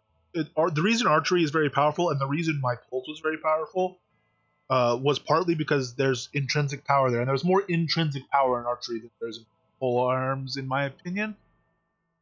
I might want to revise that later if I've thought about it a little bit. But I feel like there is more intrinsic power in archery than in pole arms. But it is mostly about how you support it. And the reason I was able to take pulls to such a high level was, one, because again, that build was very expensive to run. It was hundreds of imbued potions an hour to go out fighting with that, and tons of wear and tear on the weapons. And the weapons took hundreds of unicorn horns and hundreds of savage hands and thousands of ingots to make. So it was a very expensive build. Archer is the same way, though. You get a lot of the advantage of Archer very quickly in just a common bandit chest, which isn't that expensive comparatively. But what level is the character?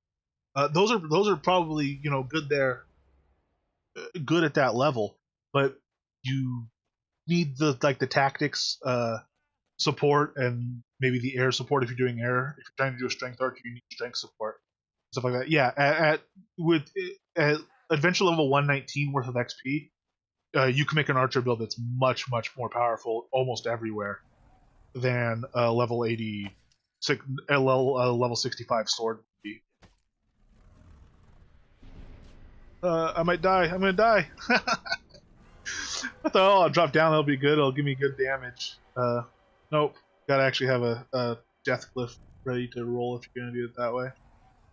Stair side. So yeah, with as much XP you have to spend in those respective builds, the archer should be. I do have safe fall. It's not super high. Yeah, I probably trained it there. Yeah, it's 68. Which is fine at that. In that situation, if I had planned it better with the glyphs on my deck, lower safe fall actually would have been better because I wanted to take a lot of damage and hit with a big death ray to do more damage on that ray. Oh, for this fight, I actually should rebuff though. My buff fell off in despair. My buff fell off in despair. Unicorn Stew will save even though we're out of stuff. Oh god, and the rest of it's alcohol, which I don't want to do together. Alright, I'll just put on my Sunfish though. Oh, I'm out of acumen potions and everything. Okay. We'll do a very partial rebuff. Guess I'll put on some regen as well. Wolf Speed don't have anything. Just not being able to just load 100 of everything into your daily carry and, be on your way. It's kind of annoying.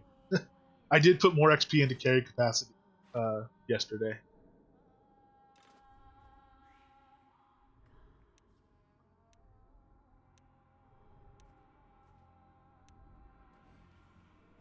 Yeah, I'm definitely not the, go-to expert on archery by any means, but, I'm happy to if there's anything I've learned or people have taught me, I'm more accurate, that I could pass on to you. I'm happy to do it. As far as where you're having trouble getting your power up, a lot of the power in archery, and the reason I say it seems like it might have more intrinsic power, is in the fact that the charge shot is really strong. So a lot of times you're gonna want to focus on your charge shot, and which also means getting your attack speed up very high, and getting your crit chance and damage up high. And there's also a way to play where you do a charge shot, and then right on the back of releasing the charge shot, immediately fire a glyph right after it, and you almost get to fire at double speed because of that. And your charge shot can do glyph level damage if you put the emphasis on making it even, making it stronger, because it's intrinsically very strong. So that's a very standard strategy for playing an archer. And then that's definitely the strategy that generally very heavily do. Roll shot, yeah. That's a cool enough term for it. I'll start calling it that too, in the hopes that it catches on, even more so. But doing all that stuff, and again, with kind of comparable quality gear as well is going to be a factor. But yeah, At those with that XP to spend, you should be able to make a very nice, very high quality archer build. Yeah, this isn't gonna work. I don't think with such a stupid deck. Yeah, I need to fight him more intelligently.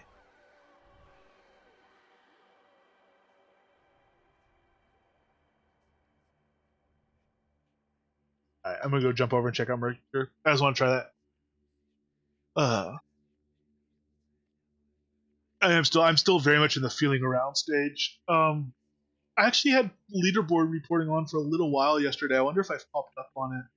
I don't know if I did any adventuring while it was on. I was just testing the latency on it. If I popped on, but I almost should have turned it on for this because it would be funny to keep track of how many times I've died doing this because I really am just poking everything right now and seeing what happens. It's more of a data gathering phase than an actual fighting phase, but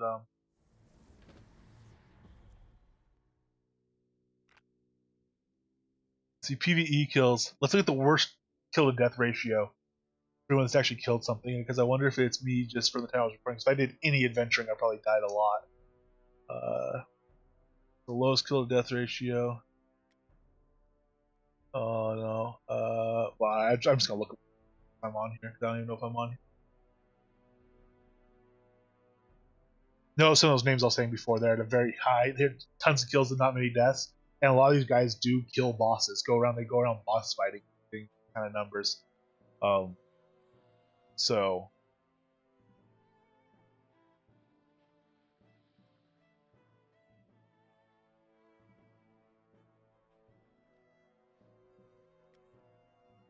that was 74, so not bad. Oh, I don't record 3 deaths. Yeah, I didn't have it on for much adventuring at all then.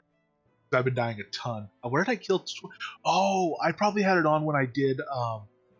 That's probably I jumped out real quick and did a couple of like cruel and uh, uh, Cobalt Dungeon and the Deep Ravenswood. That's probably when I did that. That's probably about 222 kills, and yeah, that would probably be about right. Oh, B. Uh, I think yeah. I'm not talking creepy. You're hearing creepy. I think is the best way to interpret sound there. Oh, we're gonna try Mirror again.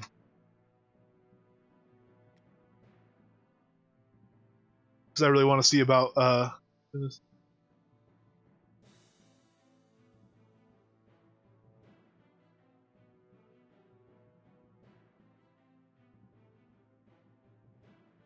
One thing to remember about the kill to death ratio, it doesn't mean a ton. If you wanted to top up on that leaderboard, you really could just make a circuit of a bunch of level 1 troll rooms and run around with immolation. You can make a circuit of level 1 troll rooms, just run around with immolation on, and they'll just be dropping by the dozen, literally like a dozen per room. Well, level 1 actually doesn't have a dozen. You wouldn't use a troll room. What would you use? Level 1 lich rooms. The level 1 spawn random encounter 3 spawns a full complement of 14 liches or whatever. They're like 25 dungeon points. You just go run through that. You get your kill. You could have 0 deaths. So obviously, technically divide by 0 arrow on the ratio, but you could pump up those numbers to ridiculous heights. And the people that are on there on the top are usually people that are doing stuff like a really popular one used to be like the Tartarus zombie waves, and the folks that did a lot of the zombie waves would pretty much always be on top.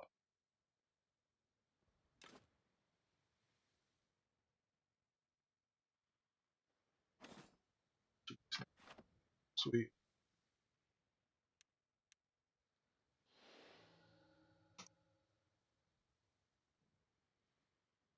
Ah, man. Keep hitting that numpad. Hard habit to break.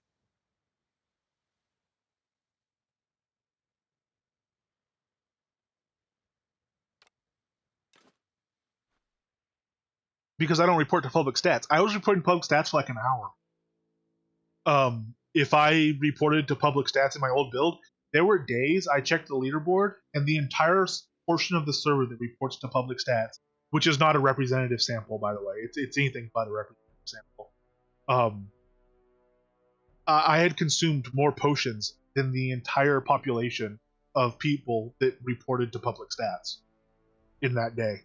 And that's actually, I don't check often. That probably happened a lot. Because there's days I would go through, well over 1,000 potions.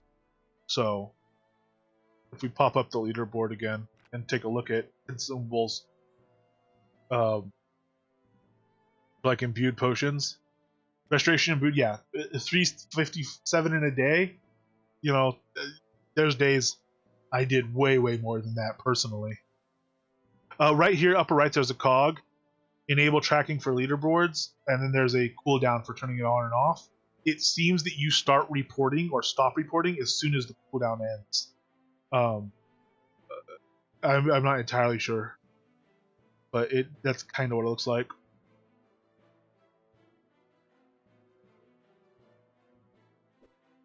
I am Dr. L. Although only for the flasks. When I was sucking down that many potions in that build, well, I would have been selling them to an NPC vendor anyway, because I was grinding them for crafting XP.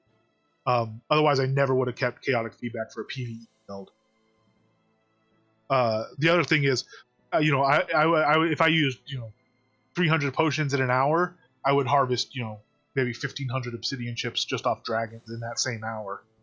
So and the cost for the regs to make them isn't that extreme when you buy the seeds, which again, good crafting XP.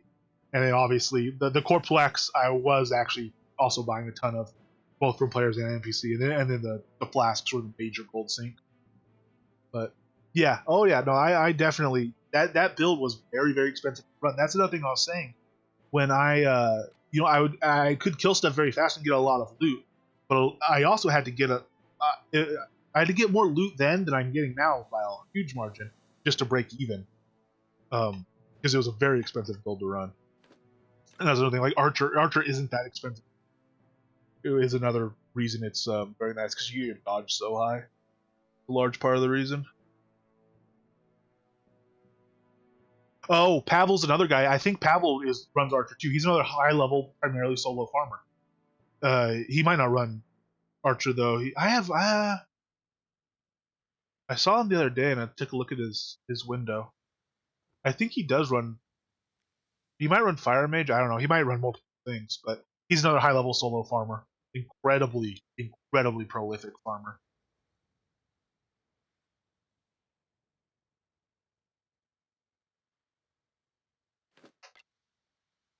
And I say solo. I'm pretty sure he runs pretty much only solo, but I don't know. He might run with a small group a lot of times or something, or have a few people that he duos with and stuff. I think he's pretty much solo.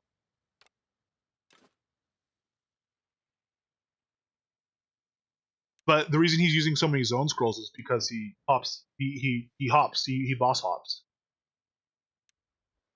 And again, I might have used, when I was reporting to public stats, I was usually top of the list for zone scroll, and that was before I was burning a lot of potions. I was usually top of the list for potions.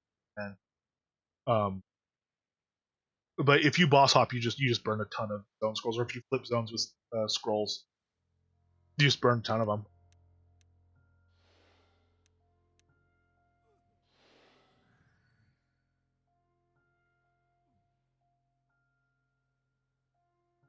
Also, CC likes to recall where possible. If you look at the recall scroll thing, I think CC is usually top on there.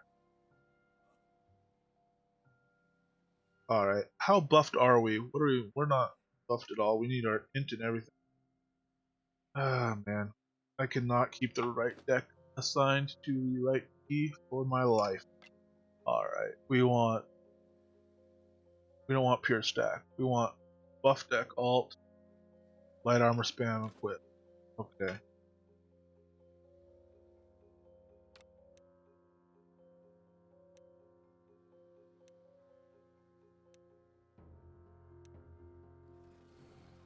Alright, just gonna recast all of this because I don't know what fell off. Can't really see all of it anyway.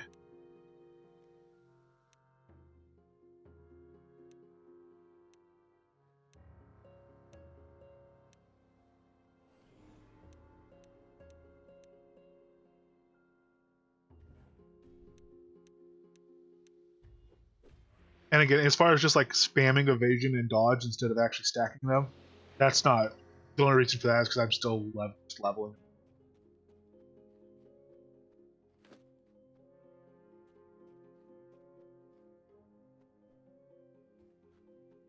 Oh, all right, this is ridiculous. Before I forget again, I'm going to take that stamina potion.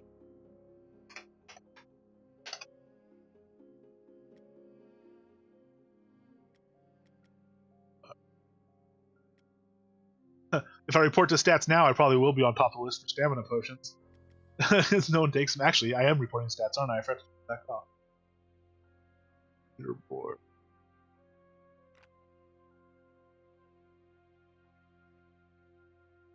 I don't know.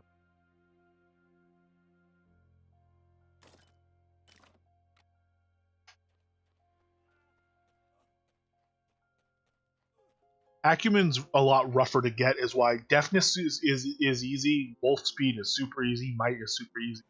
I could list some more. I put them on the vendor every now and then. I could list some more. I'm probably going to keep a decent stash because the way you make them is the way I make them in this build is just go farm on for things that drop a lot of potions.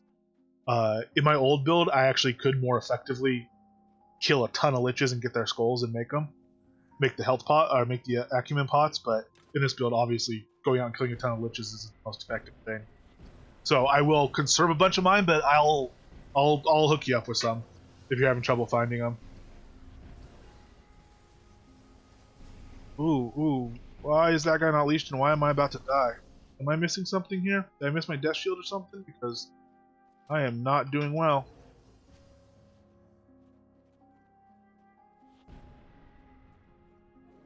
Why is that wolf not leashed? What's going on?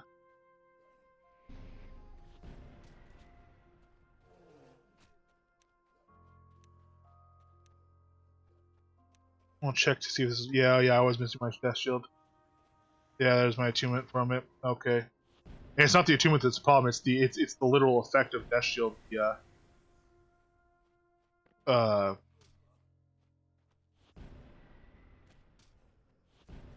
Okay, there we go. All I need is a good crit on him, so I had enough health to be in the safe range.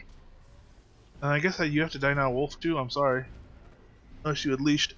Um, Against these mobs, for death shield, it's that 35% death transfer, which actually is 43.8 by the time it's stacked.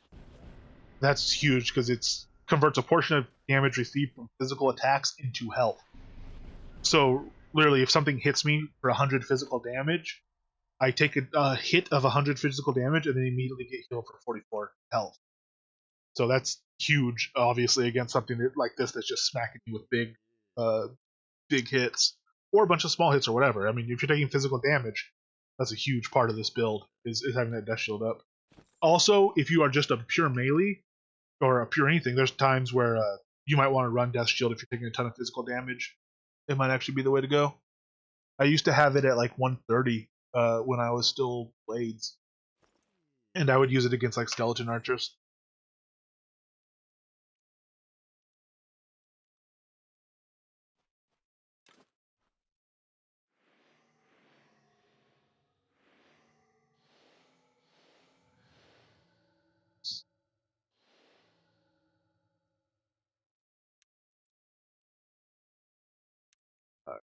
Let's see what we can do against these wolves now.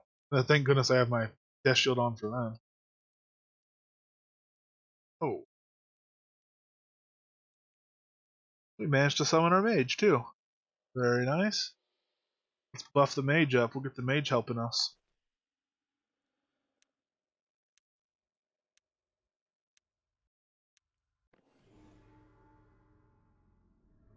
There's a good mage. Explicitly target ourselves afterwards though, just to make sure we're going to be receiving any other buffs and stuff we put on. Oh, let's actually cast the chaotic feedback.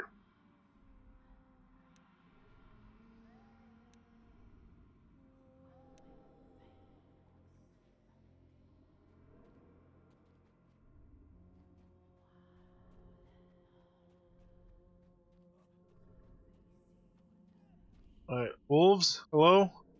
How are ya? Look at me, I'm over here. You too, wolves. Come on.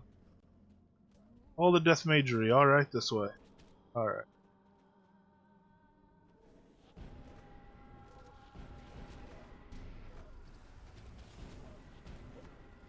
Only 4? Come on, why only 4?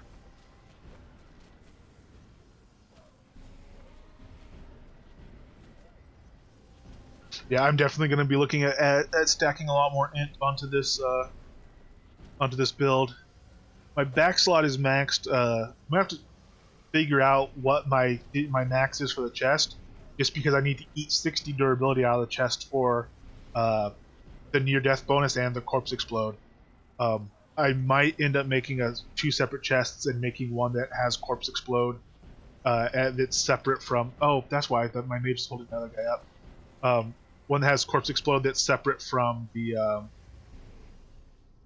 near death one, just so I can have more int on one of them. I forget those guys.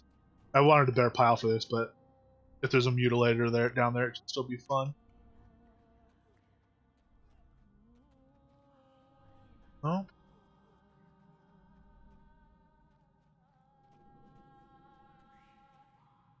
Wow. These have been empty pretty much since well, I mean, I've never run into that, and now we've come here twice since the patch I have, and it does make me wonder if it just really is bad timing luck, or if for the patch for some reason those mobs aren't spawning there. I don't know why they wouldn't be.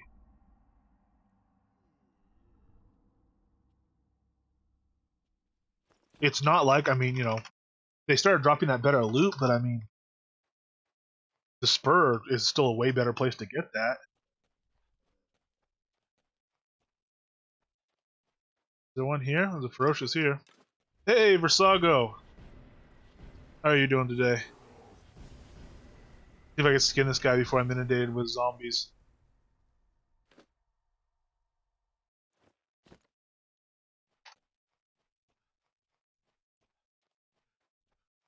Trying to find polar mutilators, but we can't find them. Yeah, kind of playing it, more or less. I'm in it. I'm running around killing stuff.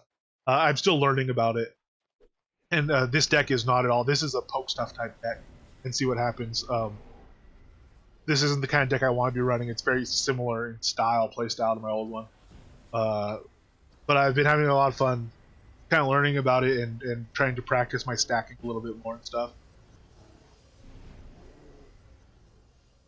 But at the same time, I am trying to kind of fast check something that has decent damage. Because my damage is so much lower than in my other build. I don't have any place where I could go and do any sort of farming or anything to get me any gold. So that's fine for the time being. But if I'm going to be running this for a couple months, learning about it or longer, in that time I will need to be earning gold, so I could still pay to repair it and various projects and build stuff and all that stuff. I do need gold coming in.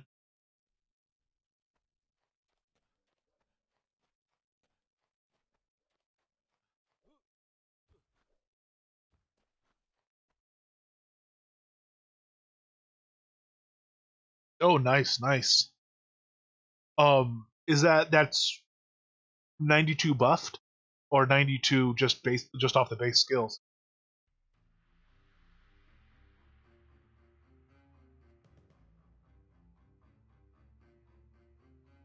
Oh, okay, yeah, all right. If your specs at 92, then yeah, your attunement's gotta be a lot higher. Your tree actually. I thought you meant you basically just went through and GM tree or came close to GMing tree. Oh, sweet, sweet, yeah, man. Um, Finito, I used to just boss hop basically. I used to kill, a bunch of dragons and some trolls and stuff like that. In this build, I don't really know yet. It's not it can be a very very good gold farming build. It's a very powerful build, but I'm not quite sure where I'm going to land as far as getting that or how I'm going to go about it. If I'm going to focus on straight gold and a ton of kind of resource type selling stuff, or if I'm going to try to go artifact farming in it. But we'll see where I land. It'll depend on what style of play I'm enjoying with it, um, and kind of how my boss, my big mob killing deck evolves. We'll see where I land. This might be a little less painful. I went to ruined our mysterious swamp and I cleared that out. I cleared out that house and stuff like that, and it was just kind of boring because my DPS was so low that it took a while.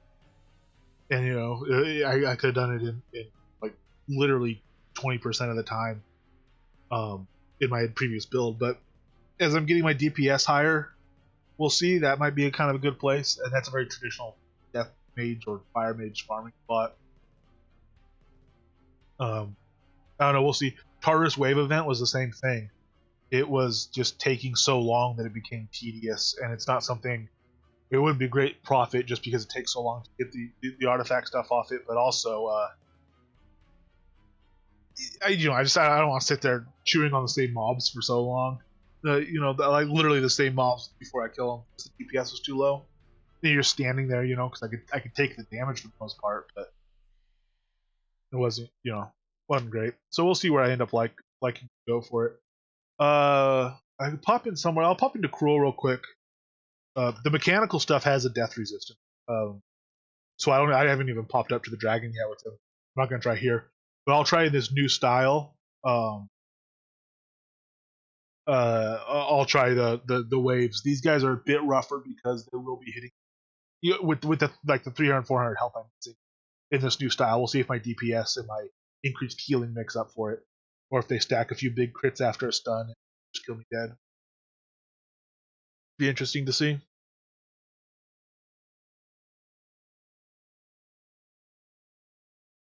Hey,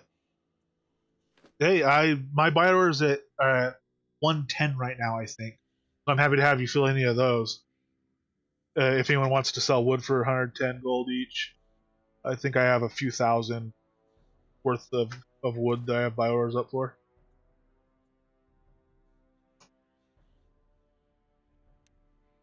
Silver too. In Arlia, which is just east of Nightshade Pass, there's a crafting mats vendor. If you go to the shop districts, there's a crafting mats vendor there. That'd be much appreciated. That and silver ore right now I'm looking for a lot of.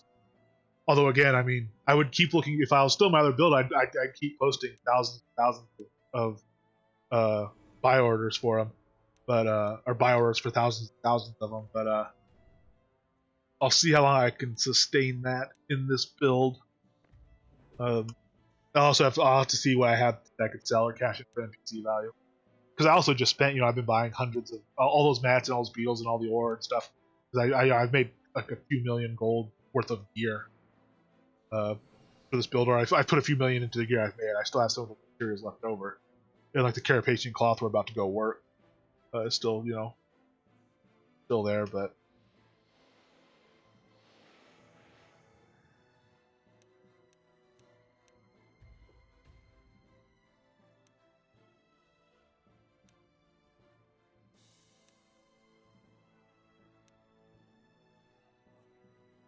Alright, let's see how this goes.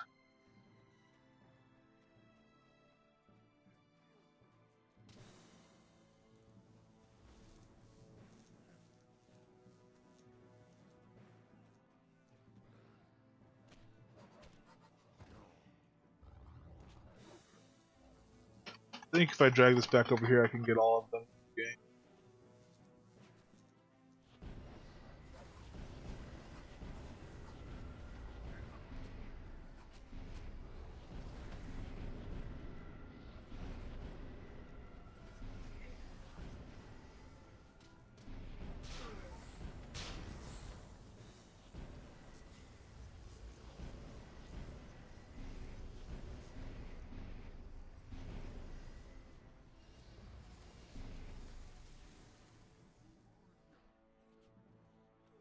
Yeah, the Ringmaster vest, in my opinion, really is meant for very high level, very end game players. Where, first of all, the percentages on it are multiplying larger numbers, so they mean more. But also, just where it's worth spending a ton of money for a little bit of gain. Because yeah, for the price it goes for, it doesn't add a ton of stat. I'm not even sure if you can masterwork it yet, or masterwork enchant it yet.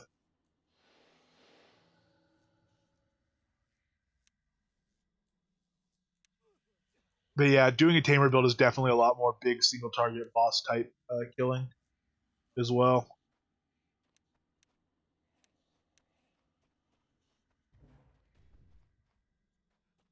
I'd rather pop in with a field if I have one. Field.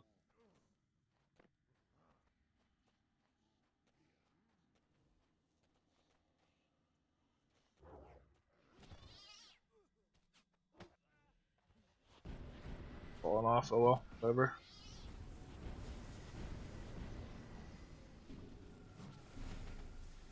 Oh yeah, see that's that. You get stunned and then you get a few incoming shots and you get pretty nasty. Before these guys start dying, I want to drag them over to some of the ranged.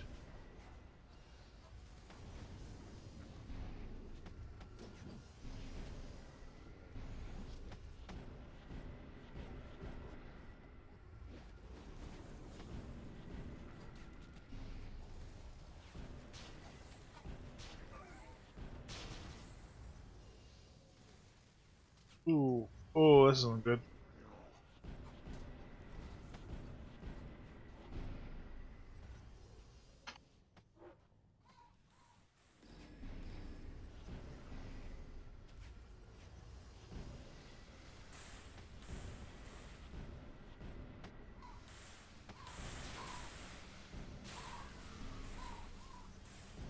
I hate Clockwork Ravens.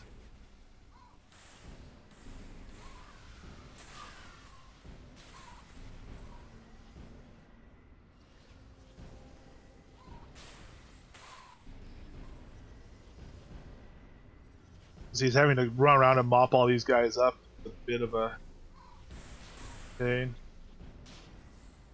Alright, so that's not bad. Still would have been faster, I think, Pole's build. Yeah, definitely would have been faster than my Pole's build, but we're getting there. And again, this is just a very dumb spam deck. So popping in there and being able to more accurately use the death field and the corpse explosion, stuff like that, and having it stacked as opposed to having charge and stuff would make up for a lot of that and help that quite a bit.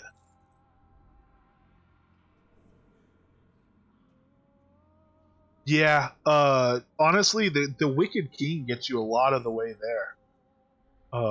That's a fantastic shield. It's something I'll be playing with too in this build again.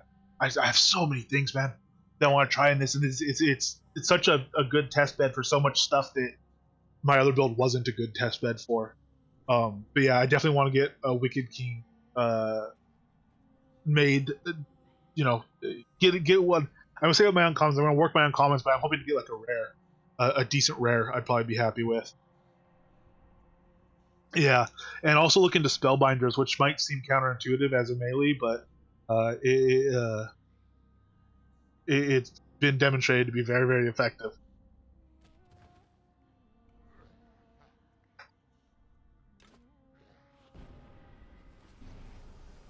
It's not a mob; it's just a shield of the Wicked King. It drops mostly off demons, I think, are by far the highest drop chance.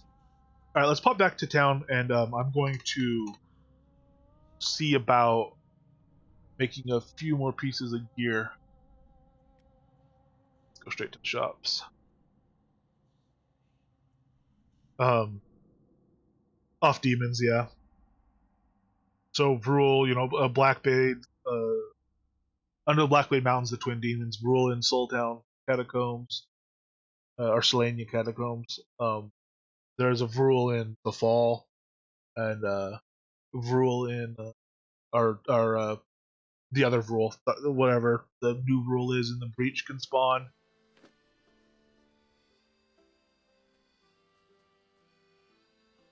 I think there's only 4 demon places to fix them. Oh, and of course the Breach now, demons galore.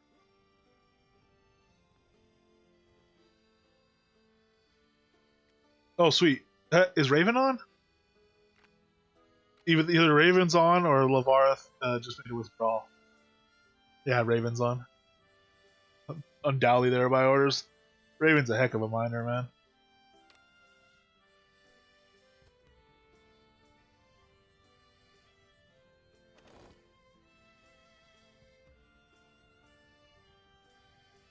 Alright, so for that running around, I mean, we cleared this out a little earlier. We haven't cleared out much. We got a Ringmaster ring tool, but, as far as making enough loot and stuff to kind of sustain a lot of the crafting I like to do and things like that.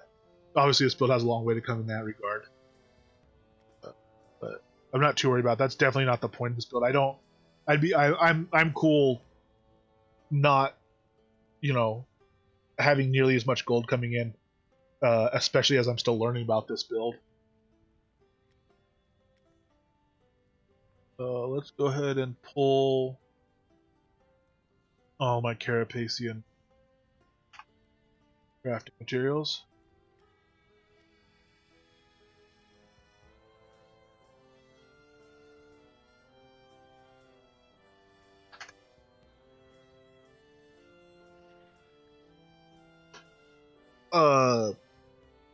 Pretty good. If you roll through them, you'll get at least some int and some health pretty much always. It might not be the major, but you'll roll through it.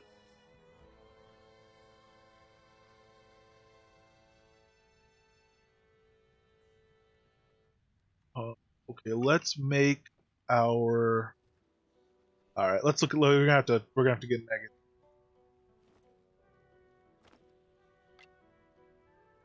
Where's our first gear lock?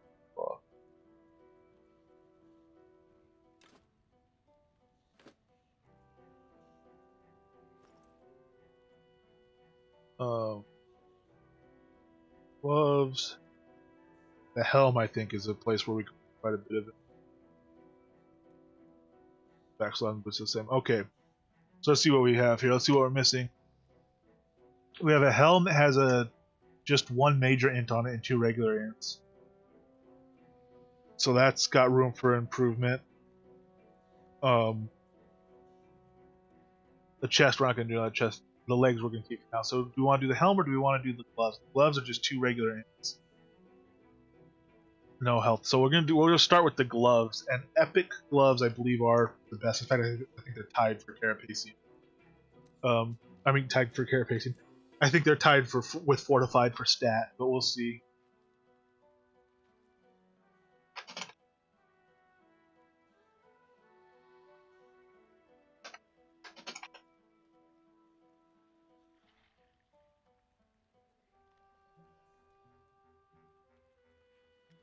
Yeah, so they are tied for stat. In fact, technically they're slightly better, but for the stat we care about, they're tied. So we'll do those. Really, we're kind of wanting to conserve materials here. So what I do when I'm in that way is man, I usually don't have allergies at this time in the year, but I've been sneezing a decent amount lately. Apologize for that. Usually what I'll do is I'll roll through it and try to get just one exceptional and work that and see how it comes out.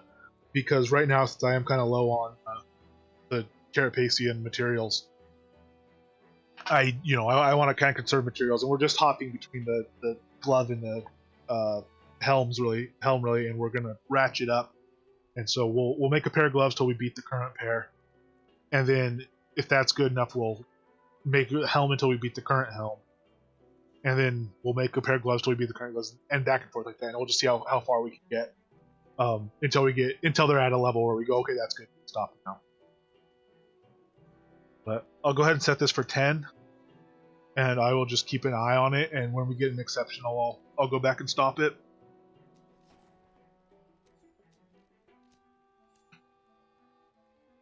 Well, there's an exceptional. And there's another pair. Alright, we'll stop it there. Not bad, not bad. Hello, Eve. I know, it's not there. It's not there. I'm well aware.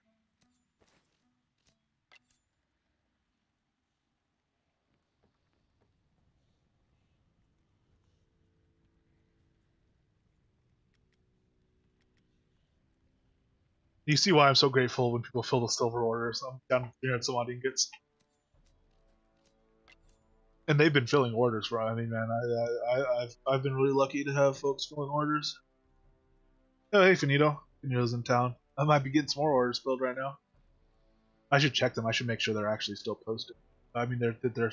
I don't think they've all been. I don't know how much is left. All right, we're gonna masterwork these first. I'm gonna go ahead and put on my thimbles.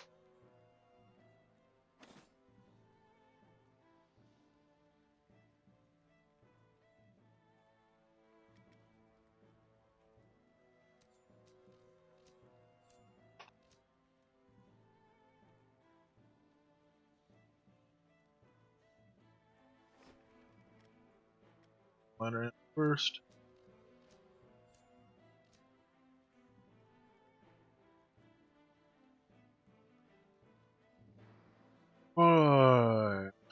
Herbal, I guess.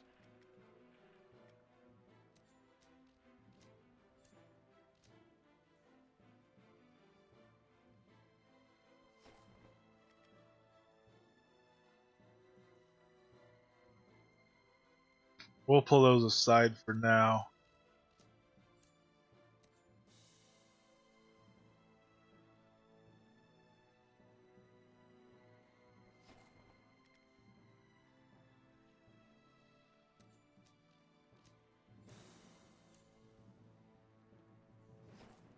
Major int, good. Now we really do need the regular int on these. We'll roll them here. I'm okay with them being pretty low dir if they come out for the time being until we get a more of an idea of how this stuff's going to be situated. And I mean, if they're full int stack gloves, their durability almost doesn't matter for quite a while for me.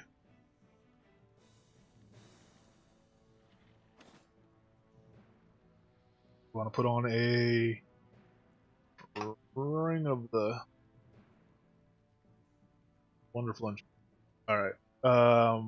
So we'll work the other pair first, and that'll inform how we work this pair that has a super high durability still.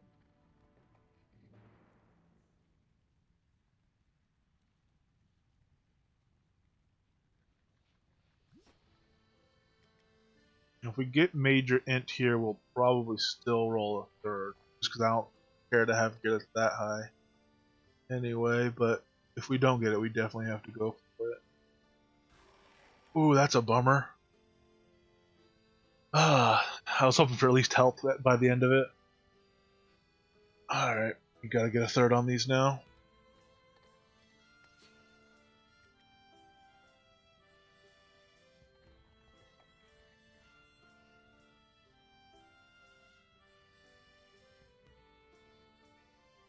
Nope, so, I mean, at this point, I guess just stack decks, so at least it lines up, and then I don't think I'll be using these gloves for anything. We'll wear our set we're trying to beat right now, so we can compare easily. So, I mean, still give us a good imp boost, but I don't see any reason to use those over getting them to somebody that gets more benefit from them. Just try straight. We'll try straight away for a better pair on this other set here, but I am going to masterwork it before taking it back to or enchant it before taking it back to the masterwork table. Because depending how this goes, we might not risk rolling the fourth. We might keep these as very high durability, moderate gloves or something, depending what happens here.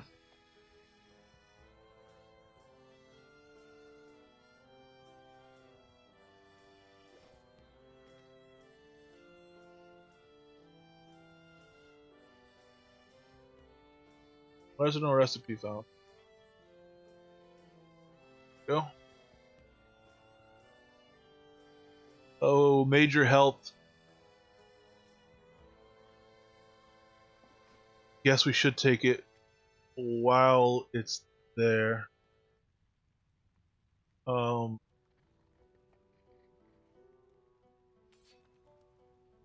Yeah, it is.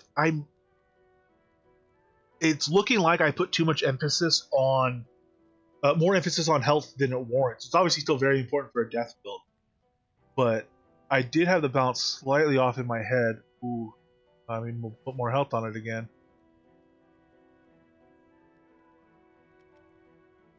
Might as well try for force since it has 84 durability. We'll try here where we're more likely to get the major passes, but one more pass, and these are already not going to probably, so I probably should do another pass. All right, we'll drop these off and we'll make a few more blanks and see what we can get.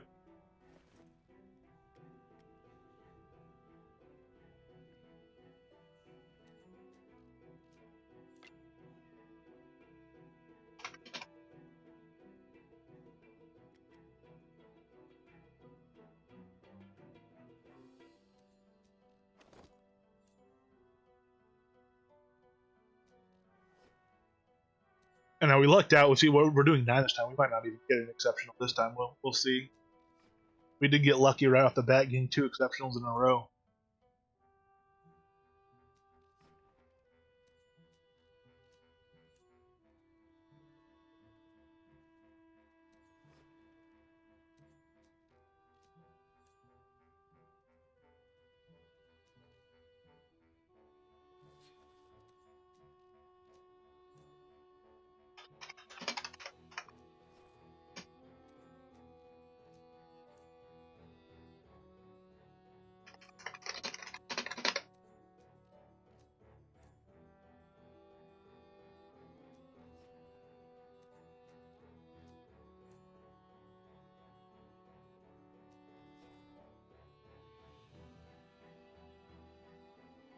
Okay, we stopped dropping frames, but we must be at a very high delay now.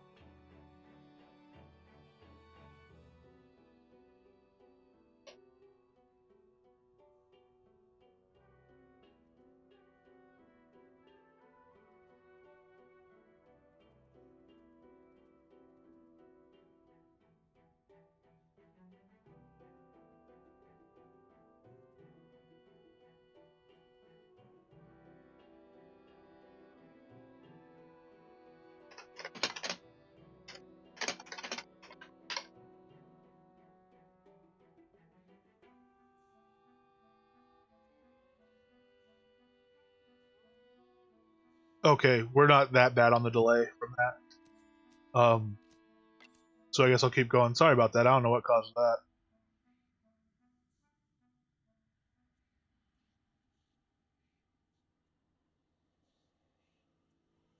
I assume we're good and back, and folks can hear me. It looks good from my end, but I'm not going to test the audio because then you get that feedback loop. It's pretty rough.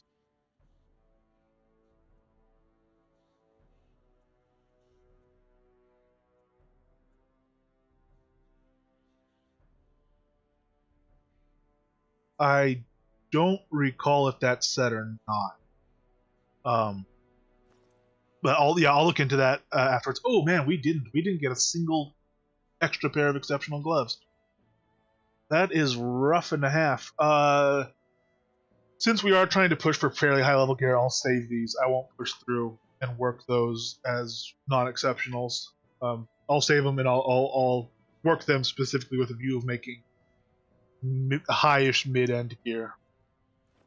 That'll be a lot cheaper. So just to confirm, can folks actually hear me?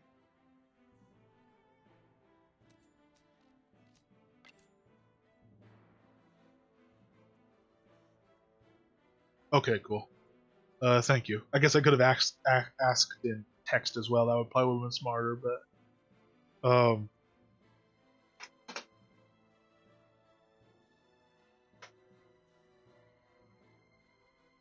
well, we failed one, so we're going to need more bolts of cloth. We'll see if this one comes out exceptional. We're going to need more bolts of cloth, though. Looks like to keep making gloves.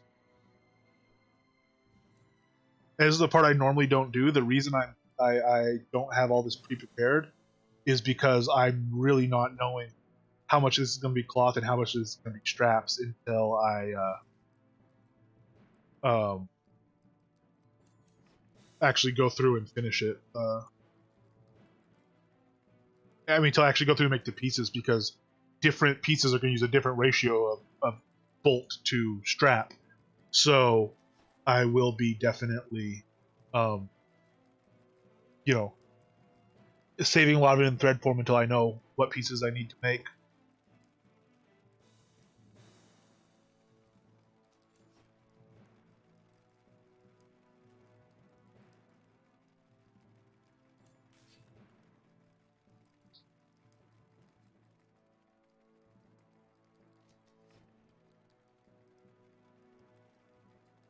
Oh, it is fairly slow.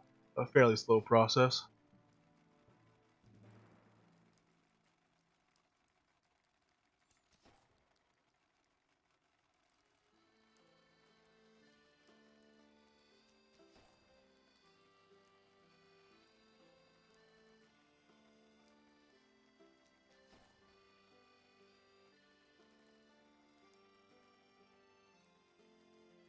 Ooh. I'm checking something too right now in the background to see if I can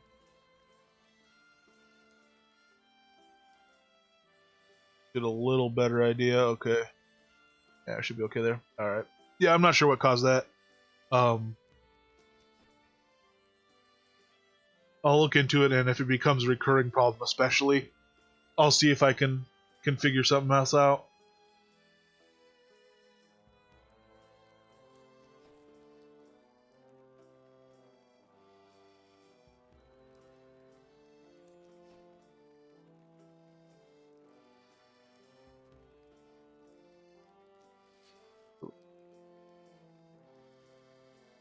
Ooh, wow. I don't know if you're still here, Dr. L, or if you saw that, but Sarah just upped the trading game off that Envy Angel right there. Man, folks are going to make it hard for me to hold on to my quivers, but I want them for when I go back to melee.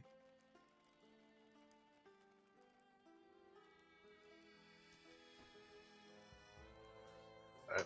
So this will give us some more shots at an exceptional pair of gloves here. We'll try to get those made.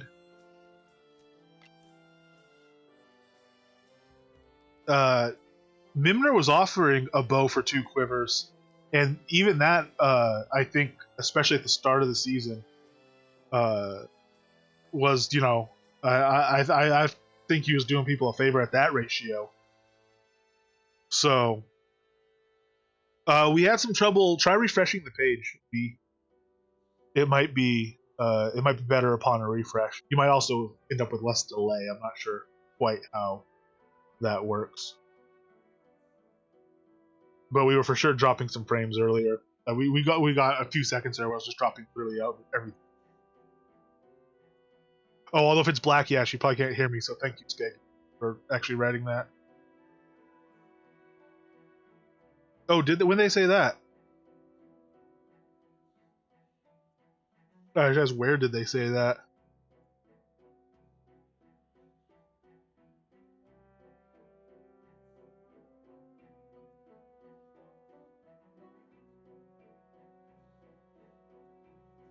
Did they commit to it? You mean on the dev stream?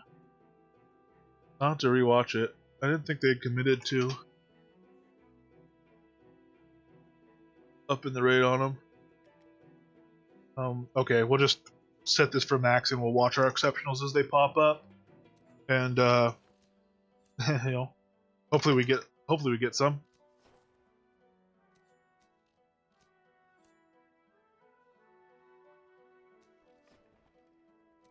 There's a pair of 130s. All right, we'll work these. Well, I guess we'll let this one finish, but there's another 130s. Okay, we'll work these 2 pairs we have here, and didn't do all that. We'll see what we come out with.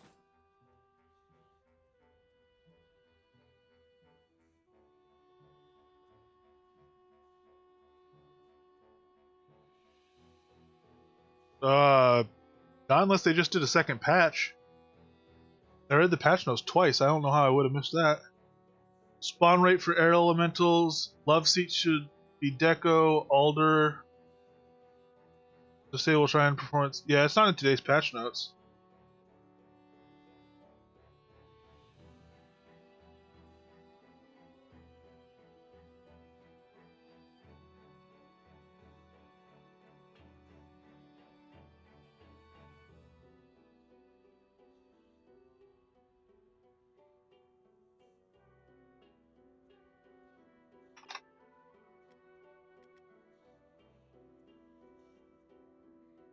Thimble. Alright, try to get on these gloves. Skip the first int.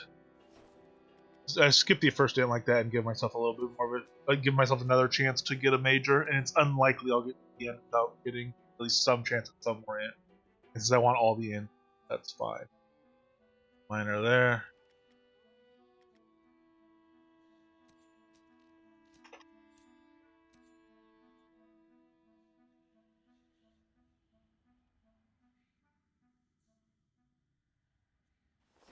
Ooh, take durable and hold again, I guess. Another +9 with the 130, just like before. Oh yeah, I think you're looking at the older notes too. They had the portrait on the last patch, which was from the third. So that was build 1344. We should be on 1345 now. There should be new patch notes posted.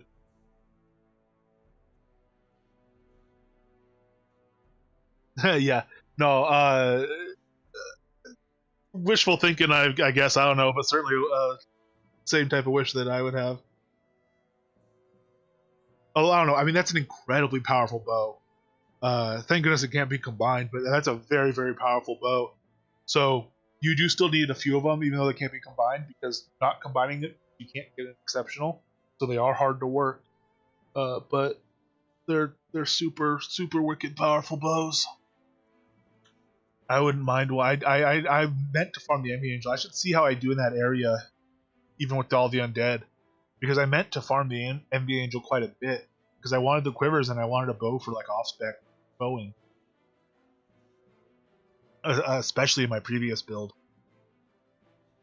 But yeah,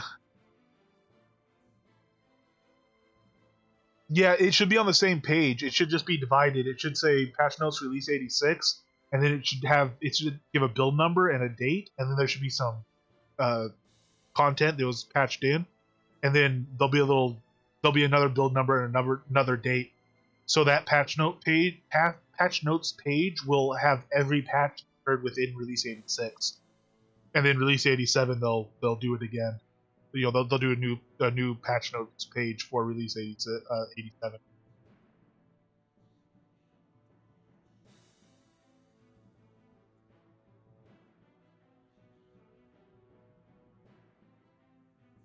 Take the int.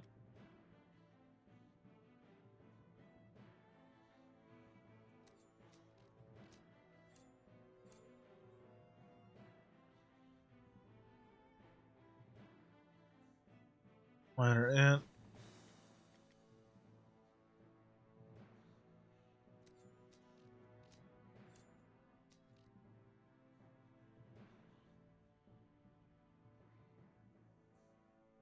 I almost want to just take the durability there. I guess I shoulda. I guess armor defense.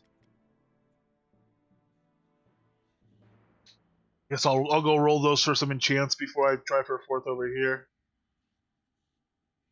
It's not the delineation there between them isn't super clear. And when he says here's a patch, here's the notes for it, and links the whole page, it's not there's no like actual break or anything there.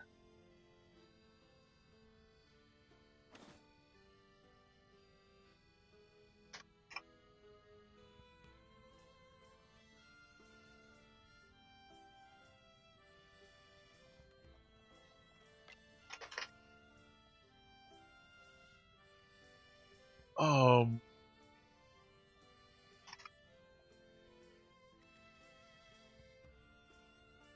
these ones only, yeah, they, oh man. Alright, well, we're starting for 5 int on these guys.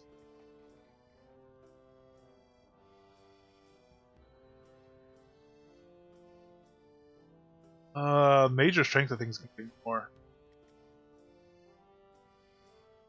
It's going to be more useful. Luckily, the int on the enchant side is a little bit easier to get, so.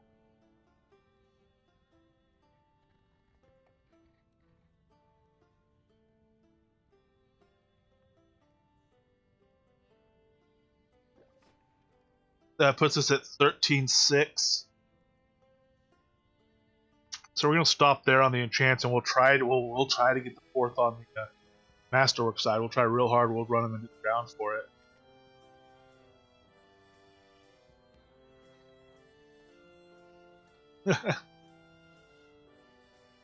Major int right off the bat on these ones.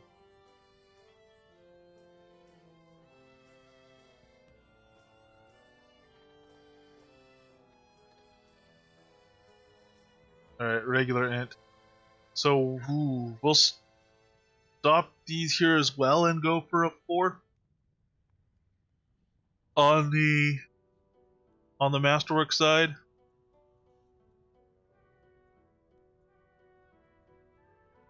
I guess so.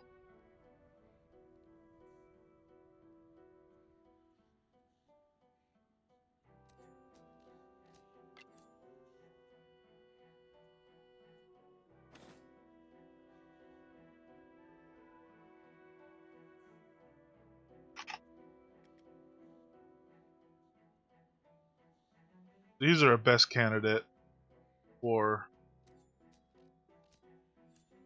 getting what we're after. Not that gives us a super high chance of it.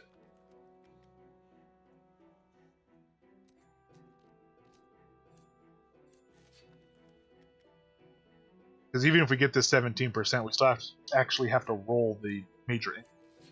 And we've taken 3 things out of the table, but still not super likely.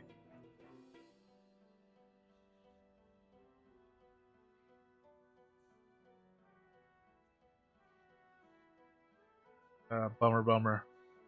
So what makes most sense on them? They have strength, they have int, they have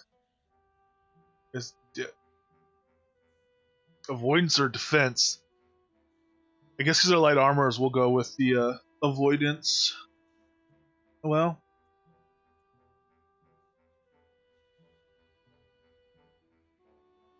actually 9% resistance. I'll go with the avoidance on them. I might end up still using these because they are still a good int buff and the strength of boost health and total carry capacity.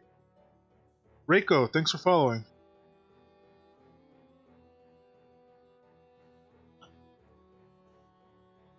Alright, we'll put those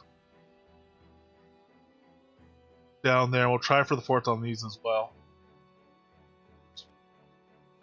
Needing it to do it, but we'll try.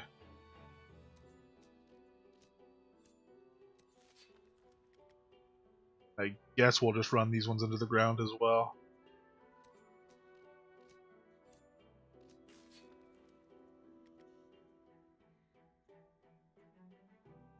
Yeah, I almost always end up taking it. In fact, I usually don't debate it that long.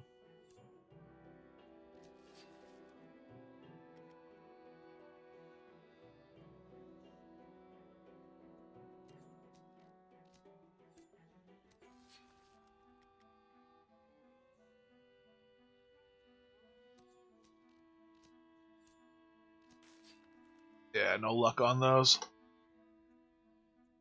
Alright, so let's see how these now look next to the I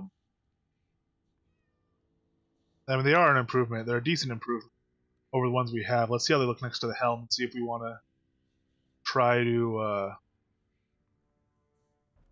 make a better pair of gloves than this, or if we want to keep these guys and move on to the helm. So they've got a major, regular, minor. They got the avoidance, which is helpful. They got the major strength, which is helpful. Yeah, we want to try another helm. because this helm, you know, it has the Mage regular minor as well. Oh, and it does have it has voids and stuff. Yeah, it's almost a crapshoot. We will try the helm though.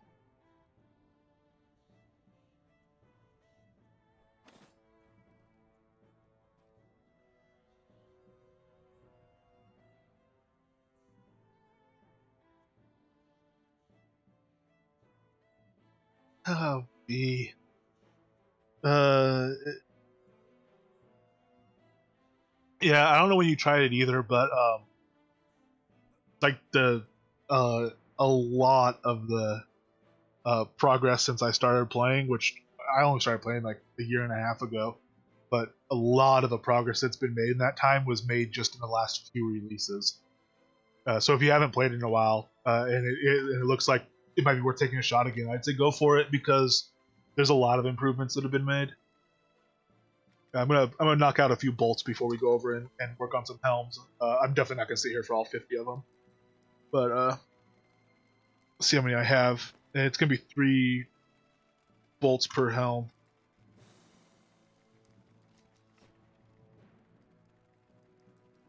I have 15, so I have enough for 5 helms already. So we'll maybe take that up to like 21, so we can make 7 of them, something like that. Give us a good chance at getting at least one exceptional we can pull out and hopefully get some good work on.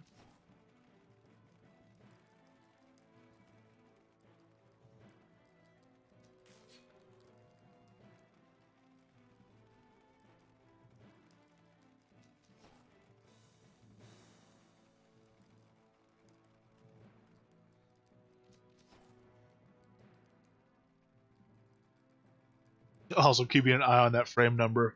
That was unfortunate. Although I gotta say, this is I think this is probably the longest stream I've done. It started pretty early, um, but it hasn't seemed to, it's gone by pretty quick. Just jumping around and playing with all that death stuff, and just being a mage again and playing with mage stuff, um, in an even semi-sophisticated manner has been a lot of fun. We got enough for 8 helms here.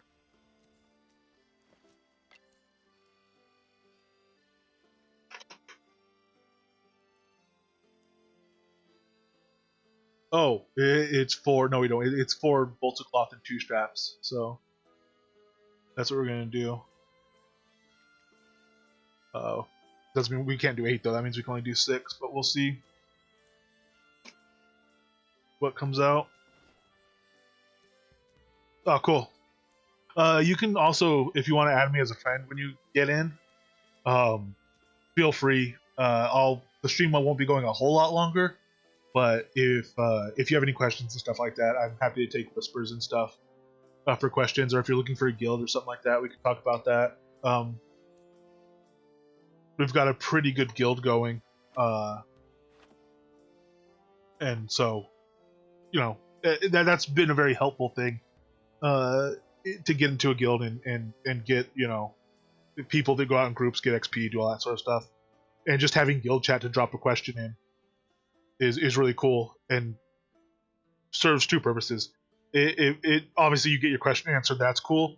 Also, there's a lot of times other people watching the guild chat that may not even realize what you're asking a question about was something they could even do, or that they might have had the same question or whatever. So it's a really good place for questions.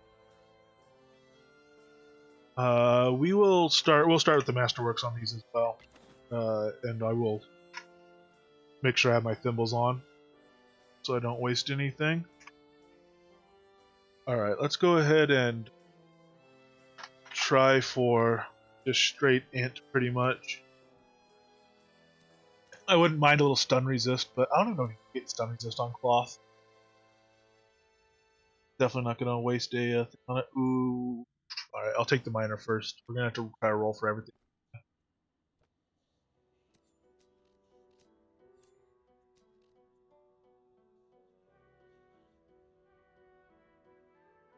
I'm gonna play a little risky and revise there. Ooh, I'm gonna regret it, aren't I? Oh, I'm gonna regret it. Yep, I regret it. Should have taken that int when it came up.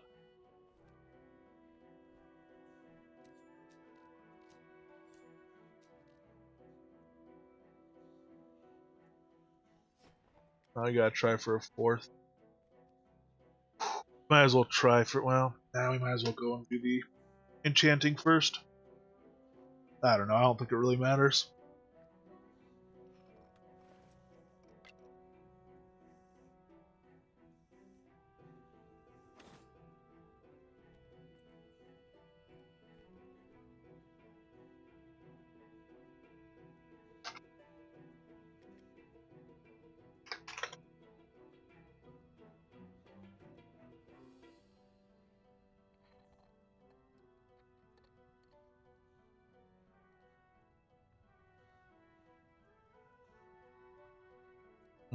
Damn it.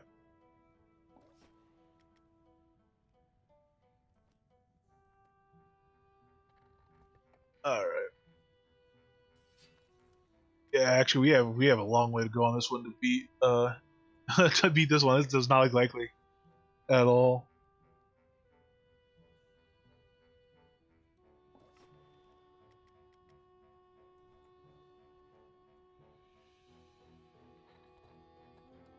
We are starting to get into the realm of, you know,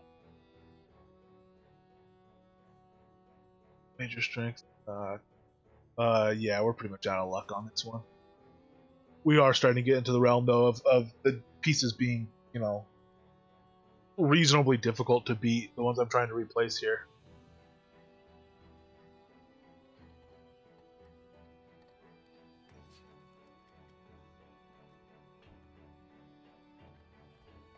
This one's turning into an absolute disaster. Alright, major int on it. So that at least brings the intelligence a little bit higher. The strength for the health is actually fine. We're losing a little damage avoidance in the durability effectiveness. Damage avoidance isn't super major. I still wouldn't really care to run it instead, but if we really just do amazing things here and pull off the 4th masterwork and get the Emperor after, that'd be great, but very unlikely, very, very unlikely.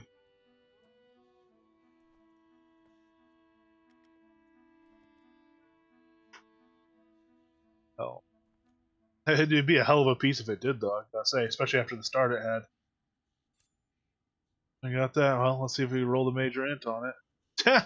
God damn. Alright, well. I guess I'm glad we pressed on with that, because that is not the expected outcome. So we did end up minor int, major int, regular int, and a durability masterwork.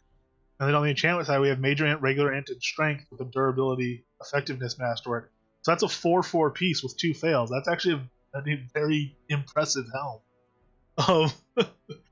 Man, what a start! And one of those enchantment fails was on the 92%. It was on the 2nd roll. Yeah, I mean that's wild. The major was our 4th on both of them too, so that added even more stat. I mean that's surprisingly one of the best helms I've ever made. Actually, it's a shame that enchant is a strength and not like a major strength or a major health especially in our case. But I mean, all right, cool. I have a good helm now. We're not going to try to beat that one for a while, I don't.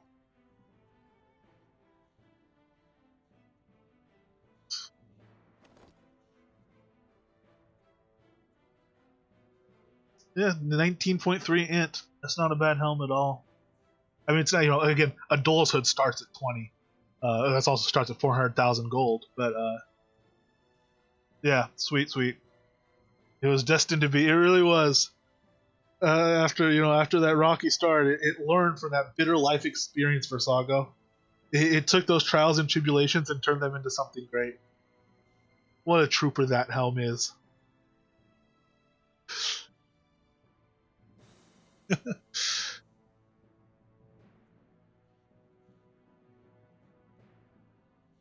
Okay, cool. So that's 6 more int on our build there. This one I think. I guess I could try again on the gloves. Real quick here. Helm we'll put in there. I'll put back on.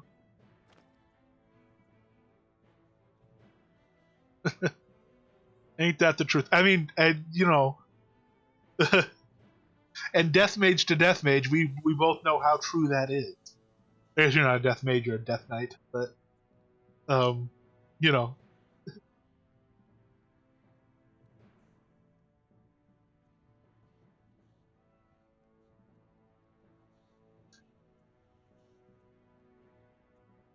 Alright, so these actually, these I actually could get decently better on. It's hard to do. Legs, man, legs are hard. I'm missing a decent amount of int on them. Legs are kind of rough. This. Yeah, we'll try again on the gloves, especially since we're low on materials. And also, I don't want to have to sit here and refine all the materials for the legs. I'll do that off stream for sure. I'm not gonna do that on stream. But we'll try to beat these gloves again. And in fact, the first way we will try to beat them is by taking them over and giving them one more masterwork. Well, no, because if we don't beat them, we're gonna regret it. Yeah, 12. No, we won't. We're gonna take them over and do one more masterwork on them.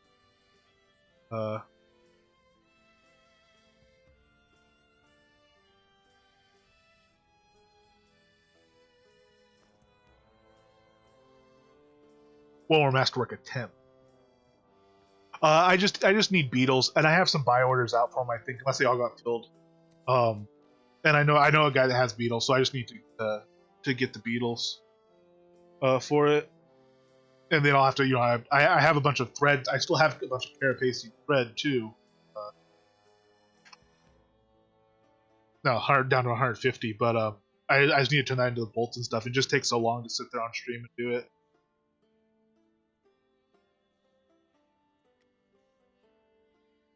Oh, these already have 4 masterworks. That's why we stopped. Okay, so those we're trying to beat. We do have to go ahead and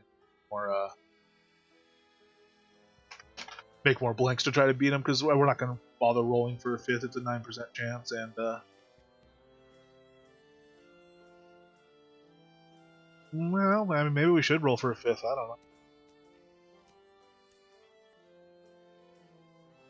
don't know.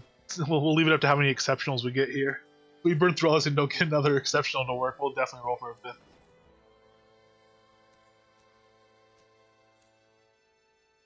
And the reason I'm not throwing durability on the non-exceptionals, and then working them, is because it's a very tough road. Gloves and helms are hard if you don't have if you don't have an exceptional to work to this level. You can still get them very good, and I will work them eventually. It's not going to throw these away, especially being Carapacian.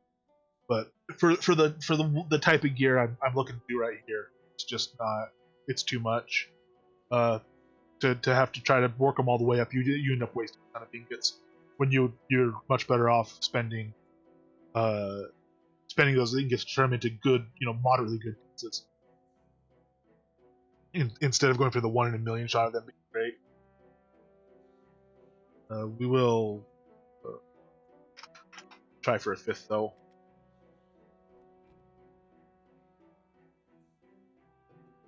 And I mean, if we get this, it's gonna be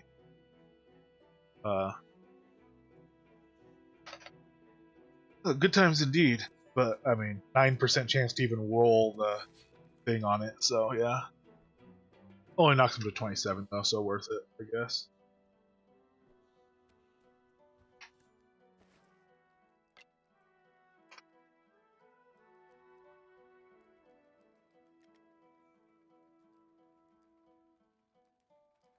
And I'm gonna check my book real quick, see what the ratio is on those. So, tailoring, armor.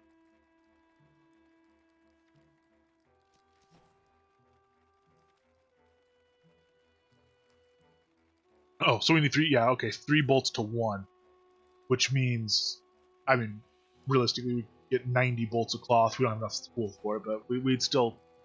We're close to looking at another 30 pairs of glove blanks. So pretty soon. I mean, I have basically enough materials for 20 some odd glove blanks, and we should definitely be able to get a pair out of that.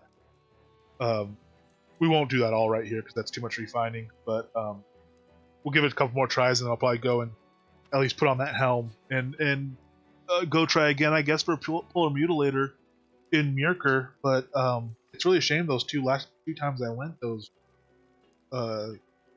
warrens, those caves were empty.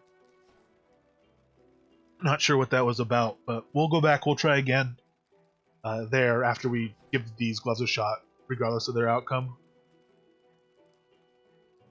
Oh, nice. 3 more commons, I assume you mean, rather than 3 uncommons to craft the rare, but getting there for sure. Oh yeah, Death Mage can work great with chain armor. Heavy armor in general.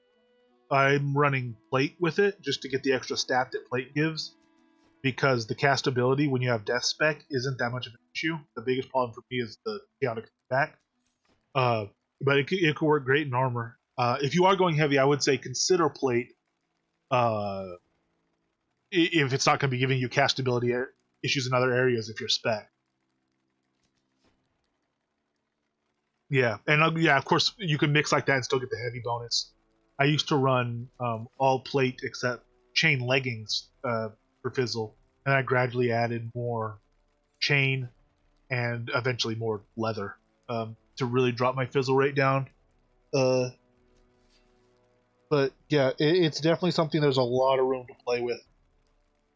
And as long as you're either in light armor or in heavy armor, you can mix and match chain and plate and any combination of them in any slot and still be getting the same heavy armor set bonus. It's only when you mix light armor and heavy armor that your set bonus diminishes. That said, I do, I still mix. This is all light when I put on my light gear, but I'm using these tamer boots which are leather for both builds. They're leather, and they're also hurting my int a lot. You can't get much int from leather, nearly as much as you can on cloth anyway. But I just that move speed. I'm just too addicted to the move speed. And I'm gonna go through and make other improvements for move speed, and I might for certain decks in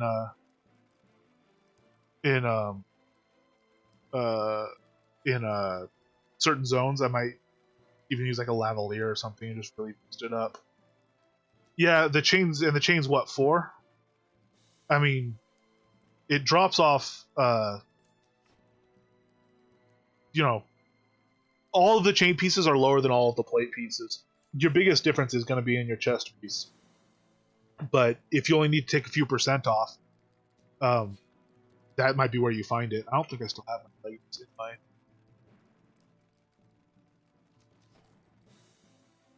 I don't.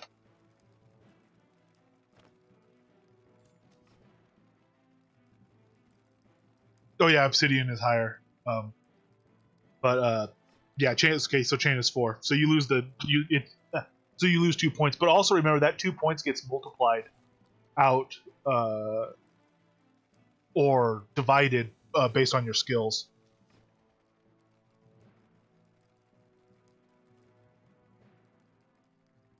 Plate leggings plus 50 health. You mean the health difference between plate and chain if you're using white iron? It's not that big. Yeah, no, I do agree. Again, if you're a specs death mage, especially, and you're not having castability issues, go full plate. This is actually not a major health. Yeah, this could use more work. It depends what you're running. I mean, if you're running around full plate trying to cast air, that's pretty rough.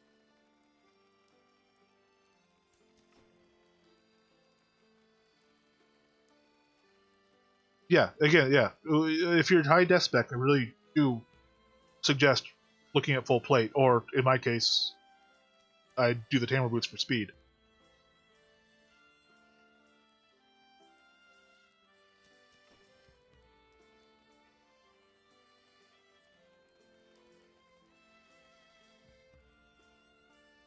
But if you want to use death and you're trying to incorporate other stuff that is having like especially chaotic feedback, chaotic feedback in full plate is rough.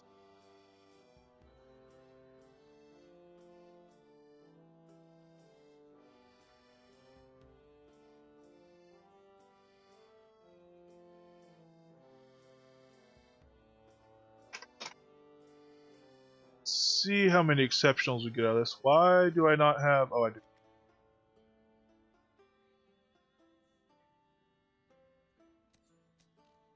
My reason for increasingly dropping plate in favor of chain and dropping even chain in favor of leather in my other build was mostly the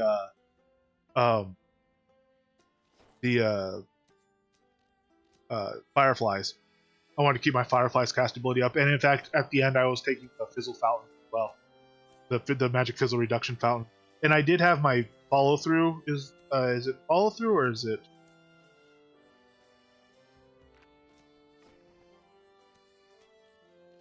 Yeah, I had follow through. I think up to like 130 or 140.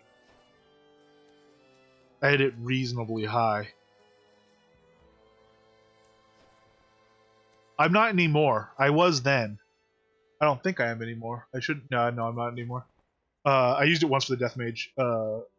I was using it in that build, and again, that gets multiplied out.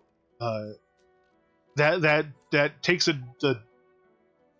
it applies that -5 percentage points to your gear, and then that new number gets multiplied out through the skill, the multiplication factor in the skill. So when this says minus or minus 50% fizzle chance from equipment, you have your fizzle chance from equipment. You take 5 percentage points off that from the fountain, and then you drop 50% off of that.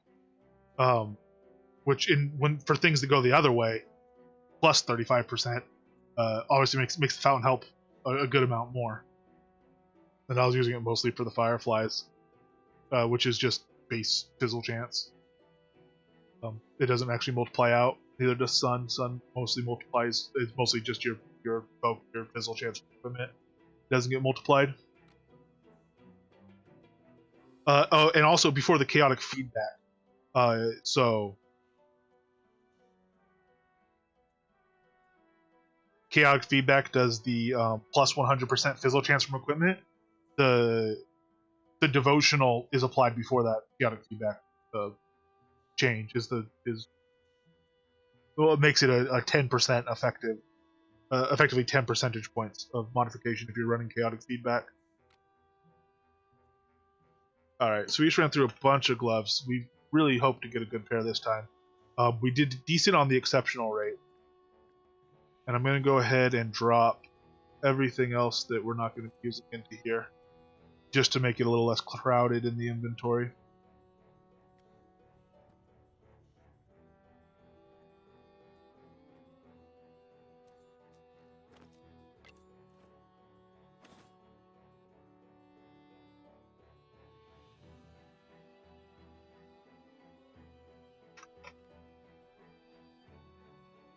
Alright, so we still have our thimbles on.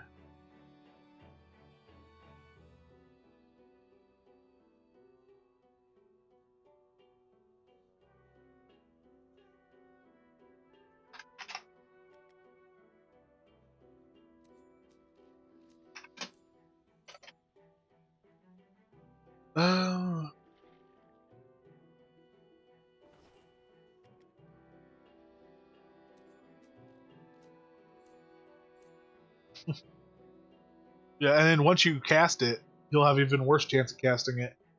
Unless you mean while you're running it, you only have a 66% chance.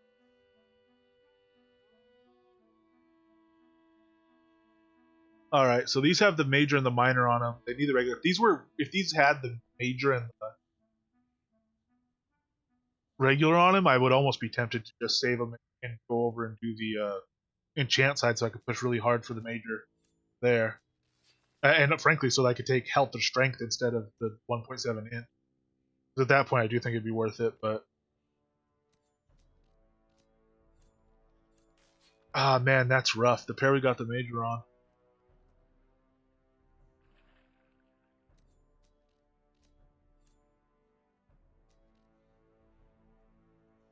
So we really just want the int there? Okay, cool. So those aren't a bad candidate. We would lose our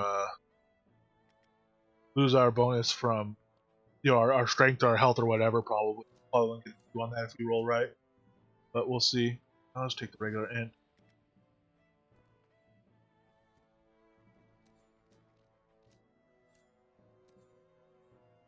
Oh, Joe. I don't know if you. That reminds me of a very specific scene in The Simpsons. When you say that, B.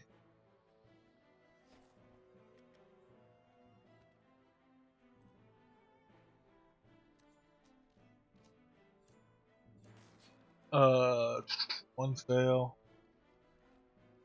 Try it again. Hello, Joe. There's an old lady that says that at some point.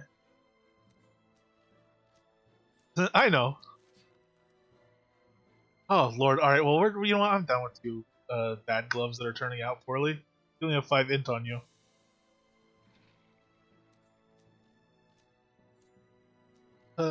Well, I don't know, B. Think about what I said and ask yourself: am I calling you an old lady?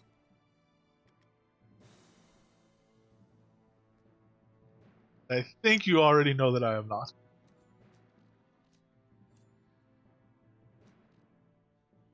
Ooh, major int. Okay, those we will stop on for now and see how far we can push on the enchant. I think you are. I don't think you think I am. I think you're saying you think I am, even though you think I'm not, or don't think that I am. I think that's much more likely.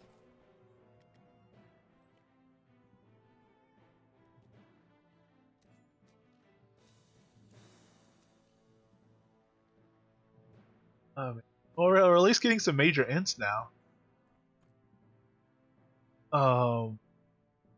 That's 8.4. So, major int,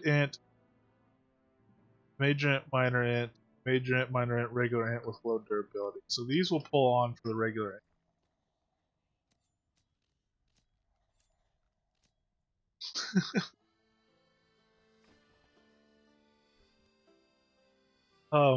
I guess we will go work these. I mean, there's no reason to save the other exceptional blanks because it's not going to come here and try to. Oh, I'm going to try for carapacing gloves that don't have a bunch of on the enchant side. So there's no real sense in holding off on them, but we will for now. We'll see how this goes.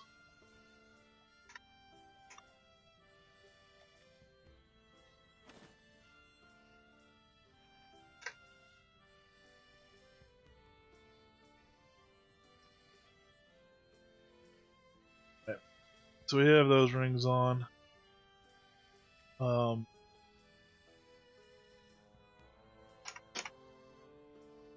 I guess we'll kind of start at the top.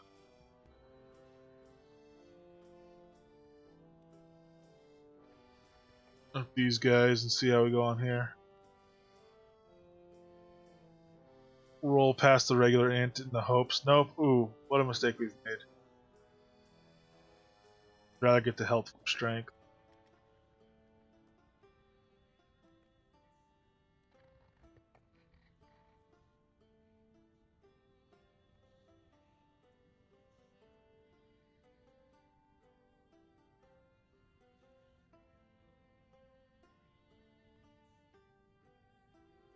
That's what you think.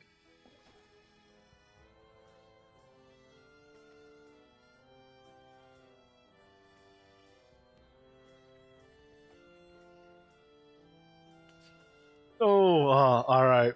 I mean, we need the major int on him. It's gonna be rough to see him crash and burn if that's what happens, but without that major int, they're worse than the ones we have on.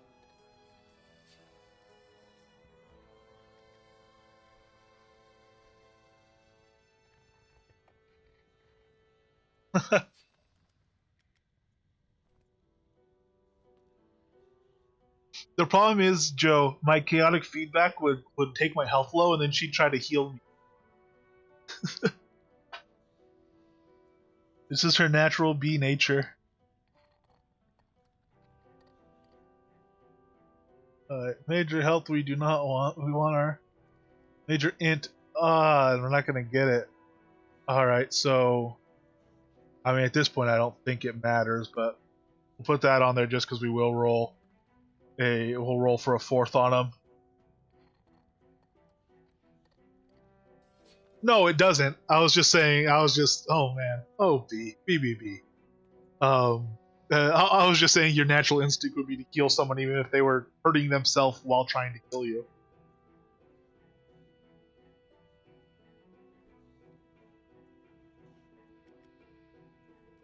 I'll try these 77s.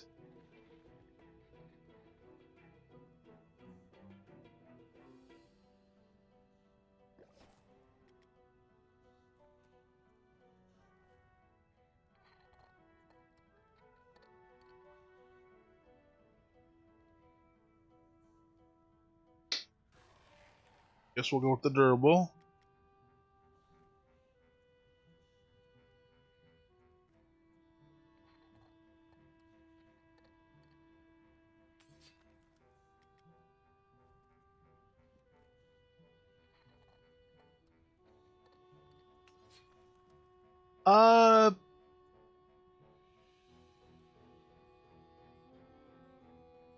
Looks kind of like an even split.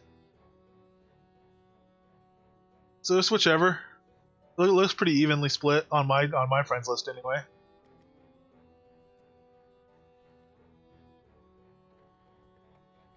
But yeah, like you said, it's not a big deal. But, you know, yeah.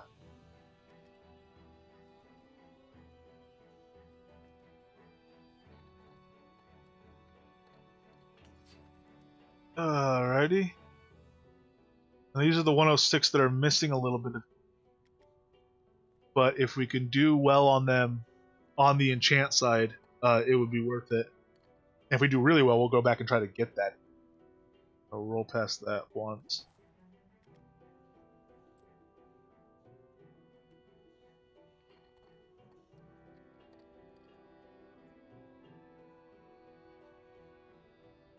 Probably should have taken the major strength just to clear it, and also because that would have been a good secondary stat to have.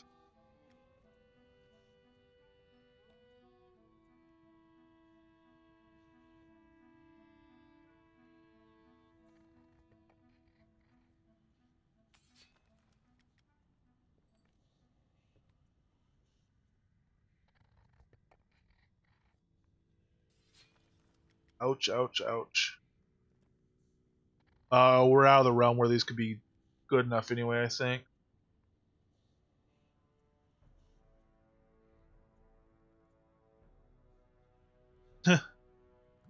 Yeah, we are. I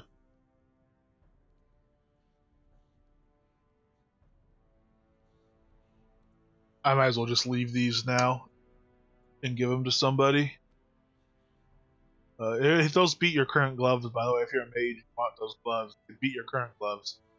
11.7 int, 3.4 strength, which gives you a little health mostly, carry capacity, but and then 4.4% durability effectiveness. If those are better than your current ones and you want them, let me know and I'll send them over. That's the piece that just tanked it.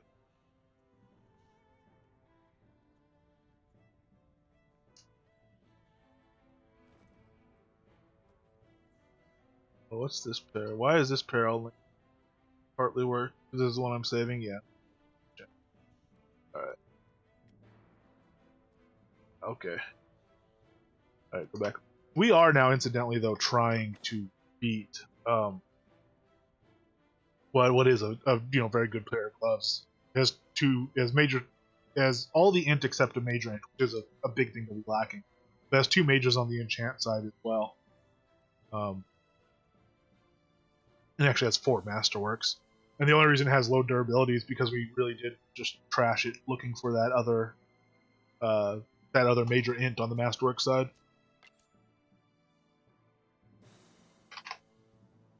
All right, let's pull out our thimbles, and this will be our last go on this last pair of pairs of gloves, and then we'll see about doing a little more damage to a few more creatures.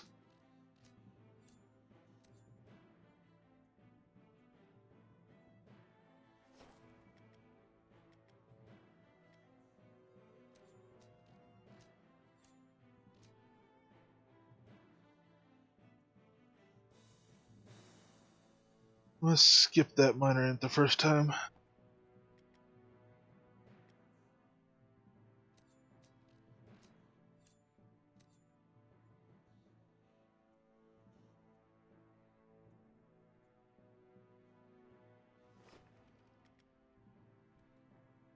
Alright, so these still can't beat our current gloves without a major over here, so we might as well try. Well, I guess they technically could. And they can have higher durability, so we might as well save it until after the enchant. See if we want to put more masterwork on them. Roll past that first int.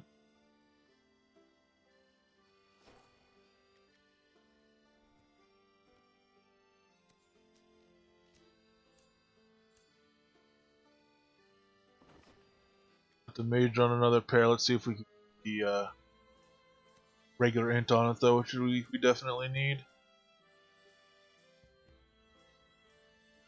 Ah, man, that hurts. That definitely hurts.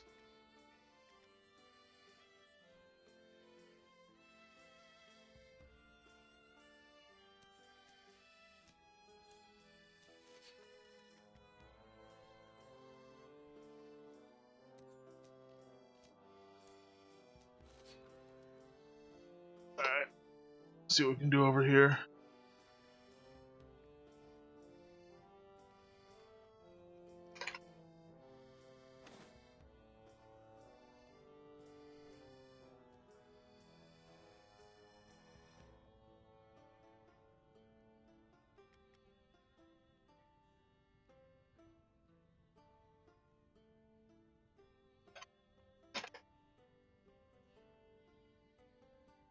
I might as well throw those ones on there, see what happens.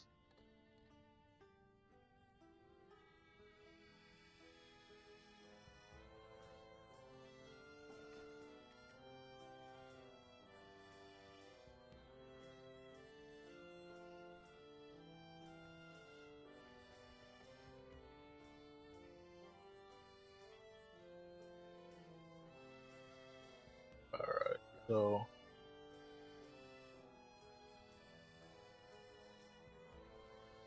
those will go back and we'll run into the ground looking for the regular int on the masterwork side. At least if we roll the masterwork on the you know, if we go over to the masterwork side and we succeed on our fourth, we will end up with a decent chance of that int actually coming up. It's not like where we have to succeed on the fourth and get the major to come up, which is a lot more difficult. But we'll see how it pans out.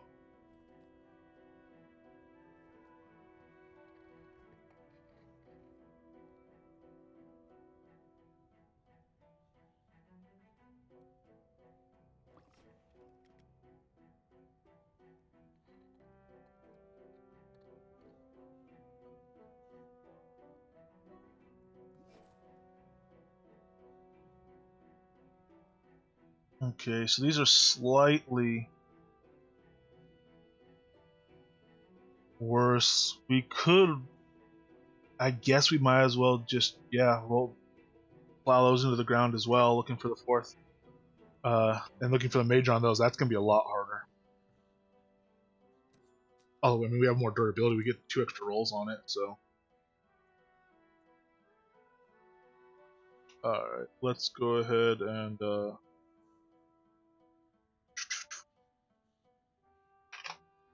work thimbles.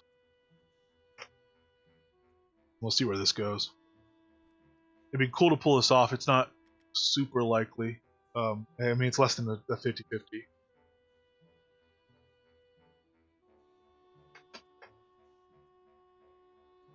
Oh, we'll run these ones first.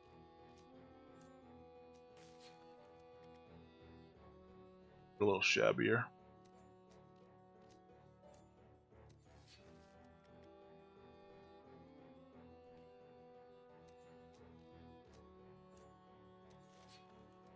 Alrighty.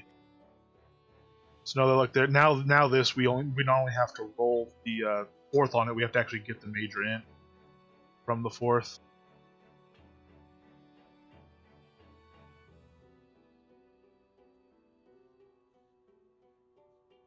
I'd still run these ones instead though, over the current ones I have on. Well, I don't know. Yeah, the health from that strength just isn't going to be enough to pick up for that int, I don't think. I mean, although we're getting down into the weeds on that as far as which is better. Those aren't huge differences.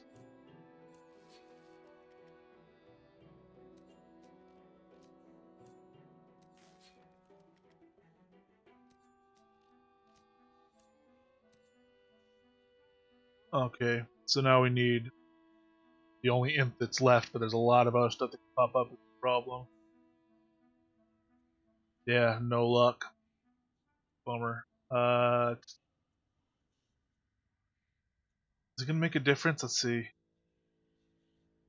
-5 will take us to 47, which will still only, yeah, it's not gonna make a difference. -7 will take us to 45, which is still gonna give us 2 more rolls. Or a roll. Um,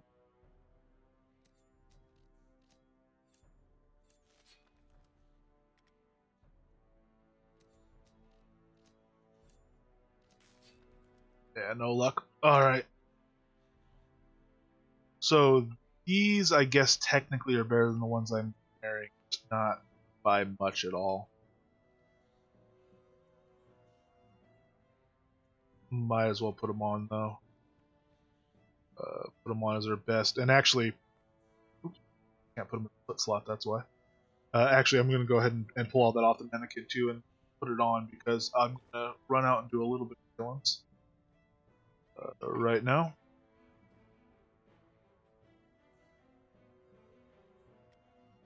Beetles, Versago, dude, that's awesome. Thank you.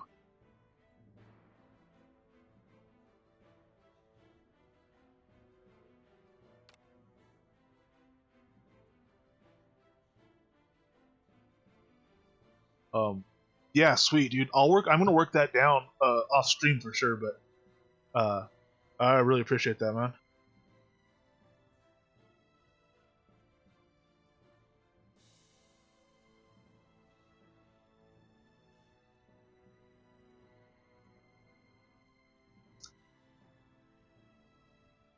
More of a long shot thing, but at this point, we might also be better off trying for like a better chest.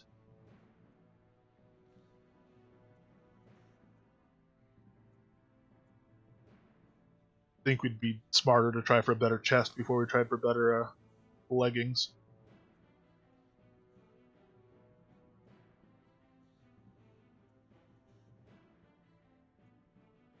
Yeah, it's only 10 int on that chest. Oh, that's awesome, man. Thank you. All right, let's get our gear on, and we will.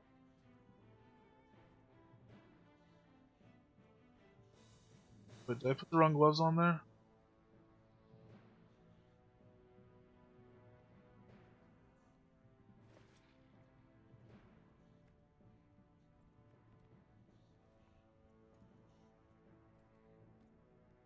Oh,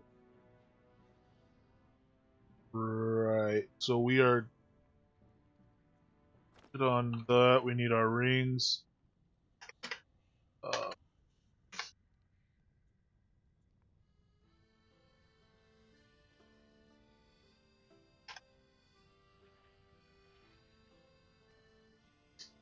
need our chain, which is actually giving us a decent amount of power now.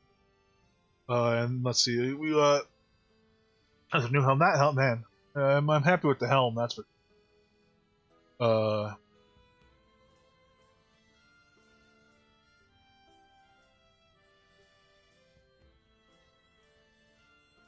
all right. So that's our new soft shell. Our new light armor uh, setup. So we'll update the equipment in that deck that we have it locked to, and we will we will drop the massive weight of the ingots we have, so we can actually port. I'm gonna go over to Merker and see if I can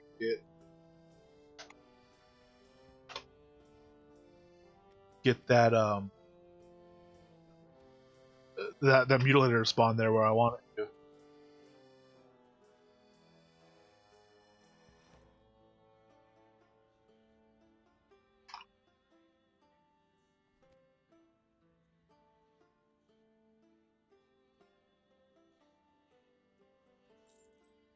Surprised the reseller hasn't bought that yet. Do Lugorf will come in and clean it out. Or let's. Oh, let me grab some wolf speed first, though.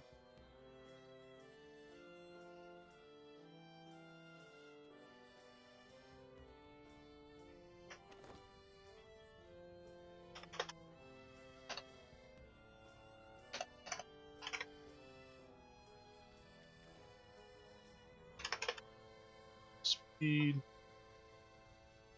much as I'm dying, I might as well get a nice stack of it going.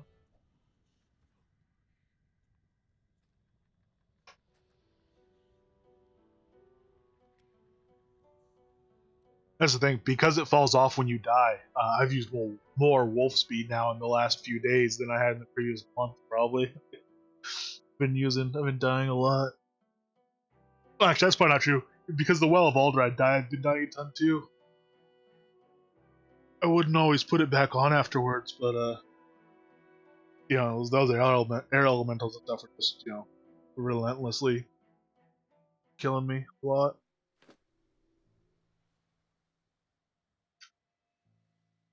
I never played it super smart around them or anything, so it's not a huge surprise, but I just tried to brute force it.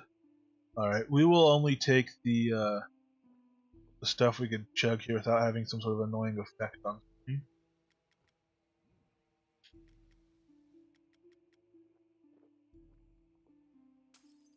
I might as well just have the regen since I have them.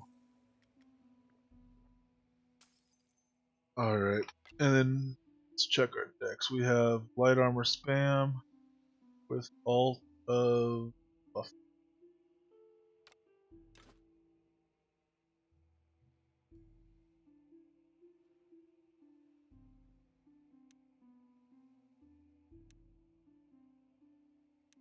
We can go ahead and just spam up evasion too, just to get some more levels in it. Normally, obviously, you'd stack that.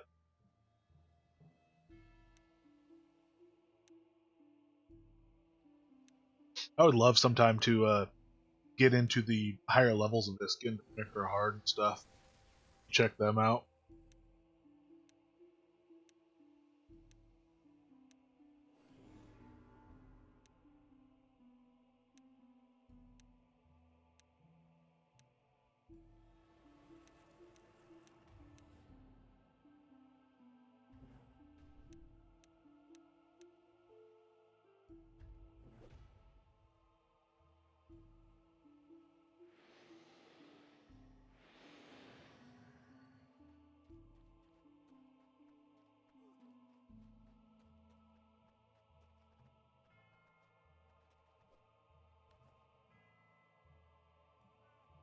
Be able to summon our mage. We'll see if our mage even gets through.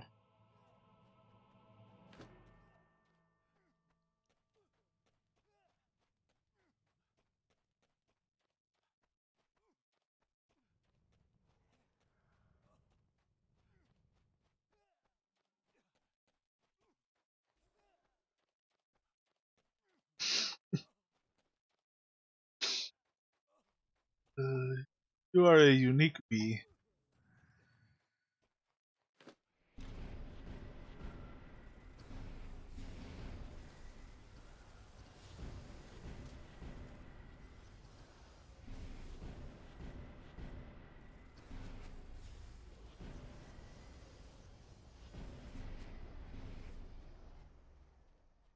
This is odd. This guy used to always leash as well.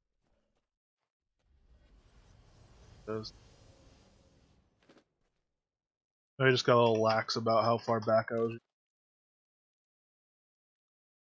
Alright, yeah, we'll go up and we'll do the wolves and we'll see about those mutilators. If both those warrens or both those dens or caves or whatever are empty this time, I'm gonna be a bit bummed and frankly a bit I'm gonna wonder if they changed. Oh, hey Mage, nice to see ya. I'm gonna wonder if they changed the spawns here or something. Alright, who spawns where? I mean, who's aggro to me, silly wolves.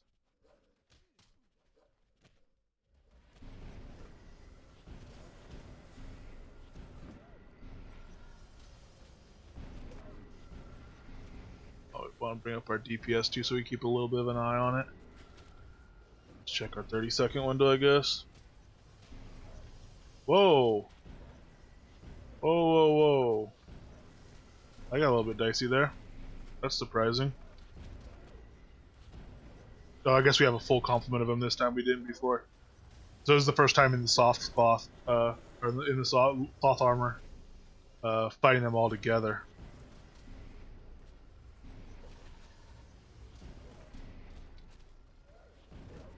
the Ferocious came out. I mean, which is nice for, nice in general, but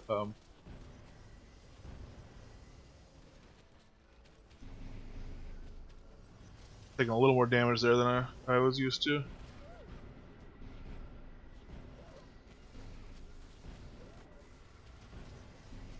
Okay, now I really hope there's a Mutilator home. Oh, I'll be so disappointed if there's not.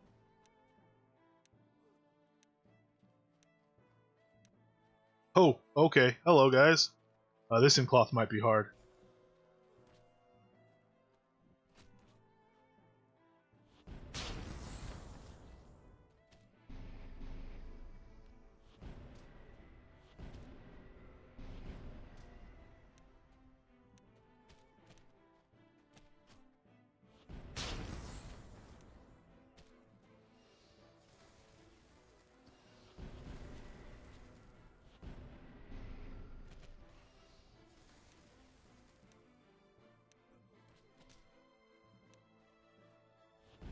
Oh, that might be it for me. Yep. Ah, man. Bad time to get lag spikes, too. God damn it. Oh, well.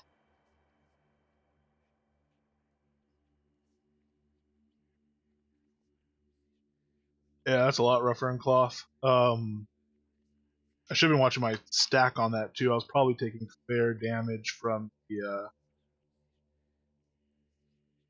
chaotic feedback on that corpse stack by corpse explosion by then.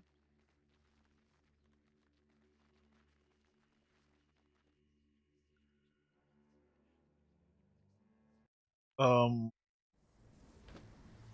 as much as I want to see my damage on that and stuff, I am going to drop Lua probably to redo that because I don't want that contributing to lag stuff. It might just be that I've been up now for 6 hours, so this client is pretty old. But we'll see. They're still hanging out there in the hall.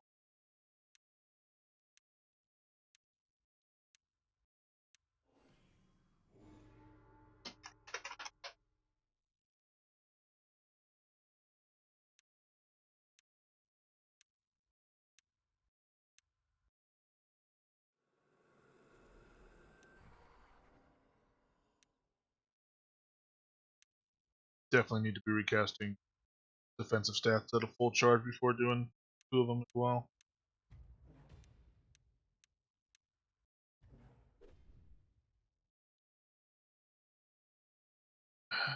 Guess I'll full stack these. They're not gonna last long, and they're still very low level, but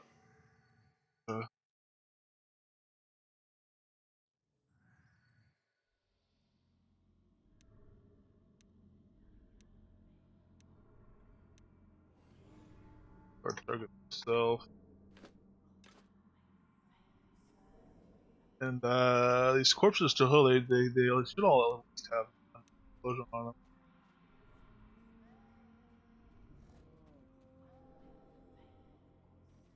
Could do just one mutilator probably, but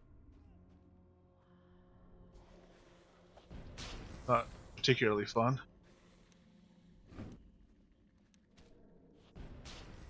Yeah, these corpses are fairly well spent though. Alright, let's... these guys don't collide with the wall too, they clip through the wall and stuff.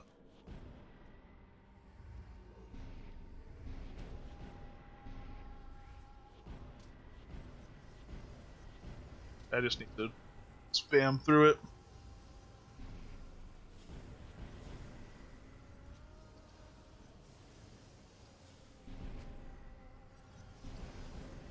So I'll probably, even by the time I kill this guy, especially now that I don't have the corpse explode to take him down a bunch and help, I'll probably lose a lot of these wolves as far as skins go. If that other mutilator comes up, I'll have no chance at it. But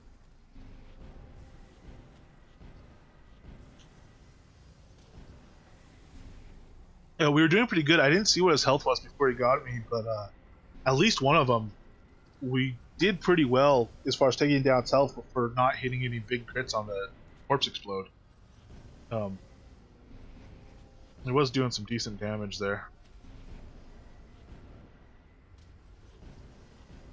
So that's definitely something I'm going to be looking at in a deck to stack separately, so I have it ready. So if I spammed right now, if I had that on, if I had a dynamic 9, 7 Corpse Explode, I could very easily stack those with mouse side buttons. I would just need to occasionally, like on slot 6 or something, I could easily hit. Put a Mind Lock, or even just roll a bunch of Mind Locks through the deck and slow down my DPS, but just keep it really simple. That's something I'll be playing with tomorrow.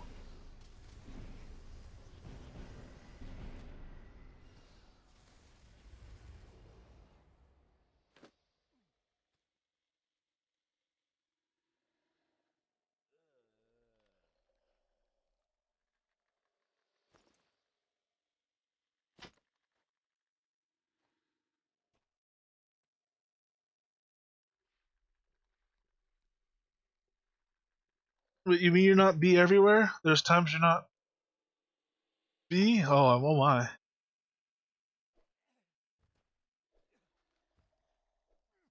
Um. All right. Where to pop into?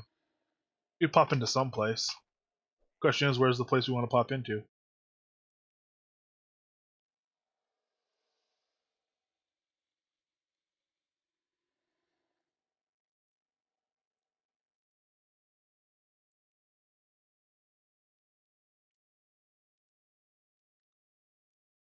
A couple more things before heading out.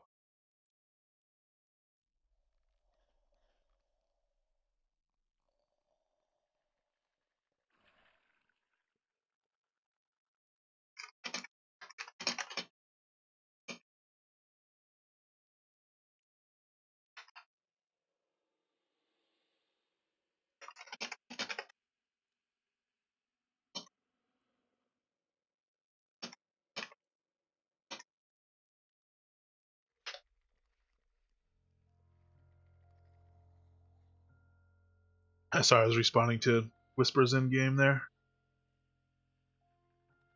Cyber VD. I don't. Yeah.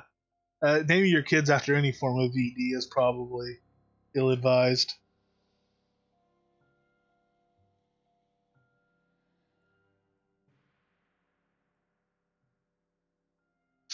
VT Jones.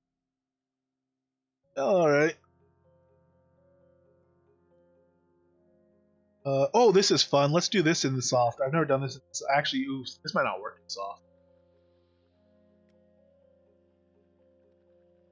We'll see if it does. That'll be informative too.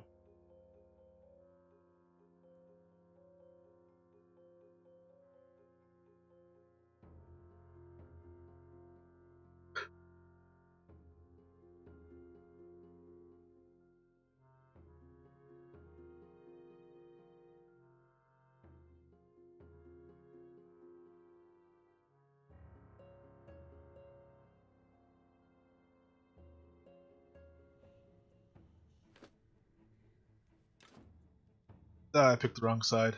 Oh well.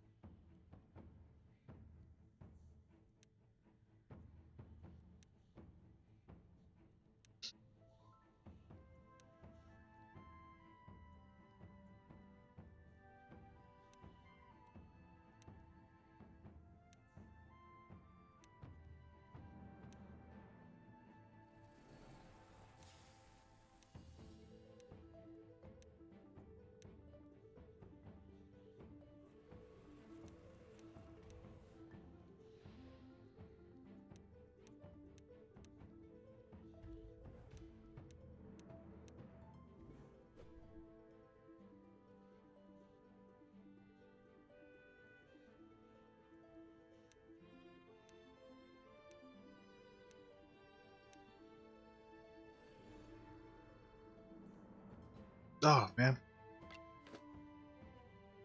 I was doing so well not hitting the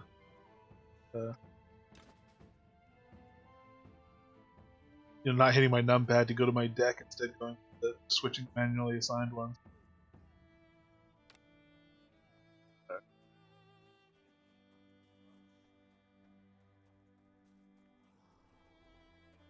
I wonder if you can probably gather up a decent number of these. These are still level 10 kobolds. Although, I mean, I don't know why you wouldn't go to Mysterious Swamp, but...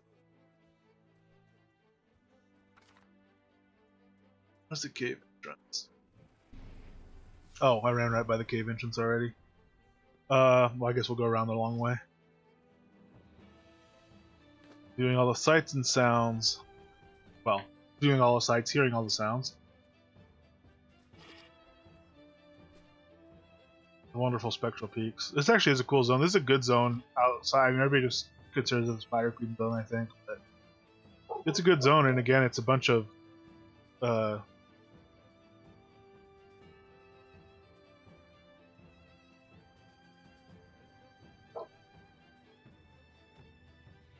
T10 kobolds and satyrs. See now, B, you say heal yourself. Here's the problem. Now I have to go over here and hurt others, all because B said so. You're a very cruel person. Very cruel person.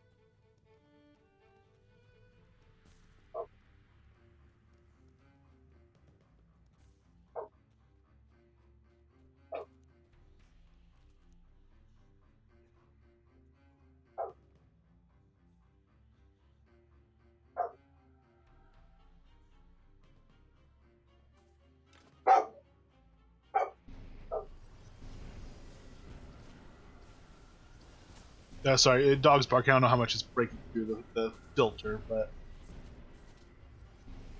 just gotta be in her bonnet about something.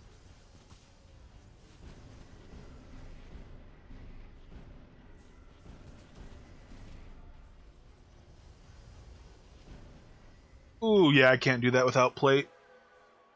No way. We're gonna do the plate and go back in because it's actually fun.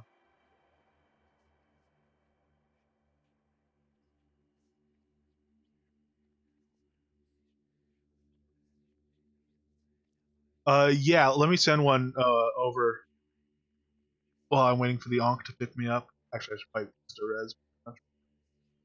Res. Actually, send me a friend invite if you can, or I'll send you one. And do it that way.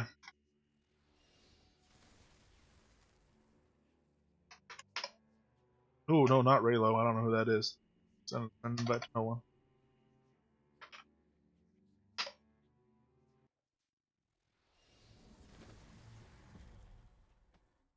Alright, see you, man. Finetto, thank you for coming by.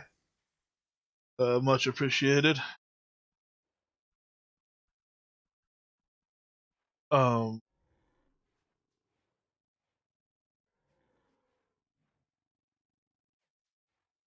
yeah, then if you press F and bring up your friends menu, there should be I should be in green. You should be able to click on it and confirm the invite or whatever. Wow, B. What a clever way to tell him you hope he doesn't sleep well and solidly through the night.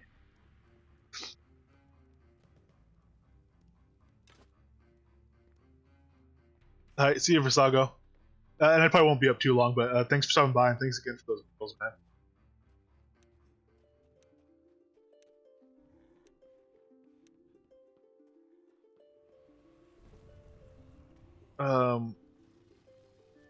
I don't even know what I'm doing in terms of buff. I need to actually go to my... I'm gonna have to just kill these guys and heal up off them real quick, and I'm gonna switch over to my plate deck for that. Let's get something targeted and do a ray for a nice heal. Spam whatever's left.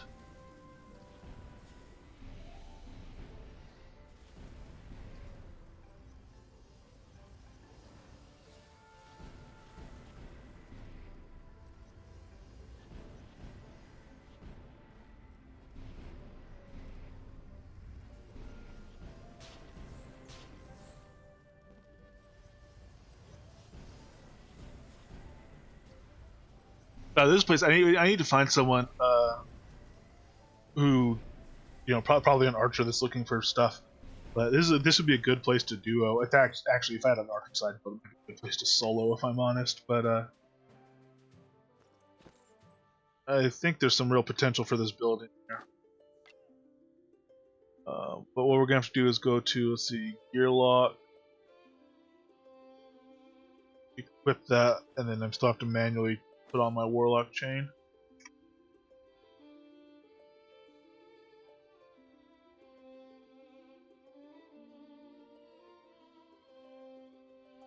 Okay. And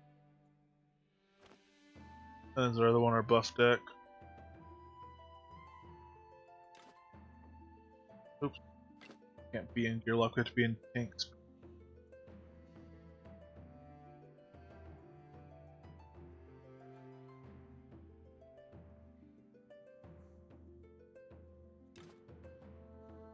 Okay, that looks about right. And now switch to buff. Alright.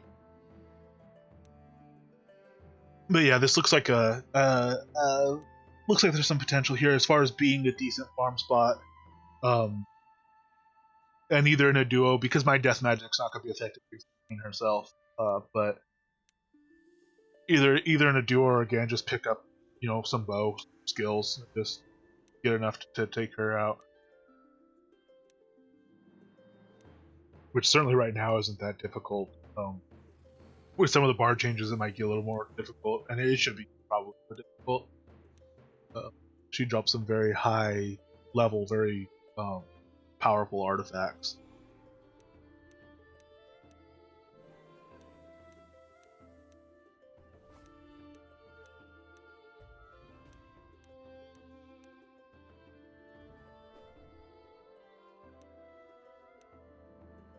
So I buff up now to 1744 in this gear health, which isn't bad.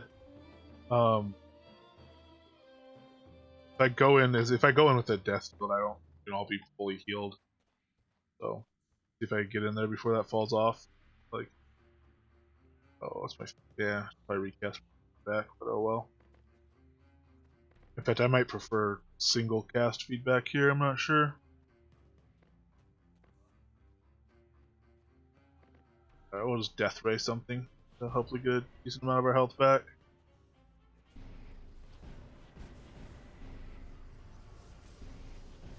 Oh, I don't have any poison, cure poison on my bar or anything right now, so that could get bad if I'm not too careful.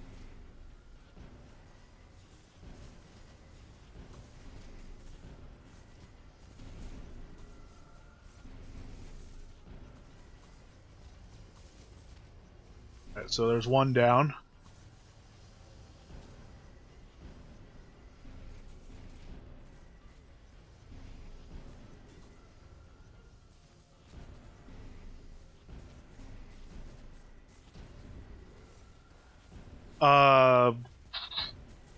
Elysium Mines, if you really stack up your silver abilities, unless you're somehow amazingly good at wood runs, you usually can pull out way more silver per hour than wood. If you really try to put an emphasis on one or the other, the silver will usually come out way ahead. Oops, I just wasted a bunch of those corpses.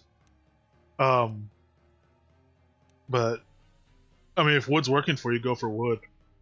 But remember, with silver money, there's stuff like the ring of the BMC and the gloves that make it very easy.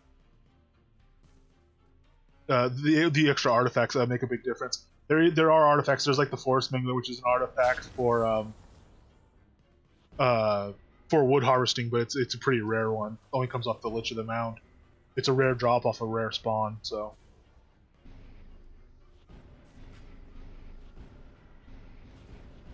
Yeah, I'm surprised. Then I think maybe your pathing in Elysium might not be as good as it can be. And you might have a really good wood path that's well defined or something, but certainly that's not. Oh, I can't do a corpse explosion. I need to heal. Certainly that's not kind of the typical experience. Wood traditionally is a lot harder to find. But anyway, you see with the corpse explode how ridiculous this becomes. But because it's pure magic damage, I actually can't kill the queen with it. Her damage is her magic resistance is just too high. I do need to heal off something though. He dodged my death ray, the jerk. Healed. Come over the corpses. Good spiders. So you know, yeah, makes a nice, neat little pile there. But I need either a side build or something for the queen, or just someone to come along as a duo and kill her. I need to I need to heal again. Oh no! I need to heal again very fast. Come on, you death field. Death field's really powerful here too. If I were gonna do this on a regular basis, I'd have a deck that's pretty much just death field and corpse explosion, and a locked ray to heal off of. Kind of like emergency panic healing. Not sure how often I'd end up needing it though in this place. But yeah, you notice the poison ticks. I don't have a cure poison potion with me, and I don't have the purify, so it ends up being pretty nasty. Did they change the spawn timer on her? Seems like she should have been out by now.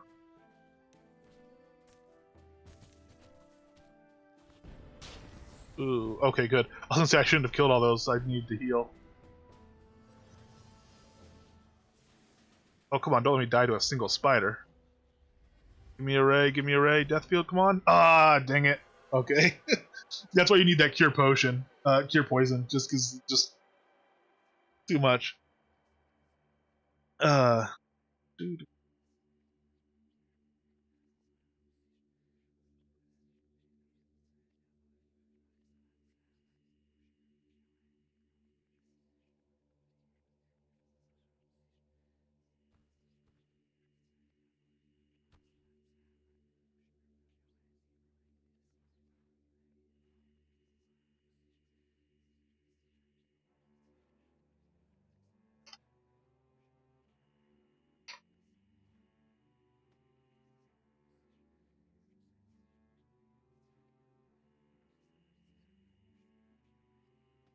I mean, you're pushing a little over 200 wood an hour on that. That's a lot of wood. Where are you going for your wood?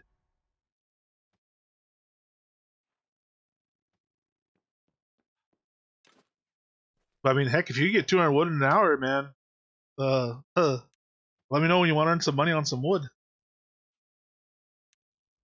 Actually, you did. You filled a buy order for me like earlier today or something like that. It was much appreciated.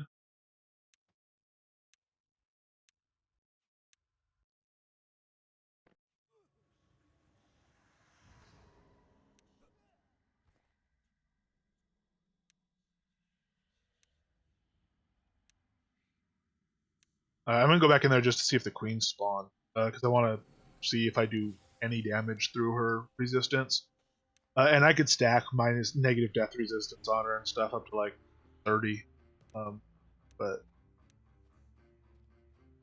oops, not healing ray. But realistically speaking, uh,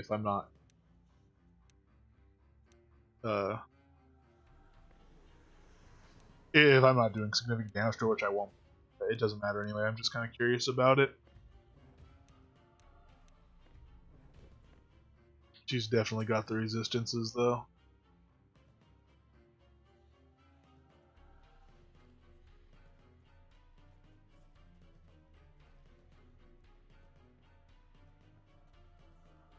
Oops, let me actually switch to the proper deck. That'll help. I wonder if there's a spider that would... No, because we wouldn't still be getting base.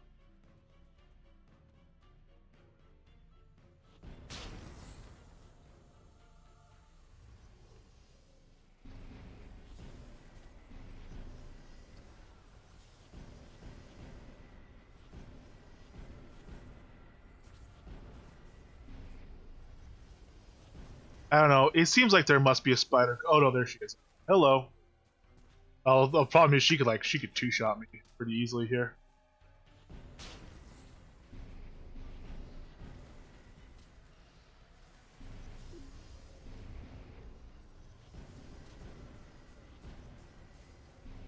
Let me see.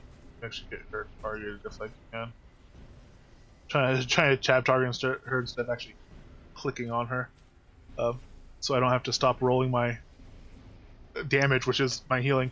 Once these babies are dead, though, I won't be able to heal off them. You see, I'm doing no damage to her whatsoever. Even with her targeted and taking the searing ray and the death ray, yeah. Her death resistance is just too high, so I need either a melee side build, like just pull out a bow and take her down that way, or I just come here with somebody, which would be more fun, probably. Well, it'd be fun in different ways. But the actual waves before that are pretty trivial in this build. You pretty much just stand there and just everything dies.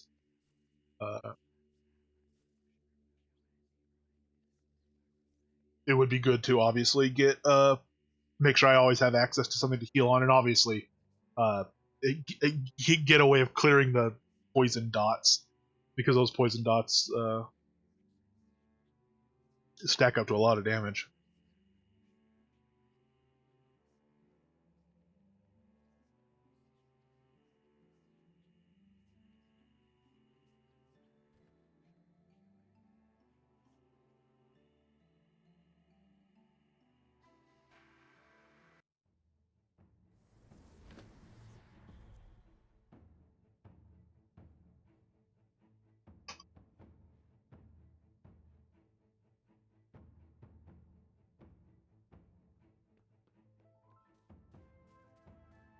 Alright, let me head over to head back to town.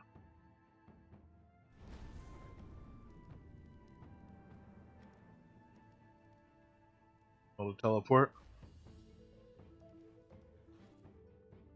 It's not the kindest parting gift to throw a big old fireball at someone, but oh well.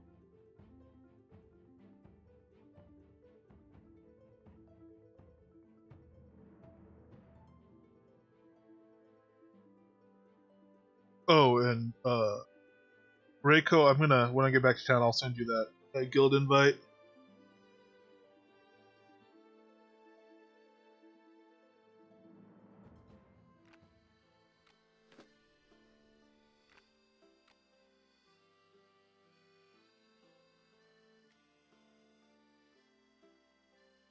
It should just pop right up on your thing there.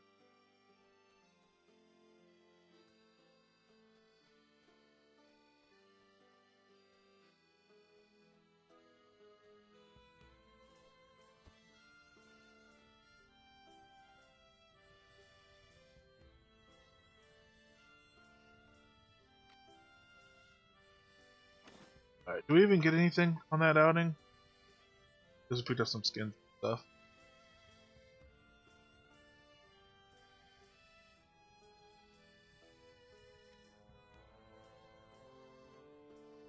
These are all now our soft gear, so we'll lock for it. Helm. Man, what a start on that helm. I'm glad that guy pulled through. What a trooper. Alright.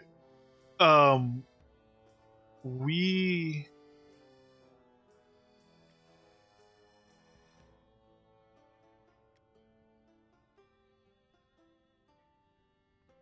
That's odd. We didn't do too bad in terms of gear, actually. Even just getting that helm, and then the chest and legs for what we started with turned out pretty good. Fairly happy with that.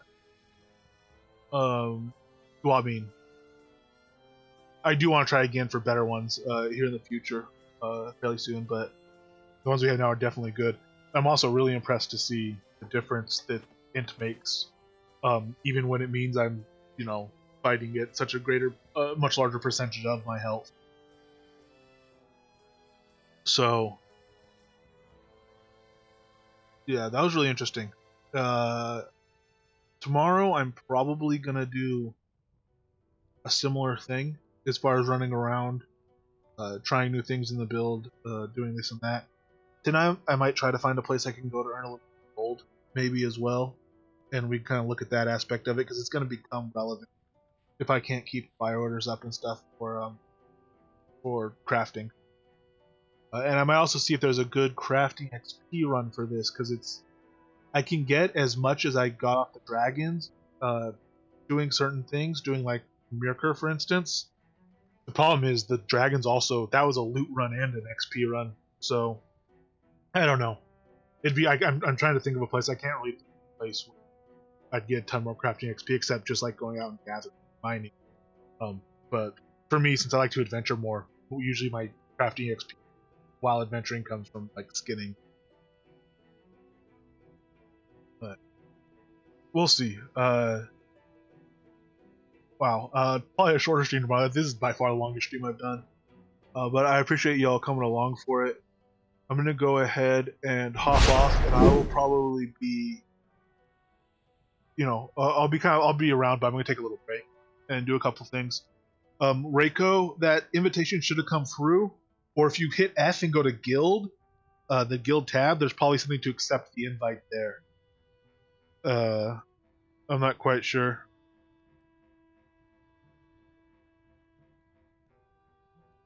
Is it still? Oh, and it expired. Okay, I'll send it again. It should pop up a message on your screen that says, you've been invited to join the guild or something like that.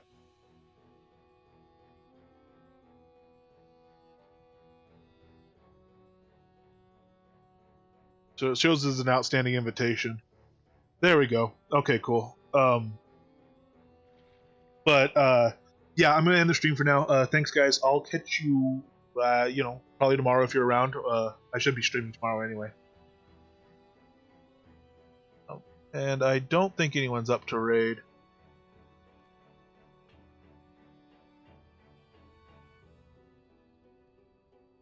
No, not at the moment. So I'm just gonna close it down, and thanks again. I'll catch you guys next time.